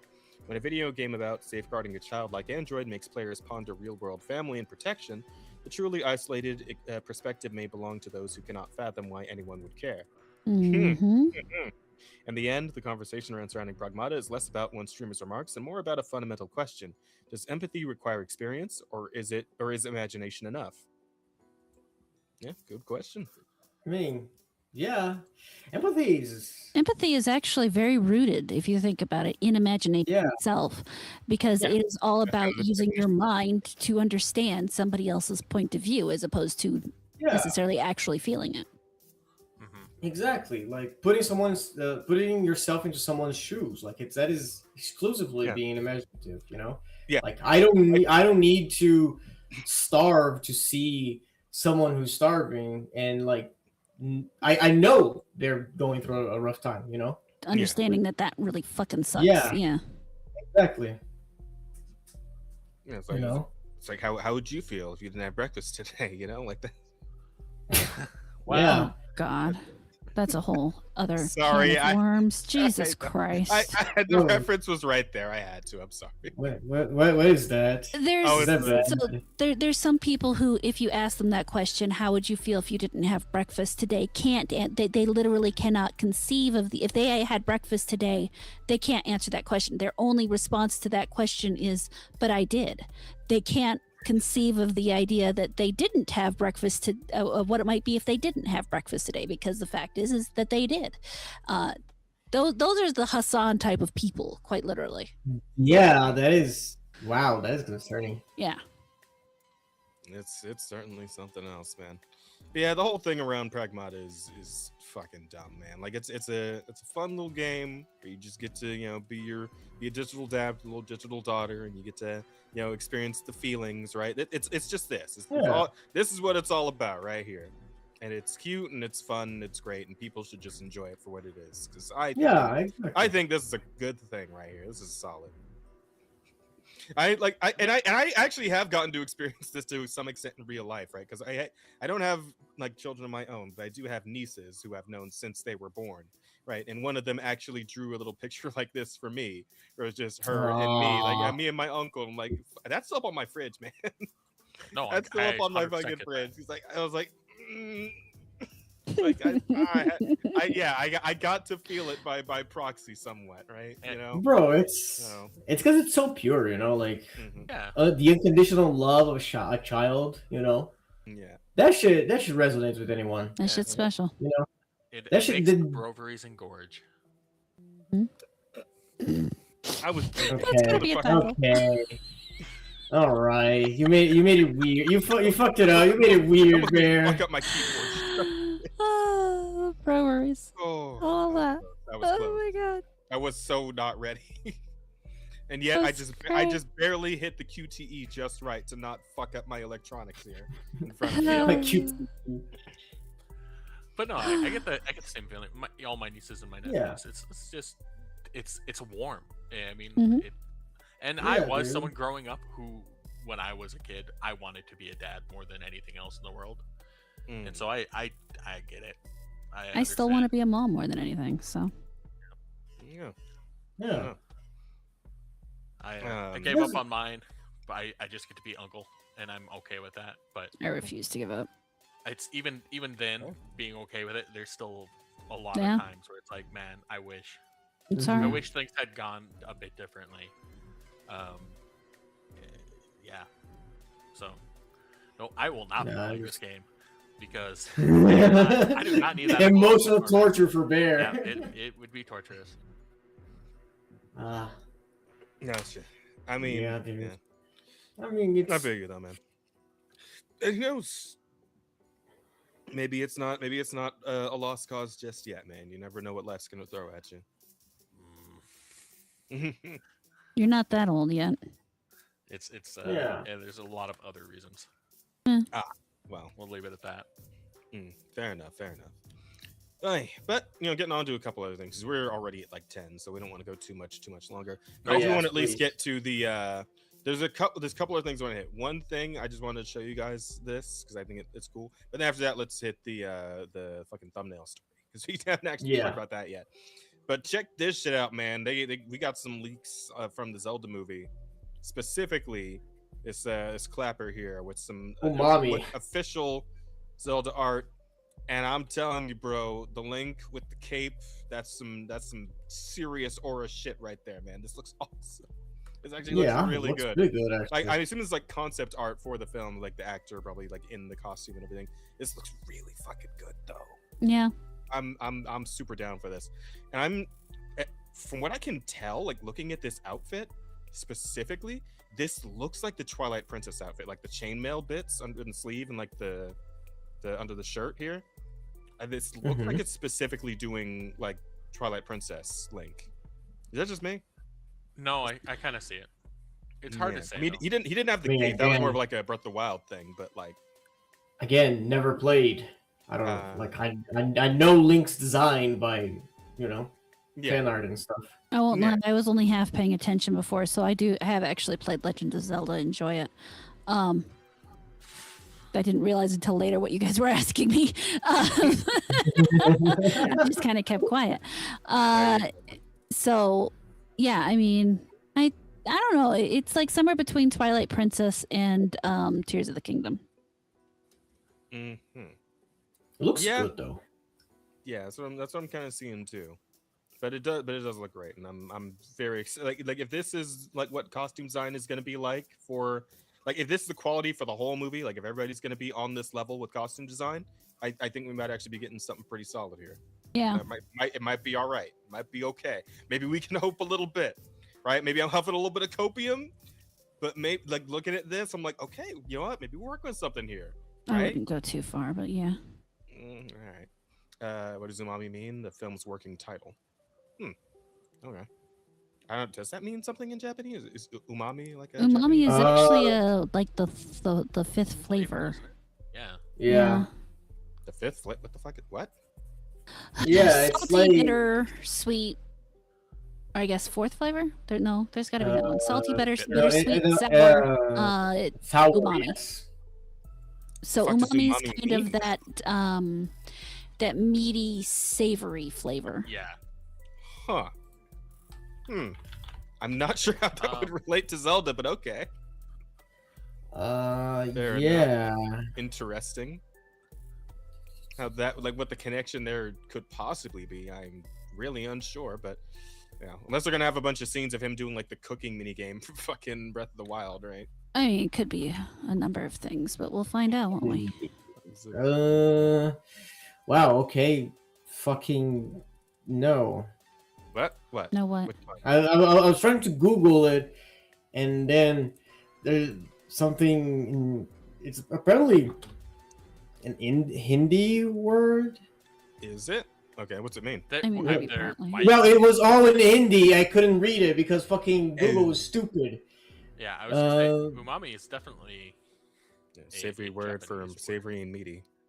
Yeah, in Japanese, it apparently is savory or like delicious or pleasant flavor. Yeah, earthy and meaty, like, which makes sense because delicious is umai, so yeah, umai instead of umami. I like that response. It's the word for delicious in Japanese. It means they're cooking. Who knows? Maybe they yeah. I mean, maybe that's it. Could be. Could be. That'd be pretty funny if that was the actual connection. It could also just be something completely made up. They have their own world and stuff. Well, code for code words are like the words they use for like different games, different movies. A lot of the time they don't make any fucking sense relative to the game or the movie. Gotcha. Actually, also before we go to the headline story here, Rada, did you actually want to talk about this Night of the Living Dead thing, or? Oh no, we don't have to. It's fine. Okay, fair enough. All right then, let's just go straight to talking about good old Jim Ryan then, shall we? So, apparently, Shuhei Yoshida says he was fired from being head of PlayStation first party by Jim Ryan because he didn't listen to him. Quote, I helped Santa Monica to make God of War, Naughty Dog to make Uncharted, and The Last of Us, and Sucker Punch to make the beautiful Ghost of Tsushima. Ghost of Tsushima was one of the last games that I worked on as the president of Worldwide Studios. But in 2019, after 11 years of leading the first-party development, I was fired from the role. Jim Ryan wanted to remove me from first party because I didn't listen to him. He asked to do some ridiculous things, and I said no. Fucking base fell off a cliff directly after this, our good old buddy Mayonnaise Chase. And you know what? He ain't wrong. Jim Ryan damaged the PS brand far too much. What a sad mess. Yeah, I believe that perhaps getting rid of our boy Yoshida here and then going for the 12 fucking live service game plan. Not the best bet. Not the strongest gambit. No.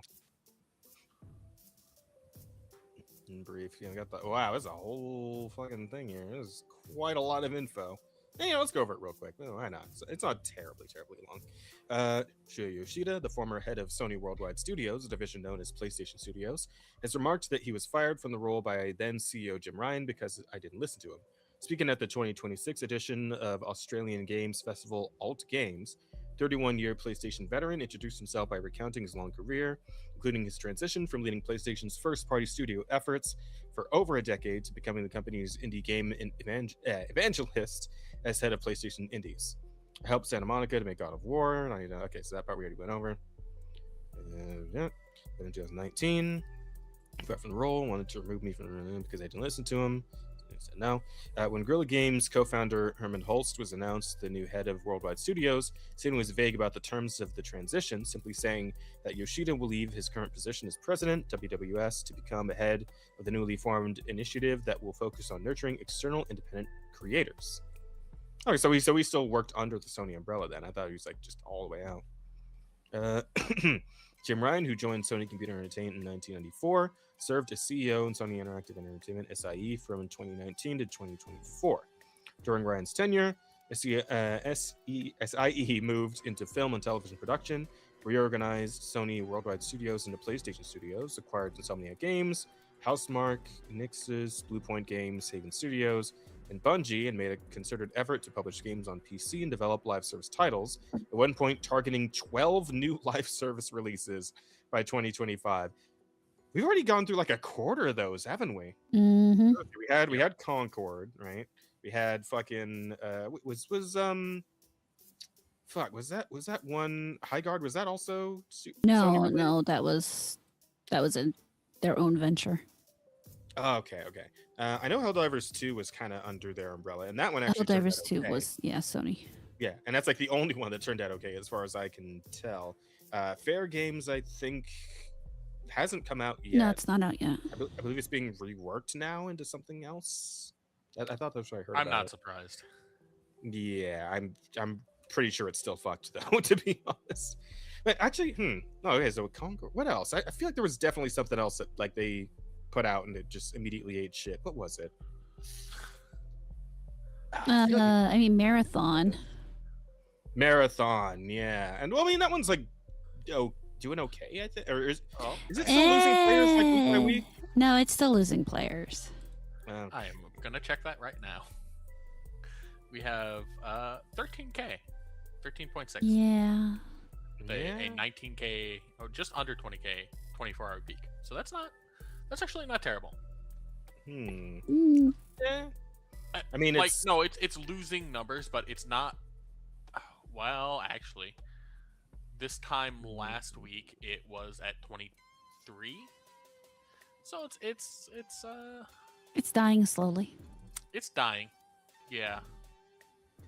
Actually, it's losing about 3K players per week.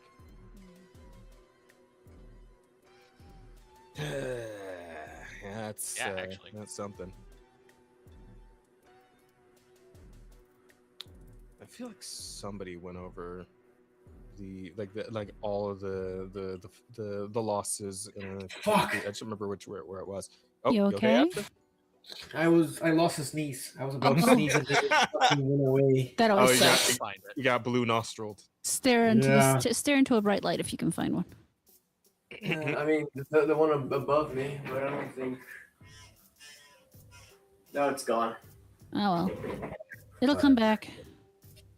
Hopefully, I feel cucked. Yeah. Well, suffice to say, like the only win that we can actually point to is Helldivers 2, and even then, like PlayStation themselves, like are nearly ended up kneecapping Helldivers, and it's kind of a miracle that they kind of managed to come out the other side of that okay. So, and Helldivers is kind of iffy. Like they hit and miss like all the time. It's one day they do something cool, and then the other day everybody's dogging them. You know, I believe they've pretty much stabilized at this point, though. At least from what I've seen, like the game's more stabilized. I don't play, I don't follow the community, but like whenever I see news, it's either or. You know, someone just fucking trash talking them to the ground, or they just did something that really cool. You know.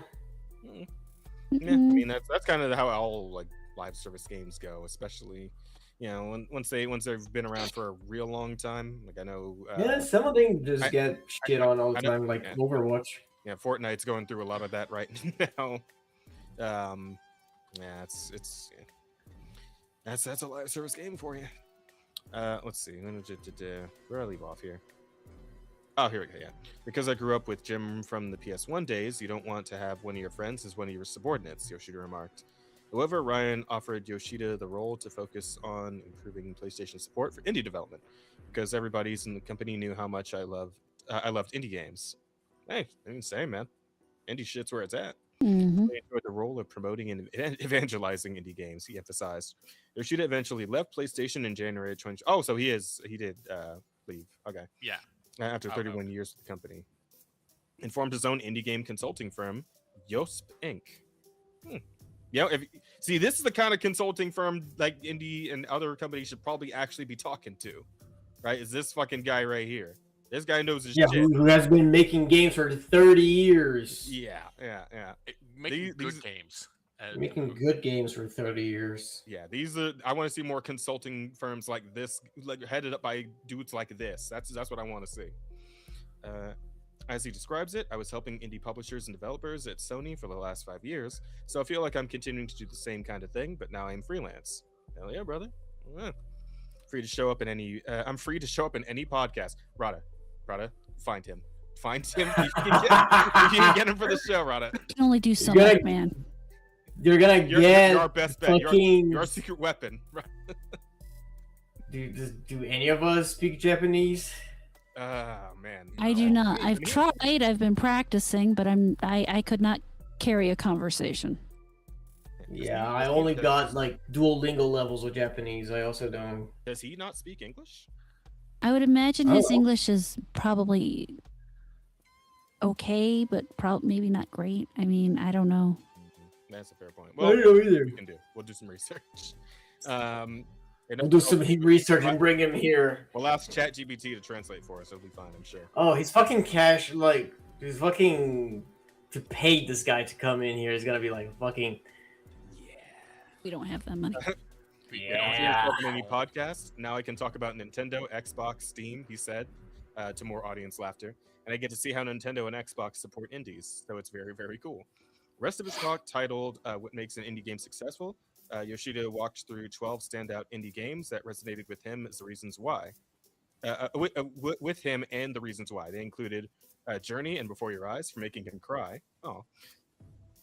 Dead Cells and Nine Sols for feeling good in his hands. Dead Cells is really good. Inscription and Doki Doki Literature Club for being not what they seemed. All right. Nice. Cold Slam and Ball X Pit for mixing genres well. All right.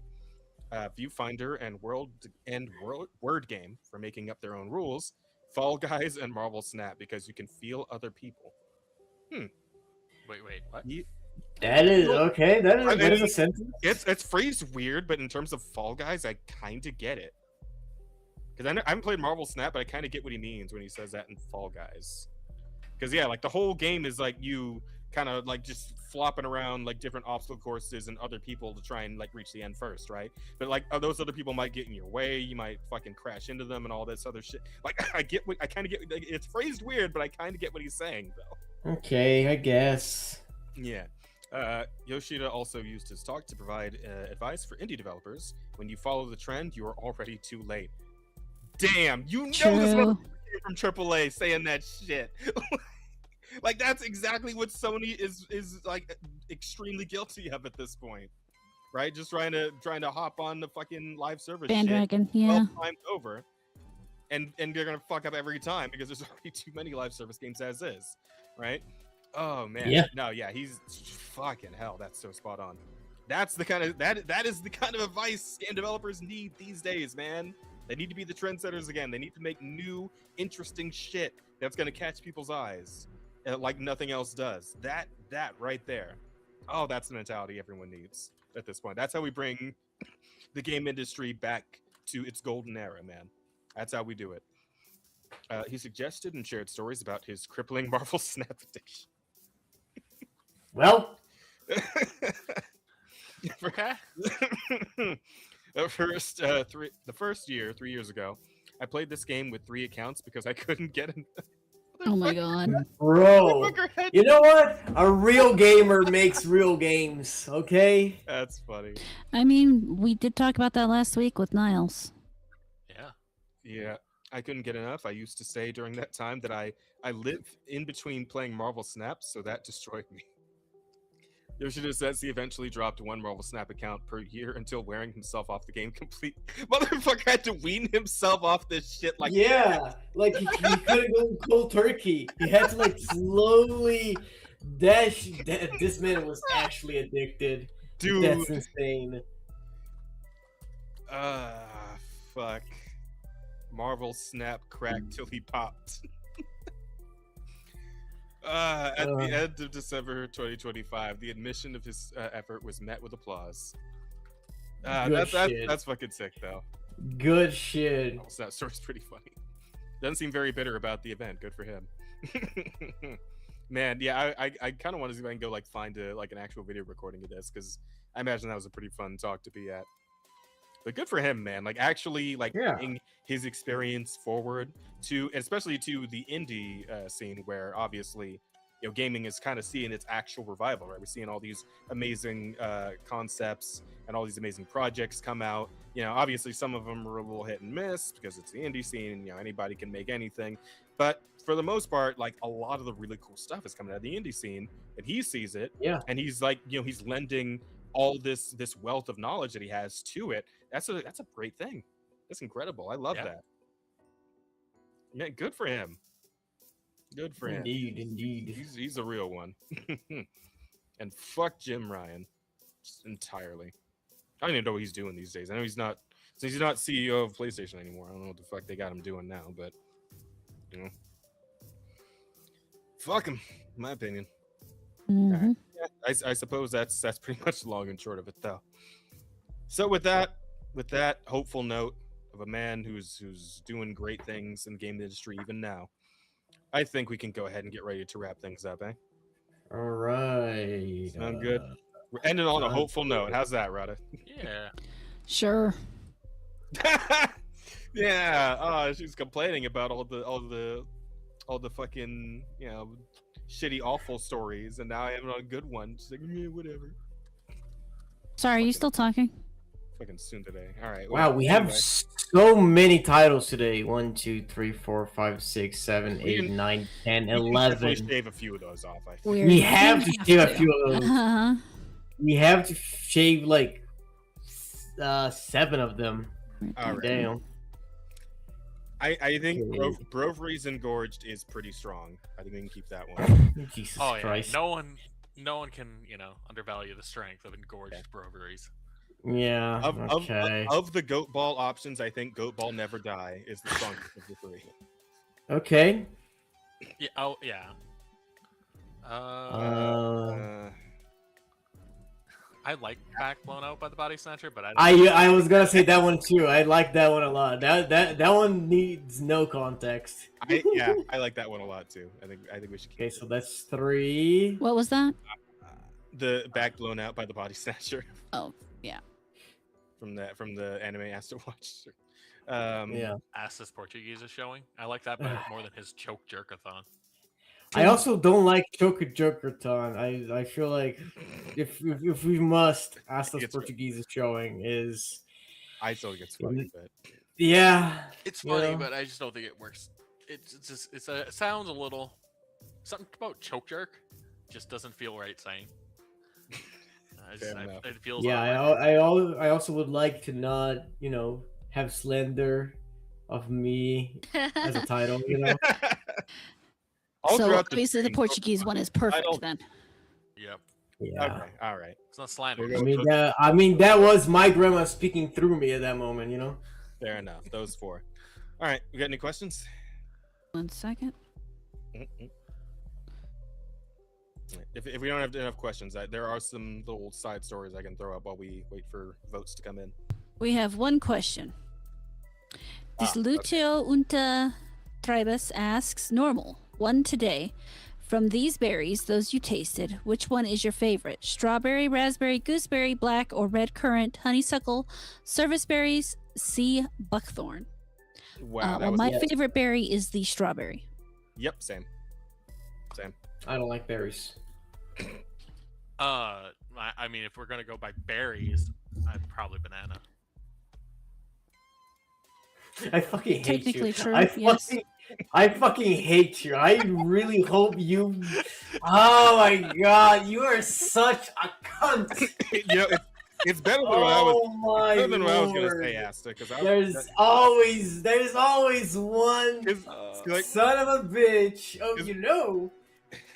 Because when you said it, Asta, I like in my head I was like, a fruit that doesn't like berries. Oh, fuck you. That's not even what Bear was going for, but I know. That's so fucking. and you see, the first thought in my mind is, that's totally untrue. We happen to know he loves berries, but oh my god, I hate it here. I hate all of you. You fucking suck. So many balls. I hate being the youngest. That's someone younger than me here. God damn. I don't think we can find anybody that young. Unless we get Pather in We'll here. be on a list. We could. Pather would absolutely come back if we asked her. No, you know, plenty of our friends are younger. There's Beto, there's Jin, there's Have there had Jay. Beto on the show? I don't think we have. Not to my knowledge. No. Oh, we should ask her if she wants to come hang out with us sometime. I think that should get a gay. I think she would Yeah. get hanging out on the podcast at least once. I'll ask her if she wants to. Yeah, we could So, have a proper Latina, rather than. The fuck do you mean a proper Latina? Well, are you a woman? Okay, no, fair point. I thought you was questioning my ethnicity. You were questioning my gender. I apologize. I apologize for my mistake. Okay, I spoke out of turn. I mean, there's a reason it's a gendered language. Holy fuck. True. The preach, bestie. Damn. Fuck that talk, twin. Under the impression that Brazilians don't consider themselves Latino in the first place. Why? That's what I've heard. No, the fuck. I have never heard that. Every country in Latin America is Latino or Latina. Yeah. Yeah. Yeah. Works for me. I'm good with that. Yeah, it's all Latin America. Alright. I You said understand. I've heard. That's all we had for questions. That's it. That's the one. Well, I do have one other small short story I could bring up here that I think you Go guys ahead. get out of. So, who here watched or enjoyed at any point The Sweet Life of Zack and Cody? And Oh yeah, that fucking show was amazing. Well, Never. did you know that Dylan Sprouse, one of the two twins, does not fuck around? I mean, Did he I know he find does out? like a bunch of stuff. Like he Well, does. someone tried fucking around with him, and they did find out. Dylan Oh, Sprouse shit. held the trespasser at gunpoint before tackling him and pinning him to the ground until police arrived at his Hollywood Hills home. holy Wife shit. Barbara Palvin, who was home at the time, called 911 reporting the attempted burglary. The suspect was arrested on existing warrants. So yeah, someone tried to break into his fucking house, and he's Holy shit. the first comment is so fucking good.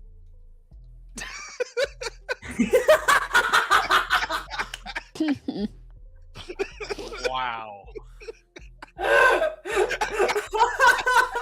The legendary poll. Oh my god. Not in my lobby. Damn, that's fucking wild. Oh fuck yeah. But dude, Shit handle. like Yeah, how? Start putting No, him in I- you gotta start putting him in action movies or some shit after this. Bro, Like, how the fuck does this dude looks exactly how he looked 20 years ago, but as if he was like a redneck? oh man, he just grew a fucking goatee. Yeah, no. He's not just a goatee. Look, he has like beard on the bottom of his jaw. Yeah, he's Like got a strap and goatee. That's where Yeah. beard normally grows. Yeah. Yes, but also on your cheeks, he has no, like, it's a weird shape. It looks like it makes him look like a redneck. I'm not crazy. I mean, He also It's also like he also clean, though. Like, did not like age. well Like, maintained, you know. I never seen a white person not age as much as this guy has not aged. Yeah, that is kind of wild. I'll agree to that one. Like he does. He looks exactly like when he was 14. I just can't agree with the "I'm not crazy" statement. Okay. Damn, that's like fuck. I accept that, you know. You can kind of see he's got the eye bags. He's got a little bit of wrinkles coming in. I mean, he's got. He still looks very jovial. He does still look very young. Oh man, which is insane. There are a lot of like actors from back then that looking today I cannot recognize. I can recognize this nigga anywhere in the world. Wow, he's 33. So. Well, I mean, you might, but it could also be Cole Sprouse. No, Cole Sprouse is very different. Google Cole Sprouse. Yeah. He fucking got very different. Oh, wow. If I remember correctly. Cole yeah, Sprouse. they don't look all that similar right now. Oh, yeah, he's got like black hair now. What the hell? At least if I was looking at, hang on, I'm trying to find the more recent picture. Oh yeah, I think this is like a, hang on. I believe this is both of them as adults. Yeah, he's got like black, like fucking Rico Suave hair and shit over here. Like, okay. Yeah, they look. One. So I mean, they both still have very similar faces, but like. Yeah, they are twins. I appreciate. Bro, yeah, look at this photo. I'm sorry, what happened? Like. One's listed at 5'11", the other one is listed at 6 feet. Huh. So one's slightly taller. Oh. Okay. Yeah, you can see them side to side. My little brothers are twins, and they have that same thing where the one is 1 inch taller than the other one. Mhm. The shorter one fucking hates it. I mean, when it gets yeah. That's pretty funny. He also pulls out the Rosa. No, I'm in a half. I have that half inch. It's only a half inch. That's funny. That is actually crazy how like not only genetics apply to this kind of stuff. Yep. All right. Do we need a little more time? Because I could pull out the 100. No, we've got a clear winner. You got okay. What's it? Yeah. It's Brovaries Engorged. Okay. All right. Asta was worried it was going to be him. I was. For a second, my asshole was clenched. Also, I fucking love that the fucking 100 girlfriends thing. You posted like the Brazilian new. Oh yeah. I found that one, but I couldn't find the on that website where it was listed because obviously I don't know Portuguese, so I couldn't do the search in Portuguese. Yeah. So I was trying to find the specific article that was supposedly on that site, but I couldn't. I gave up. Fair enough.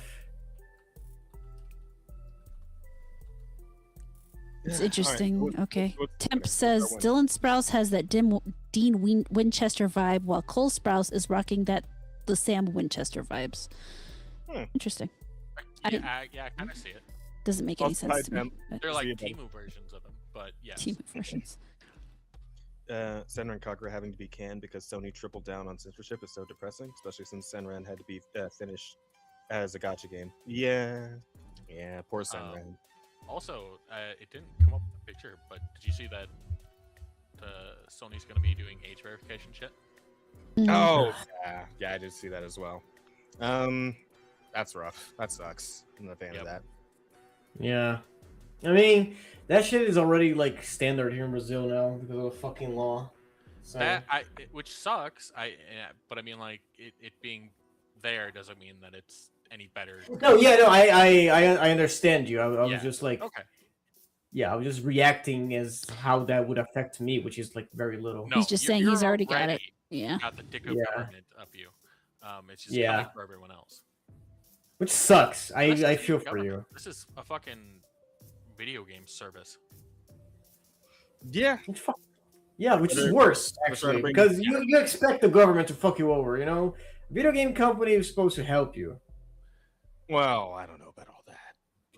mean, a But at least company's a They're company. not meant to be Yeah. quite so intrusive, I believe. We get at least That I do not believe they should be as intrusive. Definitely not. yeah.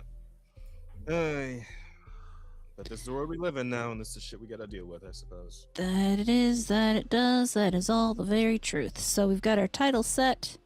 Mm-hmm. Oh, what was it again? Brovaries Engorged. You just wanted her to say it, didn't you? Yeah. Well, I didn't know I might have missed it when she said it earlier, so I just wanted. Okay. All right. Well. Yeah. That all. Sure, you did. Wink, wink, nudge, nudge. That all said and done, guys. Why don't we go ahead and get ready to call it a wrap? Rada, anything coming up that people should know about before we go? I will be streaming on Thursday. I will be playing some Neo 3. I will be doing whatever in the world my friends. There's either will be Baldur's Gate 3 or Neo 3 on Sunday or Saturday, and it will be Baldur's Gate or Neo 3 on Sunday. God damn it, too many threes in my life.